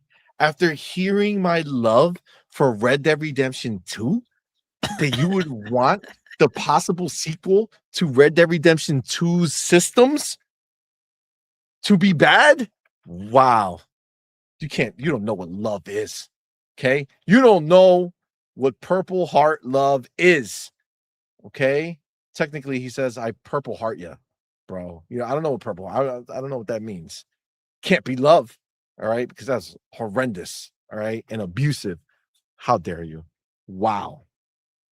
Wow. All right. That was hurtful. That's the way we're gonna end that little segment. Let me go very quickly. And this is a long show, guys. I don't know what happened. It wasn't supposed to be a long show. But here we are. So moments, kind of come and go. All right. So listen, we got a little piece of information that I think is going to be very exciting to some people and maybe not exciting to others. All right, guys, you all saw that back in the showcase, Xbox made an amazing announcement. They showed us that for the first time in forever, they were making an actual custom console. That's right, guys. The things that we used to get all the time back in the day, finally, we have another one. The last official Xbox console that was sold in retail that was custom, from my memory, is the Xbox Halo edition, right? The one that you could buy at launch. That's the only one that was special. All right. There's been no other specials outside of just white or black. Okay. This is it. You guys remember, it's the Xbox Series X25. Comes with the console, the see-through console, right? The special controller. Okay. It's glorious. It's beautiful. All right. It's amazing. I mean, technically, we had that Galaxy Edition thing with 2 terabytes. Oh yeah, the 2 terabytes. That's true. They did make a Galaxy Edition too. Okay, so since that one, it's still few and far between, right? Like this is crazy how long it's taken. Well, this is the thing. A lot of people didn't buy the Galaxy, even though it did sell out very quickly. A lot of people were like, "Man, that's too much money." Okay, cool story, bro. Well, the leak is that the Xbox Series X25 limited edition price is going to set you back $900. Okay, with taxes, you're at a G spot. All right, that's where you are. You're living a life of $1,000. If you have $900 in your pocket, you cannot buy this edition because you got to pay tax, my friend, and you're going to be pretty close to $1,000. All right, so listen to me. I need to know what you guys think of this price, because I can say right now the price means nothing to me because I was at June Showcase and I'm getting that bad boy for $0. Okay, $0. Technically, it cost me the price of my flight. Okay, if we're gonna be realistic, I didn't get over there for free. All right, so technically, this being $1,000 makes it feel better to me because I feel like more of my vacation was covered by the cost.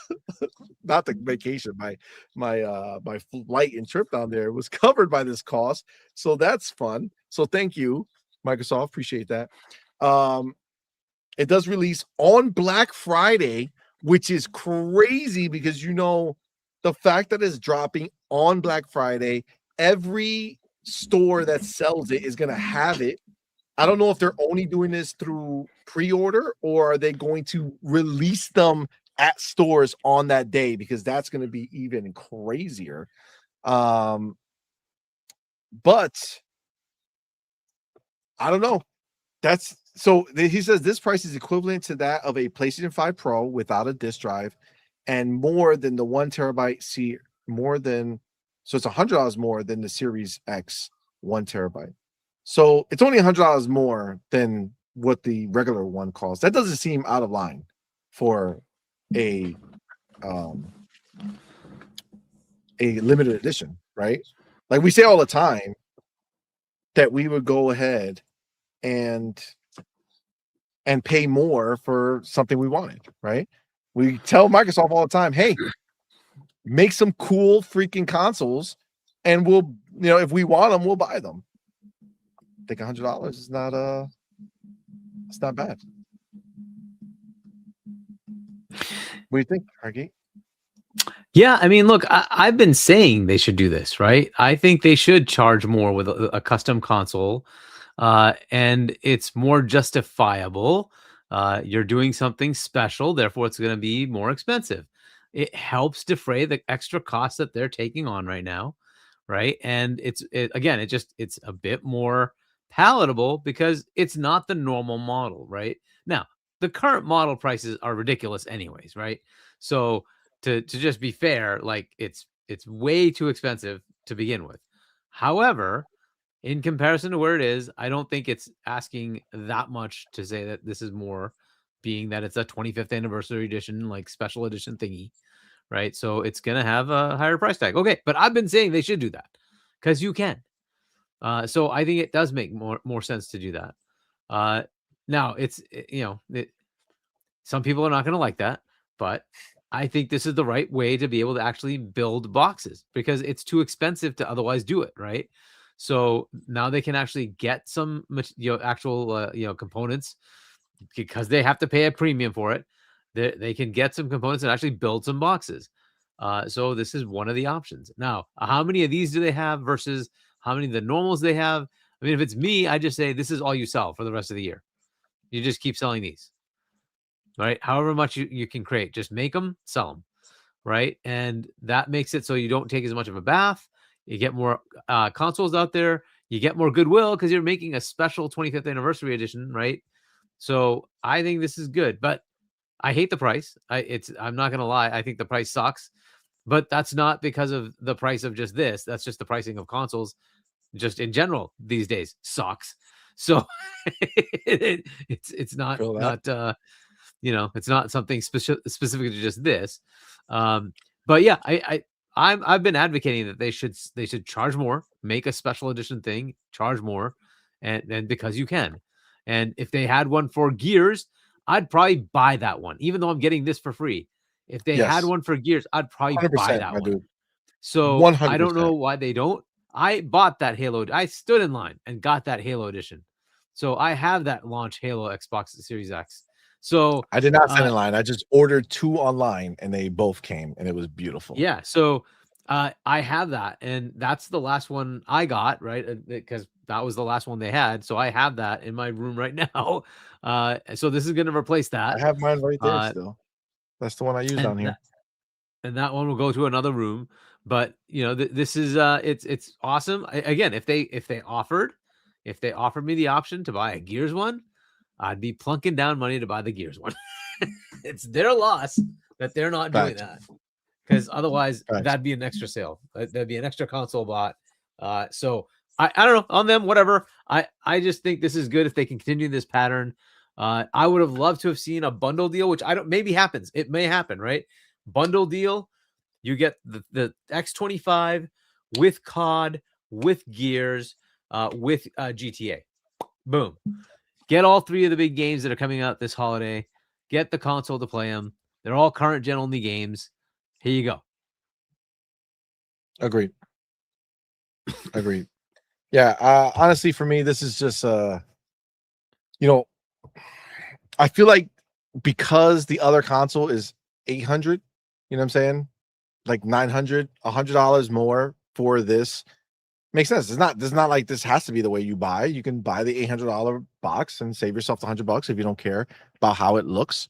I will say that I would have 100% bought this at this price had I not been getting it for free. It would have I would have had to have it because, first of all, it's 25 years of Xbox, and some of us have actually been on Xbox for 25 years. I know a lot of you guys are, 360 dudes, you know what I'm saying? So 25 years doesn't actually mean the same to you, you know what I'm saying? Because you weren't there from the beginning, but I was there day one, and I bought that console with my own money as a kid. And so yes, being here still 25 years later is awesome. So I would have had to have it. And I know when I first talked about it, I said, I'm going to open it up and use it. I might just keep this as a collector piece that I display somewhere. I might try to open it perfectly to see if I can just display it nicely outside of the box. But we'll see how intricate and detailed the box is, or if it's just super easy to open in piece. Now, I will say we got the homie DJ Berto in the building with that $2 super chat, says, contemplating whether I should get it. I'm tempted. DJ Berto, it's a fire console, bro. Like, it's a fire console. So I would say that it's, it's worth it if you can. If you can't, then you can't. Like, I get that. You know what I'm saying? Like, it's definitely a luxury. Like, you don't need to do it. But it is gorgeous. It is beautiful. Are you in the insider program on the Xbox app? Yeah. So do you have all the badges now? Oh, I didn't even. You can just run it up on your PC right now. You just bring up the Xbox app, and you should, if you click on your profile, you'll see your badges. So I have like the day one, the 25. How do you go to your badges? I mean, how do you go to profile? You have to click on the top left. You'll see your own profile icon. Yep. View profile. Click on that. View profile. Yep, that's it. And I don't have any badges on my PC. Oh, so you probably don't have the insider app then. Oh, I do. Oh shit. Day one, 2013. There you go. Oh snap. Hold on, let me just double check that this is nothing crazy. Okay, hold on. Let me now go down here. But yeah, I've got the 25. Like, yes. Oh, I can't share it. Oh wait, window. Is this it? Yeah, bam. Let's see. Okay. Do you all right, if I do this, bam. Bam. Before presenting screen. Oh, I gotta remove this. Remove this, present this. There it is. See it right there on the right. Day one, 2013, baby. Oh, but that's the day one for Xbox One. Yeah. I thought that was day one for like day one. Like for all of Xbox. So I guess they can't. I guess they won't know that, right? Because there wasn't no Xbox Live on day one. Right. So they don't have any record outside of a receipt that you purchased this thing. You know what I'm saying? To identify you, because there was no C money for life in 2013. So I get that. But I was day one on 2013 and day one on every console. They what's the name? The 360 is the first console I bought. Literally, the 360. So the Xbox is special to me for the original Xbox because that was my first one that I bought my own, and it wasn't my first console I bought by myself. I bought the PlayStation 2 by myself, but this was like the first one that I loved. When I bought the Xbox, it's the one that got me there. It brought me Halo, all that stuff. So that's why 25 years is important. And then for me, the 360 is the first console I bought with my then fiance, Doodle, and then 1 month later we were married. And there's been every anniversary of the 360 is my wedding anniversary. Like, so 20 years of the 360 is 20 years. Like last year was 20 years of the 360. Last year was my 20-year wedding anniversary. So it's like 360 was such a big deal. I bought literally spent $1,000 on games, aside from the console, because I wanted to, show off to Doodle, to say that I can support us, babe. 19 years old. Clown. I mean, I did it. I was right, but still, I didn't know at the time. I was bluffing. But yes. So Xbox is always going to be super duper special to me, but this is look, for me, it's a no-brainer. You show me a thing that says 25 years of Xbox, I'm buying it, right? You do another one for the 30 year, I'm buying it. It's every 5 years, I'll get another box. That's fine. I'm cool with that. But for me, it's an easy thing to say, do it, But yes, so this is cool. I like that they did the badge too, but this is dope. I love it. I think that it's a great addition. And again, nobody has to do it. Now, what Hargeet was trying to do is do the opposite. He said, force these motherfuckers to buy this box if they want an Xbox.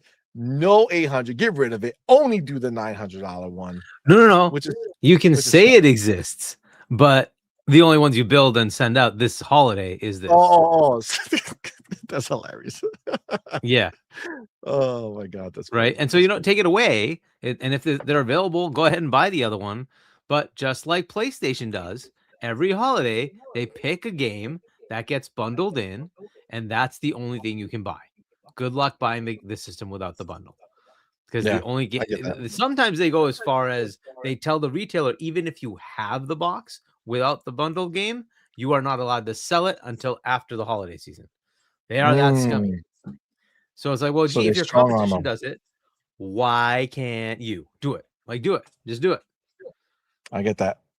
Right? Because now you can play the same stupid game that they do. Oh, this game that we bundled in the console sold like 10 million copies because we bundled it with the goddamn console. And then Xbox says, well, we sold 15 million copies of Modern Warfare, but we sold that many consoles. But I do the same scummy things. Just do the same scummy things. Yeah, I get that. All right. Well, listen, the price is the price. I think it's the same thing as anything else. If you can afford it and you want it, you can get it. If not, then it's no big deal. It's just a nice to have, right? It's not changing what you're doing on your gaming. So, all right. Last quick hit topic. I want to talk about it. So that's right, guys. Call of Duty is here, baby. Call of Duty is here. Now, after Black Ops 7, that may have lost a little sazon, a little flavor might have been lost from those words. After Black Ops 6 being so amazing, having Black Ops 7 be a dumpster fire for a lot of people might have made this announcement not so exciting. But I can tell you right now, F that noise. This shit is amazing. I can tell you right now, if you're on the fence, if you're saying to yourself, man, I could buy this game, I just don't know if I want to, do it. Do it. Do it. It's so good, bro. It's so good. The campaign, the little snippet that I played was phenomenal, bro. If they keep that same energy, woo. Yo, there was a moment in there. I don't know if it's like a spoiler. Is it a spoiler to say about a moment if it's a beta that other people can be playing right now that might actually be online talking about? Okay, I'm not going to say the actual moment, but this is what I will say. If you played the original Modern Warfare 4, right? The original Modern Warfare, right? That was it's not the Modern Warfare 4. It was Modern Warfare. It was the fourth game in the series, right? There is a moment in the game, in the early part of the game, where you play a character that dies and he's just dead. So you were playing a character and you got to experience being in this battlefield, being in this war, and doing what you can, and you died. Okay, that's it. You got to please somebody else. That moment, there's no comeback. Nobody saved you. There wasn't a magic. Oh, you're the hero, so you're going to live. No, You died. It was crazy. It was one of the most impactful moments in gaming. That I believe that was the catalyst to Call of Duty Modern Warfare being a beast. Okay, because the campaign, that was the first one that really took things to the next level. That doesn't necessarily happen per se here, but I will say that something in the vein is not the same thing, but something in the vein happens that is completely unexpected, and fuck, it's so like that moment. It's like, like it got in my feels immediately because they took a moment that was just regular as gameplay, and you were doing something, and you did it, and then it was like, what just happened? Why? How? Why? That's all I can say. Okay, it's the moment. There's moments. Okay, there's moments. It's not the same moment. I'm not saying it's on the same level, because the first time something like that happens is the most impactful moment. I'm not saying that same type of moment happens, but there is a moment that is like, get the fuck out of here. Wow. Like, I just felt it right there. Oh my God. It was so good, bro. And then that wasn't even the end. The game kept going. It's fire. So the story, I already can see it.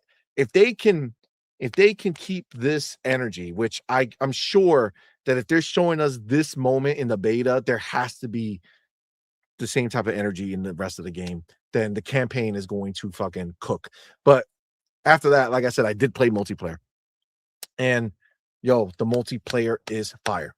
It is fire. It is amazing. And I'm not the only one who thinks so. Guys, Charlie Intel posted this right now. He says Call of Duty Modern Warfare 4 beta player count on Steam has already surpassed the peak of Black Ops 7. Understand what that means. He's not saying the beta versus a beta. No. A beta versus the game is out. The maximum amount of people who played Black Ops 7 has already been surpassed as far as concurrence. Obviously not sales, just in concurrence. Okay. More people have played this beta. Now, this is the thing. Yes, there are a lot of people who are giving away codes to the Call of Duty beta. Yes, 100%. But understand that the beta is for people who pre-ordered the game, right? So outside of some content creators who got access to it through a code that they sent them, and outside of some of the content creators who got more codes to send out, it was it's clearly a show of faith that the game has garnered already, because people are getting in just through the hype of it. And then I'm sure, as Call of Duty Next took place, so you had some really popular streamers like Dr. Disrespect and such who were streaming the game. I know for a fact that people watching that was like, oh snap, I need to get into this beta. The beta looks crazy. And yeah, bro, already surpassed the maximum amount of players. Black Ops peaked at 100,000. The beta has peaked at 115,000. Hargi, I'm sure you have Steam DB somewhere going around. Can you check to see how many people are playing right now?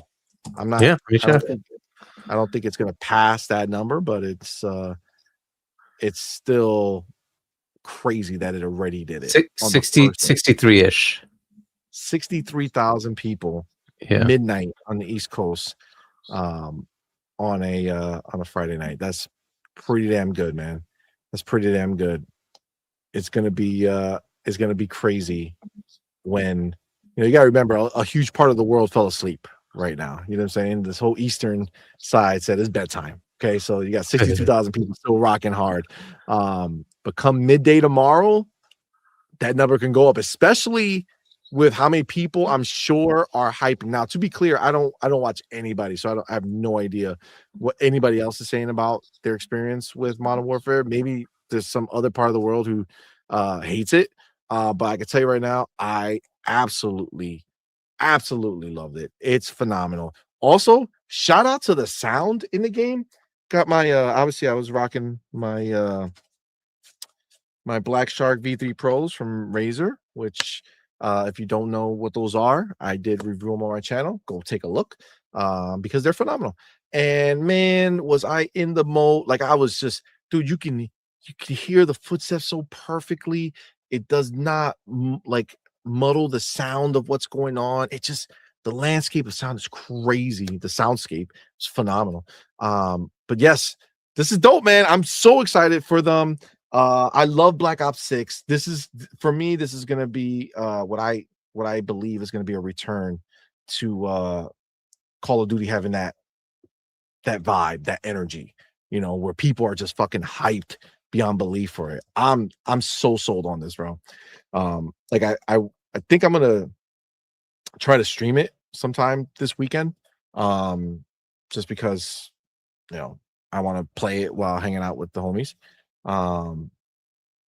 So yeah, it's it's really, really dope. Hargeet, what do you think about the fact that they already accomplished beating Black Ops 7 in the beta? Like, does that show you or give you insight that like they're back? Like they're going to like this is a beta, they're gonna way surpass Black Ops 7. Numbers are gonna definitely be closer to Black Ops 6, maybe even more. I feel like Modern Warfare might have a bigger name. I don't know. What do you think? I think Black Ops 7 was a mistake. I think they realized it. They pissed off a lot of people like you, right? That's, hey, I'm gonna buy stuff in 6. It's gonna move to 7. Oh, you're taking that away? Oh, okay, well, screw you guys. On top of that, the game had a very lackluster campaign, and that pissed off some players. You know, Modern Warfare 4 comes out with no Game Pass, right? So it's not going to be a Game Pass day and date. So now you basically have to buy it anyways. So if you're going to buy it, you're probably going to buy it, you know, wherever you want to play normally. A lot of people on PC might have had Game Pass and said, I will just play it through Game Pass, right? Now they have to buy it on Steam. Therefore, they're going to play it on Steam, right? Because that's generally more preferred than the Xbox PC app or the Battle.net. Is that the Activision app? Battle.net. Yeah. So they probably are just buying it there and playing it there, right? I don't know if this is very different than the actual mix, right? Because it might be more players that were on the PC app before or on console before. Generally, this tends to be console heavy versus PC heavy. So I'm sure the numbers are great on that side too. So I wouldn't take too much into it, but all-time peak on Steam versus just the beta, right, does suggest that maybe there will be more sales on Steam at least, right? And let's hope the trajectory is good and, you know, it comes back to form. This is a full release. It looks better. It looks like a new game, right? The reveal for the last one was also strange, right? When they made that like the one last thing, you know, the one more thing, and it was this weird like Inception thing, and you're like, oh, this is just Call of Duty. Okay, what is that about? Whereas the new trailer is a lot more Call of Duty, right? It's a lot more like what you're expecting, and so is the game. Looks like good. To be clear, honestly, I kind of feel like I'm getting Battlefield 6 vibes, and I don't mean like how it feels to play or anything like that. I'm saying like I feel like they're remember when Black Ops 6 was coming out and they were really harping on the skins and all that stuff. Like it feels like they took that to heart, and like like honestly, the military outfits that they're wearing, like when you're playing the game, it actually looks really good. Like the detail is crazy on it. And they are like, I don't know, I didn't really dig into it because I was just trying to get into matches. So I don't know, like picking your character or whatever, what the options are or how you can do it. So I just went in generic. But they have like this new intro before each match where they really like you have your group of everybody around, but like the camera kind of goes around a little bit and zooms in on you, like you look like you're in this place and getting ready to go to battle, and the face for these characters looks so good. Like it's just, they did a great job. They really sold it. So I am feeling like the weapons, everything feels really gritty. And even the campaign like really starts with the, you know, that whole, remember when World War II was coming out, the Call of Duty World War II game, or World War One. I don't remember what I think it was 2. Yeah. Like the boots on the ground. Like this was not a high-tech situation. This was you were in this big battle where you're in the trenches and like doing stuff. Like that's literally the campaign part that we played. And it's just it looks amazing and it feels amazing. It's just I think they crushed it. They crushing it. So I to your point, I think they're kind of catering to that type of feel, going away from like the weird shit that Black Ops 7 was when they announced it, to like more of a no, this is a Call of Duty game. This is a war game. You know what I'm saying? Yeah. I know I and cut you think off. You were in the middle of talking. I just no, that's fine. Yeah. And yeah, so I think that basically is bringing people back. They're more excited about this release than of Black Ops 7. And so hopefully we'll see that, right? And I think the next gen factor, it's dropping the old gen, right? So the previous gen was holding it back a little. There's just no way around that, right? So you'll now get a bit more scaled up capability, and that will take advantage of higher tech on your PC as well, right? So I think people want to see what that's going to be like, right? And this might be the one to jump back in, right? So so we'll see. I think hopefully it'll do well. I am assuming it will sell pretty damn well and they'll make a lot of money off of it. That usually happens, right? That'll be great for Xbox and for Microsoft. But I want to see what it ends up being as far as the gameplay, the game. So far we're hearing it's good, right? So far we're hearing it's good. That's awesome, right? And hopefully it will continue. It'll land and it'll do well.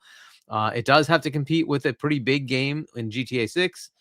But that's fine. I think there's a disjoint in a lot of the cases as far as like who's a Call of Duty player versus a GTA player. So it probably is okay. And a lot of the people who will buy GTA will likely buy this anyways, right? Because the Call of Duty is the game. So they will buy this anyway. So it's the multiplayer game for them. You know what I'm saying? Like they're going to get this for multiplayer, GTA for the single player. Though we don't know when GTA Online will come in, we'll worry about that, right? But yeah, so hopefully this will be a good release. I'm interested, like the point you made, right? Modern Warfare was a very prolific game. It was a pretty damn good game, right, when it came out.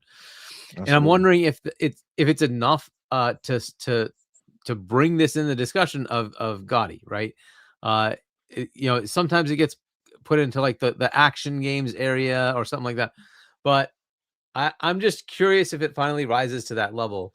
I find it again disappointing that like a game like this that's high production value, it does all the cinematic stuff that they want, but never gets any consideration because it's the every year Call of Duty. And it's like, well, why though? So I'm hoping that elevates. Maybe I need to be the catalyst to push that out there in the ether to say, why aren't you doing this? To throw it out to some of our friends like Paris, who actually gets to vote, right? Like, why is this not in consideration? I understand there's a whole bunch of other good games. Fair enough. But like, okay, but let it land. Let it land. If this comes out to be like an okay, story, an okay campaign, fair enough, right? But if it is actually a stellar campaign, I'm hoping it can be recognized for that, right? If it's bringing back a lot of the great multiplayer capabilities, which again, a lot of other games that get nominated don't have both modes. We have multiple from Xbox this year where you have, Forza Horizon has multiplayer capability and a single player. Gears of War, Halo. Now, granted, Halo's multiplayer is just the co-op, but Gears of War will have competitive and cooperative co-op and what is it? Horde Siege. What is it? What do they call theirs? The co-op PvE thing. Who, Call of Duty? No. In Gears, it's I think it's Horde Siege. Something Horde Siege, right? Horde Siege, yeah. So they have that mode. They have the PvP, right? Competitive multiplayer, and then they also have the campaign, co-op campaign, the whole thing. So full capability that Xbox brings, right? I would love to say that that these things are more full games than some of their competitors, but that's okay, fine. But those should be considered as part of why not consider these games as part of the GOTY thing. But the problem is, of course, it's Xbox, and anytime it's Xbox, automatically it gets dinged. It's automatically shit. But whatever, it is what it is. I've said that many times, and I'm kind of sick of it, but but I think it should be considered. If it's gonna land and if it's gonna be good, why not? I mean, Right. for all intents and purposes, based off of just my gameplay alone from the beta, again, obviously this is one part of something that's more than likely going to last another 6 to 8 hours. So how can they keep this going? Can they keep it interesting? These are all questions that we don't have the answers to right now. But take what we have, and we can extrapolate from there that they're going to keep this type of excitement and momentum through the rest of the game, then absolutely it should be up there. I mean, Black Ops 6 should have been 100%. I don't know if it was nominated, I don't remember, but it should have been nominated, and frankly, it could have been up there to actually win, because Black Ops 6 was one of the best stories. It wasn't nominated? Son of a bitch. No, not for GOTY. I think it was nominated for like some technical thing, or I don't know. Let me just look. I don't know. Literally one of my favorite single player first person shooter stories ever. Like, obviously, like outside of Halo, for sure, this was one of my favorite first person shooter stories ever. Like, they just nailed it, bro. The entire experience was top notch. Absolutely loved it. So, you know, I'm hopeful, because one of my favorite ones before that was Modern Warfare, you know, Call of Duty 4 Modern Warfare. Because that story was just, it's classic. It has one of those situations. It's like basically Call of Duty 4 Modern Warfare had the same hit as BioShock with the "Would You Kindly" at the end. Like, it's one of those impactful moments in gaming that I will always remember. Like, it just completely caught me off guard. It would never be done the same way again. You can't, right? That "Would You Kindly" in BioShock would never happen again the same way. You know, that same impact, that same feeling, right? So like, there's just certain things that you experience for the first time that can't be, you know, reproduced. And this one was close. This one was close that I experienced in this beta, in this campaign. So needless to say, I'm very impressed, and it absolutely should have, you know, the ability to be recognized if it delivers the way I expect it to deliver. It should, even yeah. with the multiplayer, right? Like, we got 2 maps, and I just played deathmatch, right? But, you know, assuming that the other maps hit the same, right? Like, these are all the things that need to come later, right? Well, we'll see what the rest of it, the package is. But this part, phenomenal.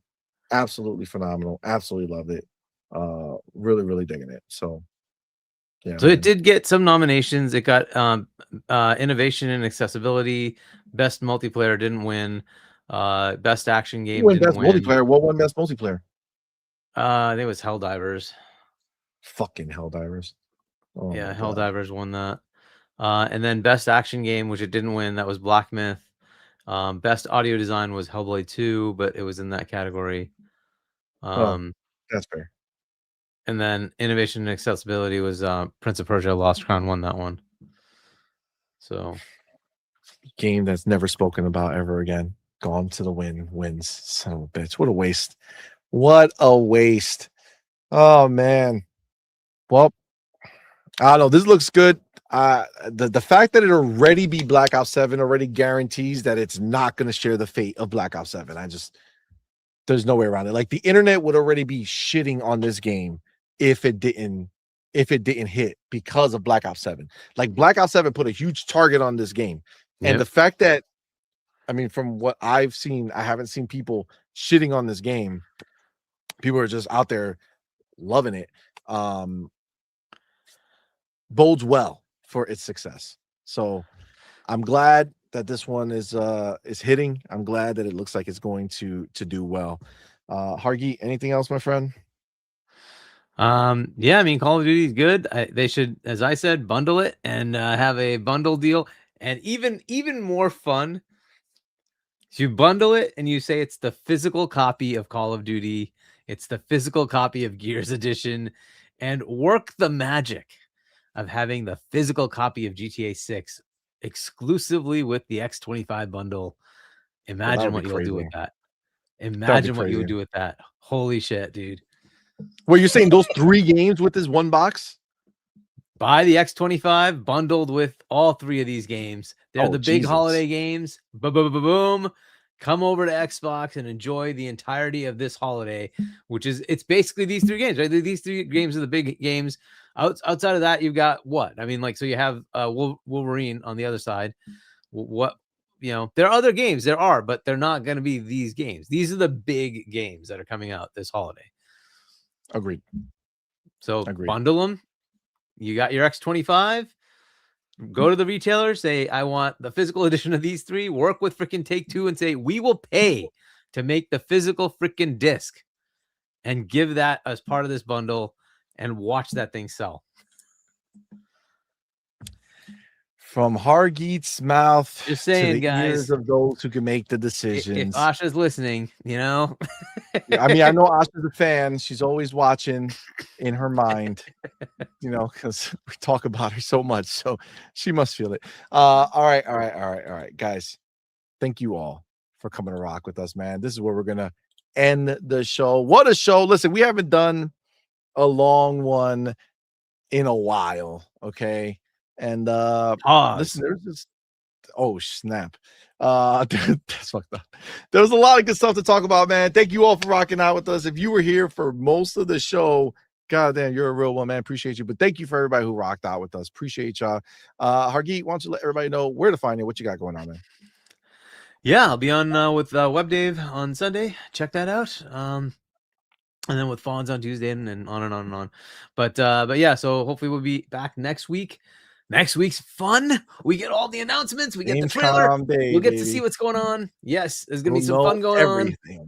We will. So we should have a fun show next week. And then the following week, I think I should. No, actually, I won't be available. I'll be flying back from a trip, a business trip. So, but either way, at least this coming week, I should be good. We'll talk about all the fun stuff, and then we'll figure it out from there. Nice. It's going to be a good time, man. It's going to be a good time. Of course, they put Gamescom week on the week that all the kids are going back to school, which is nice. So they'll be all in school, and I go watch some of these videos during the day and see what's going on. Have it on the background while I'm getting some work done. But all right, yeah, man. Well, appreciate you, brother, for being here. You're the man. Of course, we will be back next week. So next week is officially the last week where I cannot do Tuesday. So we will be live Monday night. So check us out Monday night, 8 p.m. or I think 8 p.m. I'm back. My kid, I keep forgetting, my oldest son, he had some college classes that he was taking from home. And he uses this setup because of the camera and stuff to be on his class, and it's a night class. So that's why I had to do like 9 o'clock shows, because he had to do that. But I think he's done because regular school starts next week. So I think we should be good, but I have something else happening. So Monday night I'll be back, and then the following week we'll be back to Tuesday, Thursday, Friday schedule. But this week coming up Monday we'll be back. So we'll see what news breaks this weekend and what's going on. Probably the stats of the beta and any other fun Monday morning announcement that Xbox wants to make for us before the showcase. And yeah, maybe we'll just talk about what's coming on Gamescom and what we're excited about. We'll see. It's exciting times, man. And then I probably try to do a stream of games. What time? Oh, let me stop talking shit. What time is Gamescom on Tuesday Eastern time, like our time? I want to say it's like 2, but opening night live. Let me just look it up. Opening night live. Yeah, 2 p.m. Eastern. Okay, so that's safe. So that's gonna be roughly around like what, 2 hours, maybe 2 and a half? Probably in that range. Usually it's like a 90-minute show, right? So I might be able to do it because I do have the thing I have to do at night on Tuesday, but I fingers crossed, I should be able to stream the show on Tuesday. So at least we can do that. And then Thursday I'll be doing it live, unless there's some crazy news going on that I absolutely have to talk about Thursday night. that can't wait till Friday. But if not, we'll just do Thursday, and then we'll be back Friday like normal. But guys, thank you so much, man. Appreciate all of you. Thank you everybody who super chatted. Thank you everybody who became a member or gifted a membership. Guys, thank you so much for that. We do appreciate it. If you're not a member, please consider joining. You know, every dollar helps the channel and funds us moving forward with all the cool things we want to do. So we do appreciate that. Shout out to everybody who, you know, super chatted. And, you know, again, help support the channel in that way. You guys are awesome sauce. And with that, man, we're going to go ahead. Oh, by the way, if you're still here, click the like button. Okay. Let's get that number up. I would love to see it over 100. That would be very nice. So if we can just get the likes going on, that would be muchos gracias. Also, do me a solid. When the show's over, go back, leave a comment on the show. It means a lot. I do appreciate it. I see the ones who do it, man. It means a lot to me. And it means a lot to us. So yeah, just go leave a comment. Let us know what you thought of the show. I do appreciate it. All right. With that, we're going to go ahead and end the show the way we end every single show. Doodle. We're done. Until next time, you're intruding.